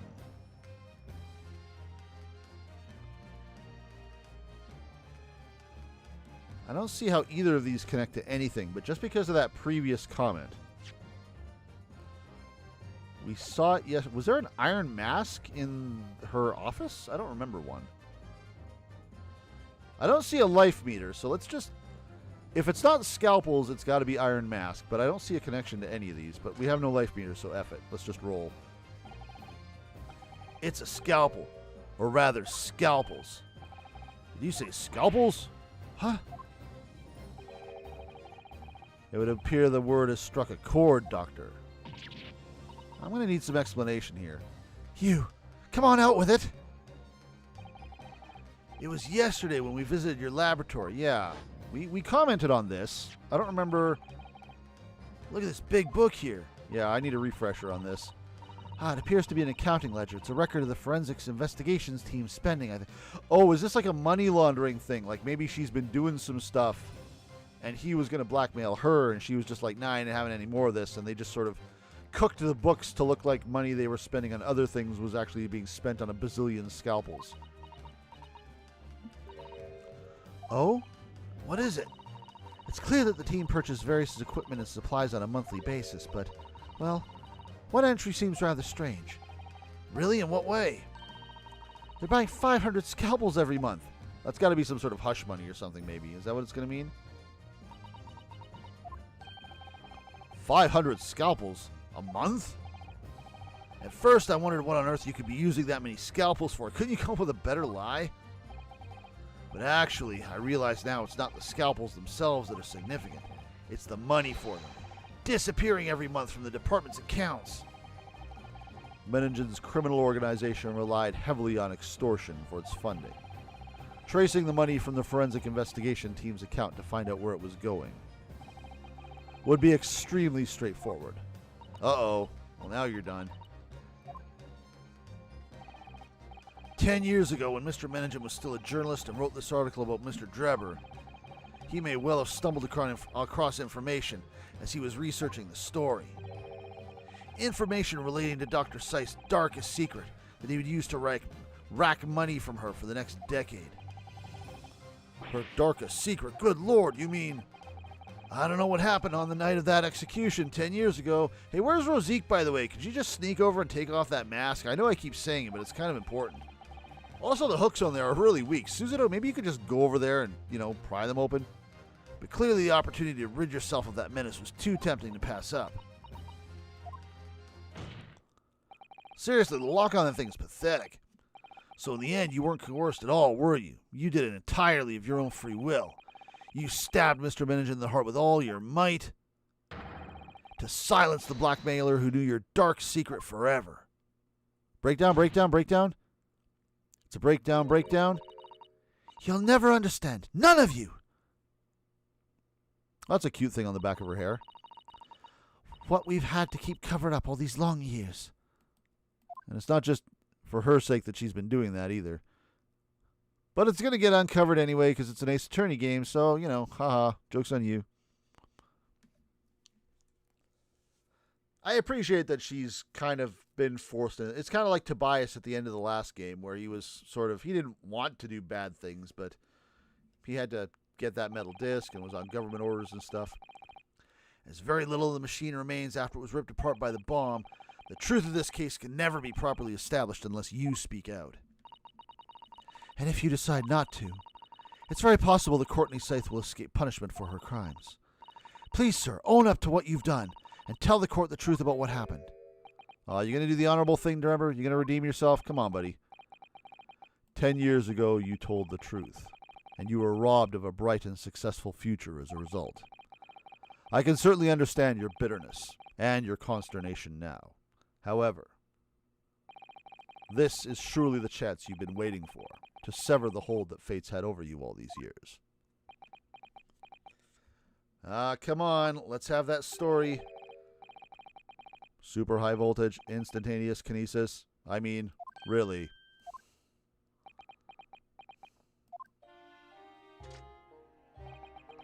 It's the addle-brained mock scientists that are the worst, They don't recognize the fact that they don't have talent. They can't even get that right. And so they end up chasing impossible dreams, having unbridled faith in their abilities. They go on and on about their wonderful hypothesis, their stupid eyes shining like a little child's. They make me sick. I can't abide their foolishness. Careful, Mr. Drebber. You're going to break the witness stand. I was particularly pleased with the kinesis machine. It made for quite a show, didn't it? So you admit it? You admit that it was nothing more than a sham made for the purpose of killing the victim? Yes, I admit it. I did it all in the name of revenge. Revenge for the future that Mr. Menningen's article had deprived you of 10 years earlier. But the revenge you sought didn't stop at Menningen, did it? Which is where that very particular waxwork comes in. Yes, I see. The condemned convict that you saw rising from the grave in Lowgate Cemetery 10 years ago. If your account of those events was all true, then obviously Scotland Yard couldn't afford to acknowledge what had happened, even if it meant discrediting a bright young man and crushing any future career he might have had. So your plan required that you abduct that particular waxwork model in order to exact your revenge on Scotland Yard as well, or on Dr. Scythe to be precise. Pop and lock, pop and lock. It was a year ago. By some extraordinary twist of fate, Menningen turned up at my workshop. He didn't remember who I was, of course. He just wanted to employ my services as an engineer. And he happened to have a paper with him. An article on the front page caught my eye. About the coroner who'd handled that bogus autopsy report being appointed head of a new forensic team. When I learned that news, my cognitive processes started to devise the plan. What a horrid tale. He robbed me of my future, so I wanted to use the man's own wiles against him for revenge, and have that rotten Scotland Yard eating out of my hand at the same time. I will break this witness stand. I wanted them all to suffer the same humiliation I'd had to suffer. Boosh, boosh. Juror number 6. Is he going to do anything? Is he going to stand for this? He's sitting over there crying. His dreams have been shattered. Your actions against those who'd ruined your future were justified as revenge, at least to yourself. Certainly no one has the right to destroy another's prospects, especially for purely selfish gain. And yet, in carrying out your plan, you did exactly that to someone else, didn't you? Did I? Oh, you mean DeBimbo? Professor DeBimbo's only crime was passion for his hypothesis. No, he was stupid, didn't you hear me? But you had no compunction about sacrificing his future to exact your revenge. You knew that he would be forever branded a failure and a fraud. Perhaps life treated you unfairly 10 years ago, and others' misconduct left your life in tatters. But remember this. Your own actions resulted in exactly the same thing for another perfectly innocent young man.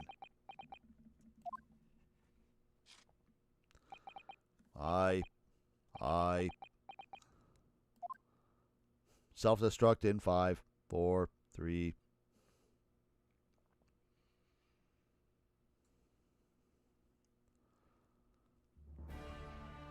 Now take off the mask. Lord Van Zeeks, what of Dr. Scythe?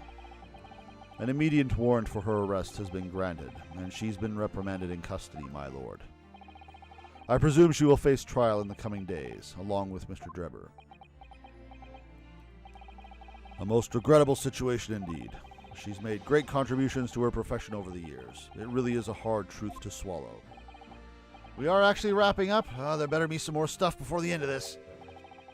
However, that is a topic for some future occasion. For now, Professor DeBimbo, why did Asogi even come to the courtroom? He's literally just been a wallflower. Oh, yes? It seems there was a great deal more to your experiment than you realized. However, I think we can assume now that all the sordid details have been brought to light. This has been a very long and profound trial, but I'm pleased to say you are nice. This whole experience has taught me a very great but painful lesson. Me, this dedicated scientist, this devotee of natural philosophy, I've been selfish and self-centered, and above all, a fool. Professor, stop calling me that. That's a mass murderer. I spent my entire life thinking of nothing but my research, misguidedly believing that I could do whatever I set my mind to, despite my lack of talent. I'm literally just a cauliflower, and the worst of it is, in the process, I've caused others pain and misery. Others who are far, far greater people than I. No, Professor, that's not true. What? Don't tar yourself with the same brush as Drebber. What happened was his doing and his alone. This outcome is his fate, not yours. You're not to blame in any way. Lord Van Zeeks, you do realize your friend's going to die now, right? And the derision with which he referred to you earlier, calling you a fool, talentless even. The man has no idea. To believe in yourself and work your fingers to the bone to realize your dreams. That's laudable, not laughable. No one has the right to deride another for such choices. Being nice to your friend again, finally. Again, just comforting him before he dies on his way out of the building. Thank you, Barrick. So, ladies and gentlemen of the jury. Yes, my lord. We didn't get to hear your voices too much, and that's good, because I couldn't come up with good ones for you. It is the court's expectation that you find the defendant not guilty of the charge of which he stands accused. I presume there are no objections? None from me, my lord. Certainly not. This trial has really made me think, but this is the right decision. It's all been proven methodically and rigorously. I have no misgivings whatsoever. Hey, what's that? He's done, is he? It's all over? I don't know what's become of the yard these days. I don't recognize the place. Very well. In that case, I hereby pronounce the defendant. Are we going to get interrupted? Nope, he's nice.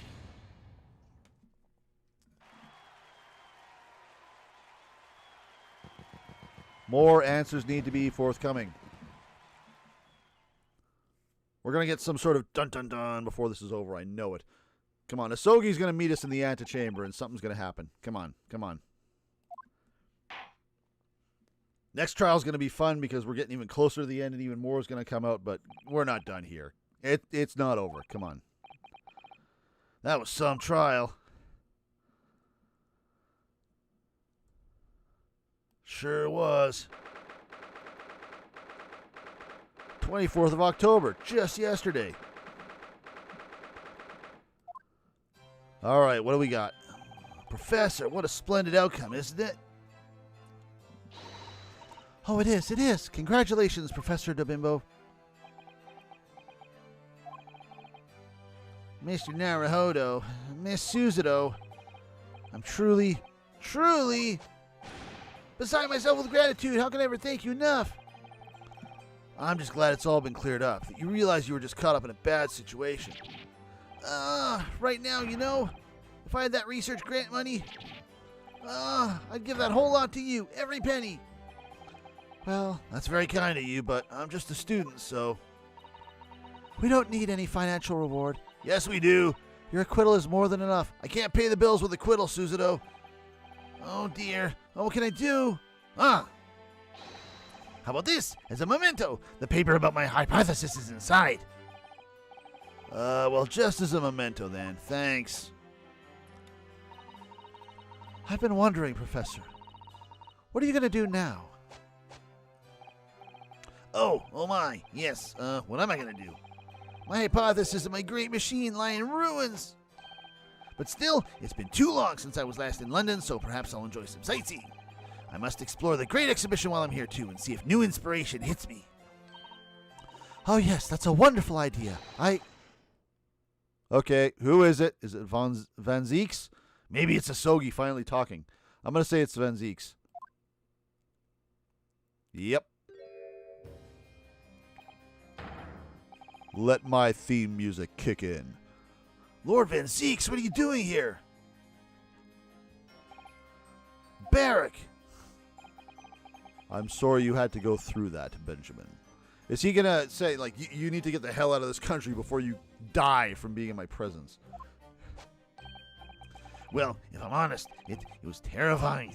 You were like a great demon behind your bench there, snarling down on your prey. Thank you.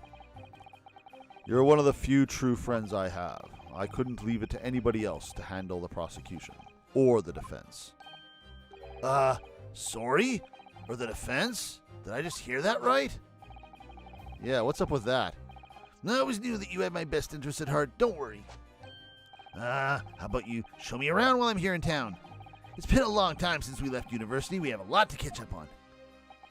No, seriously, you're going to die. Get the hell out of town. Listen, Benjamin. In a few days, your acquittal will be made official. When that happens, you must head straight to Dover. I'll accompany you. What? From there, you'll cross the channel and make your way back to Germany. I've already purchased the tickets. But no! Hold on a minute, Barrack! What about the great exhibition? This is the chance of a lifetime for me. I want to look around. No sightseeing, Benjamin. Give up on the idea. Does he know something about the deaths? Like, is he covering up things too? It's obviously not him doing it, but maybe he's just buying his own press, and I don't necessarily blame him for that, but it's pretty clear he's trying to save Benji's life here. Sometimes it's hard to see any warmth in those eyes, Barrack. Good, I've been practicing. Lord Van Zieks? What's all this about? A necessary precaution. Yes, I think I understand. You do? Well, Iris told me that when you met Lord Van Zieks at his office some days ago, he asked how Mr. Natsume was doing. Yeah, that's right. I remember being surprised at the time and thinking it was nice of him to ask. I didn't actually care. I just wanted to know about my record. The point is, Mr. Natsume is still alive and well. That's not my voice. even though it's been more than 6 months now since he stood trial with the Reaper as the prosecutor. Oh, you mean the Reaper's influence doesn't stretch overseas? Well, what about Gina? Those in the Reaper's sights meet their ends days or sometimes months after their acquittal. That's been the pattern up to now. Except for Gina. That's still not explained. But of course we know that both Mr. Natsume and Gina were completely innocent. Is that the deciding factor? Were the people that died bad guys? Huh. Who did we... Yeah, this is only the third case, and we've prosecuted Saseki twice and Gina once. The only person that's actually died, per se, has been Magundal, who was, of course, a baddie. Is that the trick? Like, again, how is this discriminating? I don't know. We still need answers. True. And perhaps that governs the Reaper's actions. The truly innocent are spared. But I don't want to take any chances with a close personal friend. But Barrick! Like the mustached Nipponese, this man should leave the country without delay. That's why I'm packing him off to Germany at once. Dude's just trying to save your life, man. It's cool. Right. Does your friend-shaped package get any say in it? No. Goodness. Was this your intention all along, then, Lord Van Zieks? In court, where people think of him as the Reaper, this man seems absolutely merciless, and yet, sometimes I feel as though I don't understand him at all. It's time to go, Benjamin. Back to prison for the time being. Yes, all right. Well then, Mr. Naruhodo. Thank you so much for everything. Not at all, Professor. It was a pleasure getting to know you, you goofy bugger. Best wishes, Professor Dabinbo. Well, once the dust is settled, you must come and visit me in Germany. Anyway, goodbye for now. The fact that they keep calling him the Professor when there's also a mass murderer called the Professor. Like, why is the mass murderer called the Professor? I'd like to know how he got that name. There are some deliberate choices being made here, and I'm not sure why. Now, my Nipponese friend. Oh, yeah? I thought you'd gone too. We have matters to discuss. Can you spare me some time?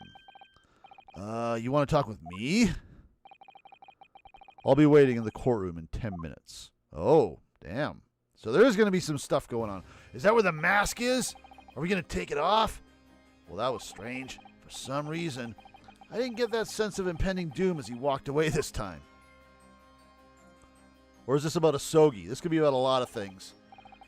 The Enigma, Baron von Zieks. All right, hit me with that plot. What does he want to discuss, I wonder? The answer awaits us in the courtroom, I suppose. Here goes, then. Please don't set me on fire in a carriage. That would not be cool. Hey, remember when we used to close cases with having to pick a piece of evidence out of our inventory to show that people cared about people and stuff? I can't remember the last time we did that. I'm pretty sure it happened during the Soba case in Spirit of Justice. Yeah. How did this get in here? Where did you get that? Oh. And Mask Boy here. So, are you satisfied? You saved a guileless scientist from a great injustice. Yeah, I think so. I'm relieved, at least, that the man's innocence can be proven. Anyway, I imagine you've been wondering where my animosity toward you Nipponese comes from. Ah, we're going to get some answers for the racism at least. All right. Let's get some backstory. I want to know. Tell me. Need to make my fish face first. Well, at first I thought you just didn't like me. Imagine you saw me as a pretentious child from an unimportant land who had no business being here. Correct. But now I think differently. You clearly know our ways, so I would guess that some specific incident led to your thorough dislike of my race. Will you tell me what happened, please? The Professor. Ah, here we go. I thought I'd never hear that name in this courtroom again, to be honest. He took your brother's life. Klimt. My brother was Klimt Van Zieks. 16 years ago, when I was still just in my teens, he was already the director of prosecutions and a key member of the judiciary. I looked up to him. He was everything I aspired to be. He was involved in the establishment of justice systems in foreign countries as well. There were exchange programs between Britain and other nations then, too, to share knowledge and ideas. As part of one of those programs, 3 judicial students came to Britain from your homeland, the Empire of Japan. That wouldn't have been 16 years ago, but was it 6 years ago? I think it was. Because Mikitoba came here, the judge came here, and I guess there's a third. Maybe it was like Asogi's dad or something. He would have been too young. He would have been like 10. If it was 16 years ago, then one of them could have been my father. Oh, it was her father and the judge then. Of course. I remember Dr. Mikitoba well. I had no idea. I was a minor at the time, training at the prosecutor's office. One day, Klimt introduced me to the 3 visiting Nipponese. So, you've actually met my father. He and his colleagues were polite and amicable. They were adept at their work and exacting in their standards. It was my first encounter with the Nipponese spirit, and it made a very great impression on me. But 6 years later, that's when it happened. Okay, so the professor. I was guessing the professor was probably going to end up being Japanese, because that would certainly explain the animosity. But now we're getting some timeline here. So those guys visited 16 years ago. 6 years later, 10 years ago, the professor. The investigation was going nowhere. There were no suspects even, just an ever-growing list of victims. And in the end, my brother became one of them. The last, in fact, before the case was finally resolved. Watch it be her father. Watch it actually be her father. I'm so sorry, Van Zieks, truly. Klimt was always ready to put his life on the line for justice anyway. So he wouldn't have wanted it any other way. He lost his life to the killer, but it was his victory in the end. For me personally, though, it was a great loss. I found myself in a very dark place indeed. When I finally found out the killer's identity, the reason why no one had been able to catch the man sooner ceased to be such a mystery. He'd been hiding in plain sight all the time. In plain sight? Are you aware of political events 10 years ago? It was a period of extremely sensitive diplomacy between the British and Japanese empires. So he kind of got away with it the same way Giselle Brett got away with it. Correct. The Anglo-Japanese Treaty of Friendship and Navigation was being concluded. The leaders of both countries were deep in extensive political discussions, which is why this particular killer's appearance in court was conducted as a closed trial. Yep, just like Giselle. If the British public had known the identity of the killer, not only would the treaty have been in jeopardy, but our 2 nations could very well have ended up at war. Yep. So I'm guessing it was the 3rd person, but maybe that'll be a red herring and it'll be someone who's still alive. Maybe it's the judge. Oh, Joguku or whatever his name was. That would be a twist. The judge is the mastermind? Damn. But that would mean, you mean to say the professor was... Take off the mask. Do it, do it, do it. Both of you. Oh, shit. When the Oh. trial reached its conclusion, Oh, damn. I Oh, thought to damn. myself, yes, it's time.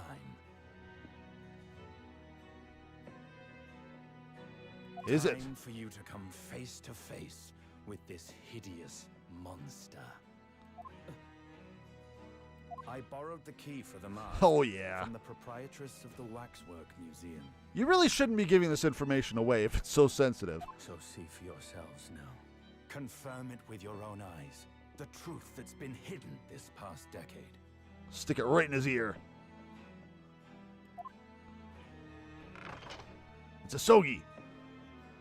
I mean, it's going to be Japanese somebody.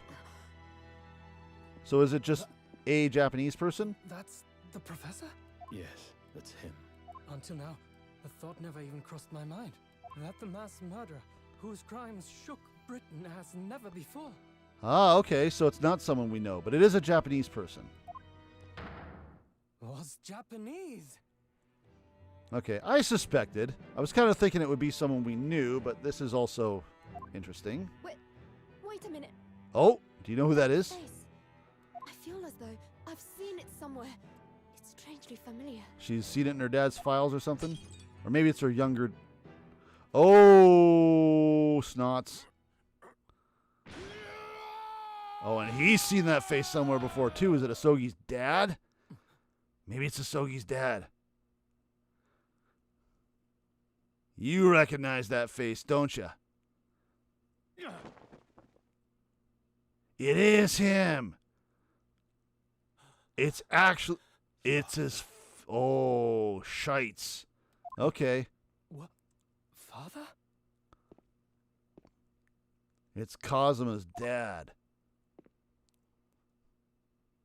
So this is what they were talking about as far as just the... I don't know, some of the comments that Asogi was making way back in the first trial, just about Kazuma! making amends sort of thing. But seriously, how are you still alive? Best friend, Kazuma Asogi. After a whole year, finally his memories returned. Well, one of them has.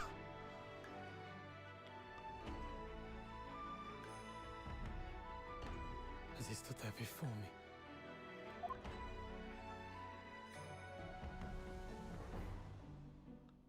No scars or nothing? Ryunosuke.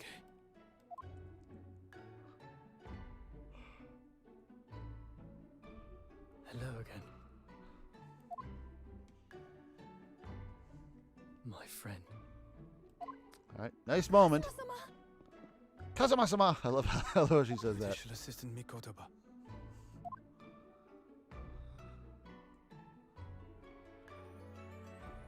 So are you still going to be helping Van Zeeks, or what's going on?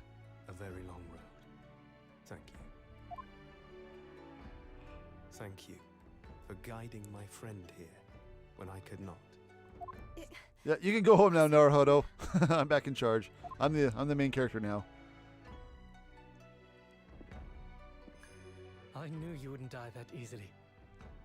Kazuma. Still, again, Holmes has got some explaining to do. I owe you thanks, too, for taking good care of that in my absence. Oh. Karuma. Great blade of the Asogi clan. So now what's going to happen Passed next down through case? the generations.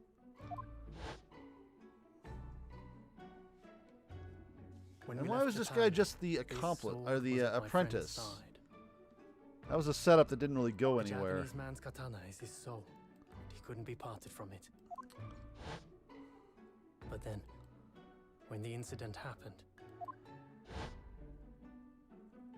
it was Susato-san's wish that I inherit this, and I've kept it with me ever since, along with my memories of the friendship we shared. With this by my side, I always felt that you were watching over me somehow.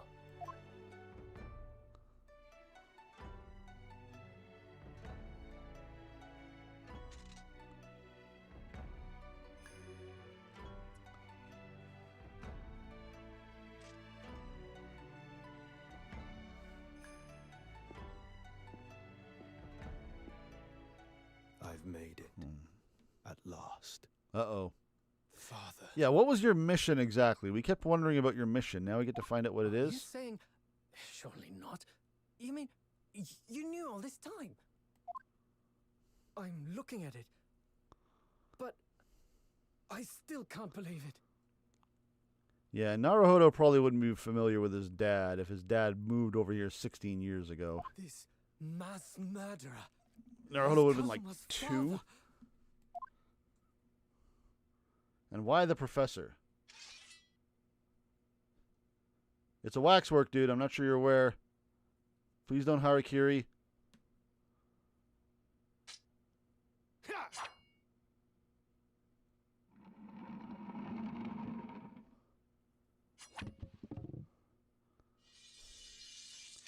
I assume you're going to pay for that. Kazuma-sama.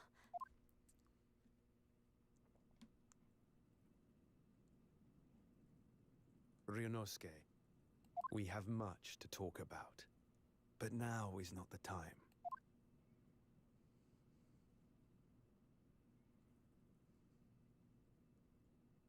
I'll be seeing you. What? What? Why is there noise? He just left? That's all Kazuma said Is Vanzi still here? before he turned and left us there in the courtroom.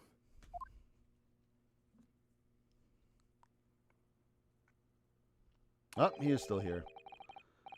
So he's the living afterimage of the man who took my brother's life, is he? Why did Vortex order him here, and why do you not... Yeah. I want to hear your thoughts on this there, boy. Yeah, Kazuma Asogi, my best friend. 3 months ago, when Lord Vortex introduced us, I had an inkling there was something there, some connection. But why did Lord Vortex do that? Amazing question. Why did he make Kazuma Lord Van Zeek's apprentice? And when he was suffering amnesia too, should he be in a hospital? The man was apprehended, even executed. But his legacy just won't die. That's the sad truth. Anyway, that's all I had to say. I thank you for meeting with me as I asked.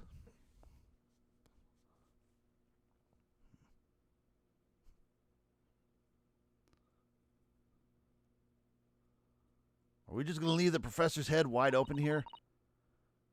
10 years ago, my grandmother took me to the railway station. We were there to meet my father from the train. For me, it was the first time I'd ever seen him. Yeah, that's probably the case. Poor Suzuto. All this is tied up with painful memories for her, too. She's never talked about this with me before, though. It took time to adjust to having father around, but just when I was starting to get used to it, he called me into his study one day.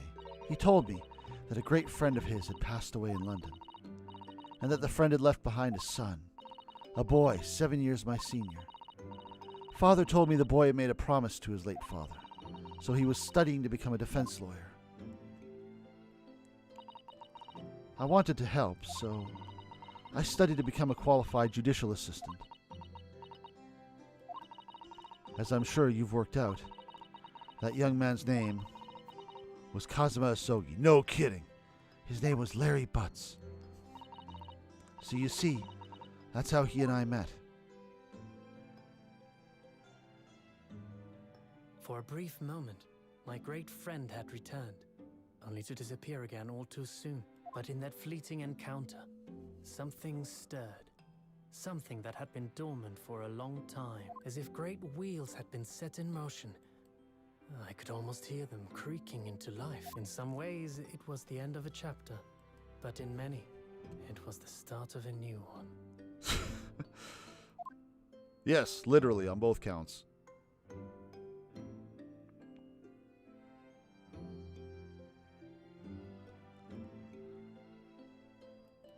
Worked all that hard to keep the secret about the professor, and then we just ended up finding out about it because Van Zeeks told us.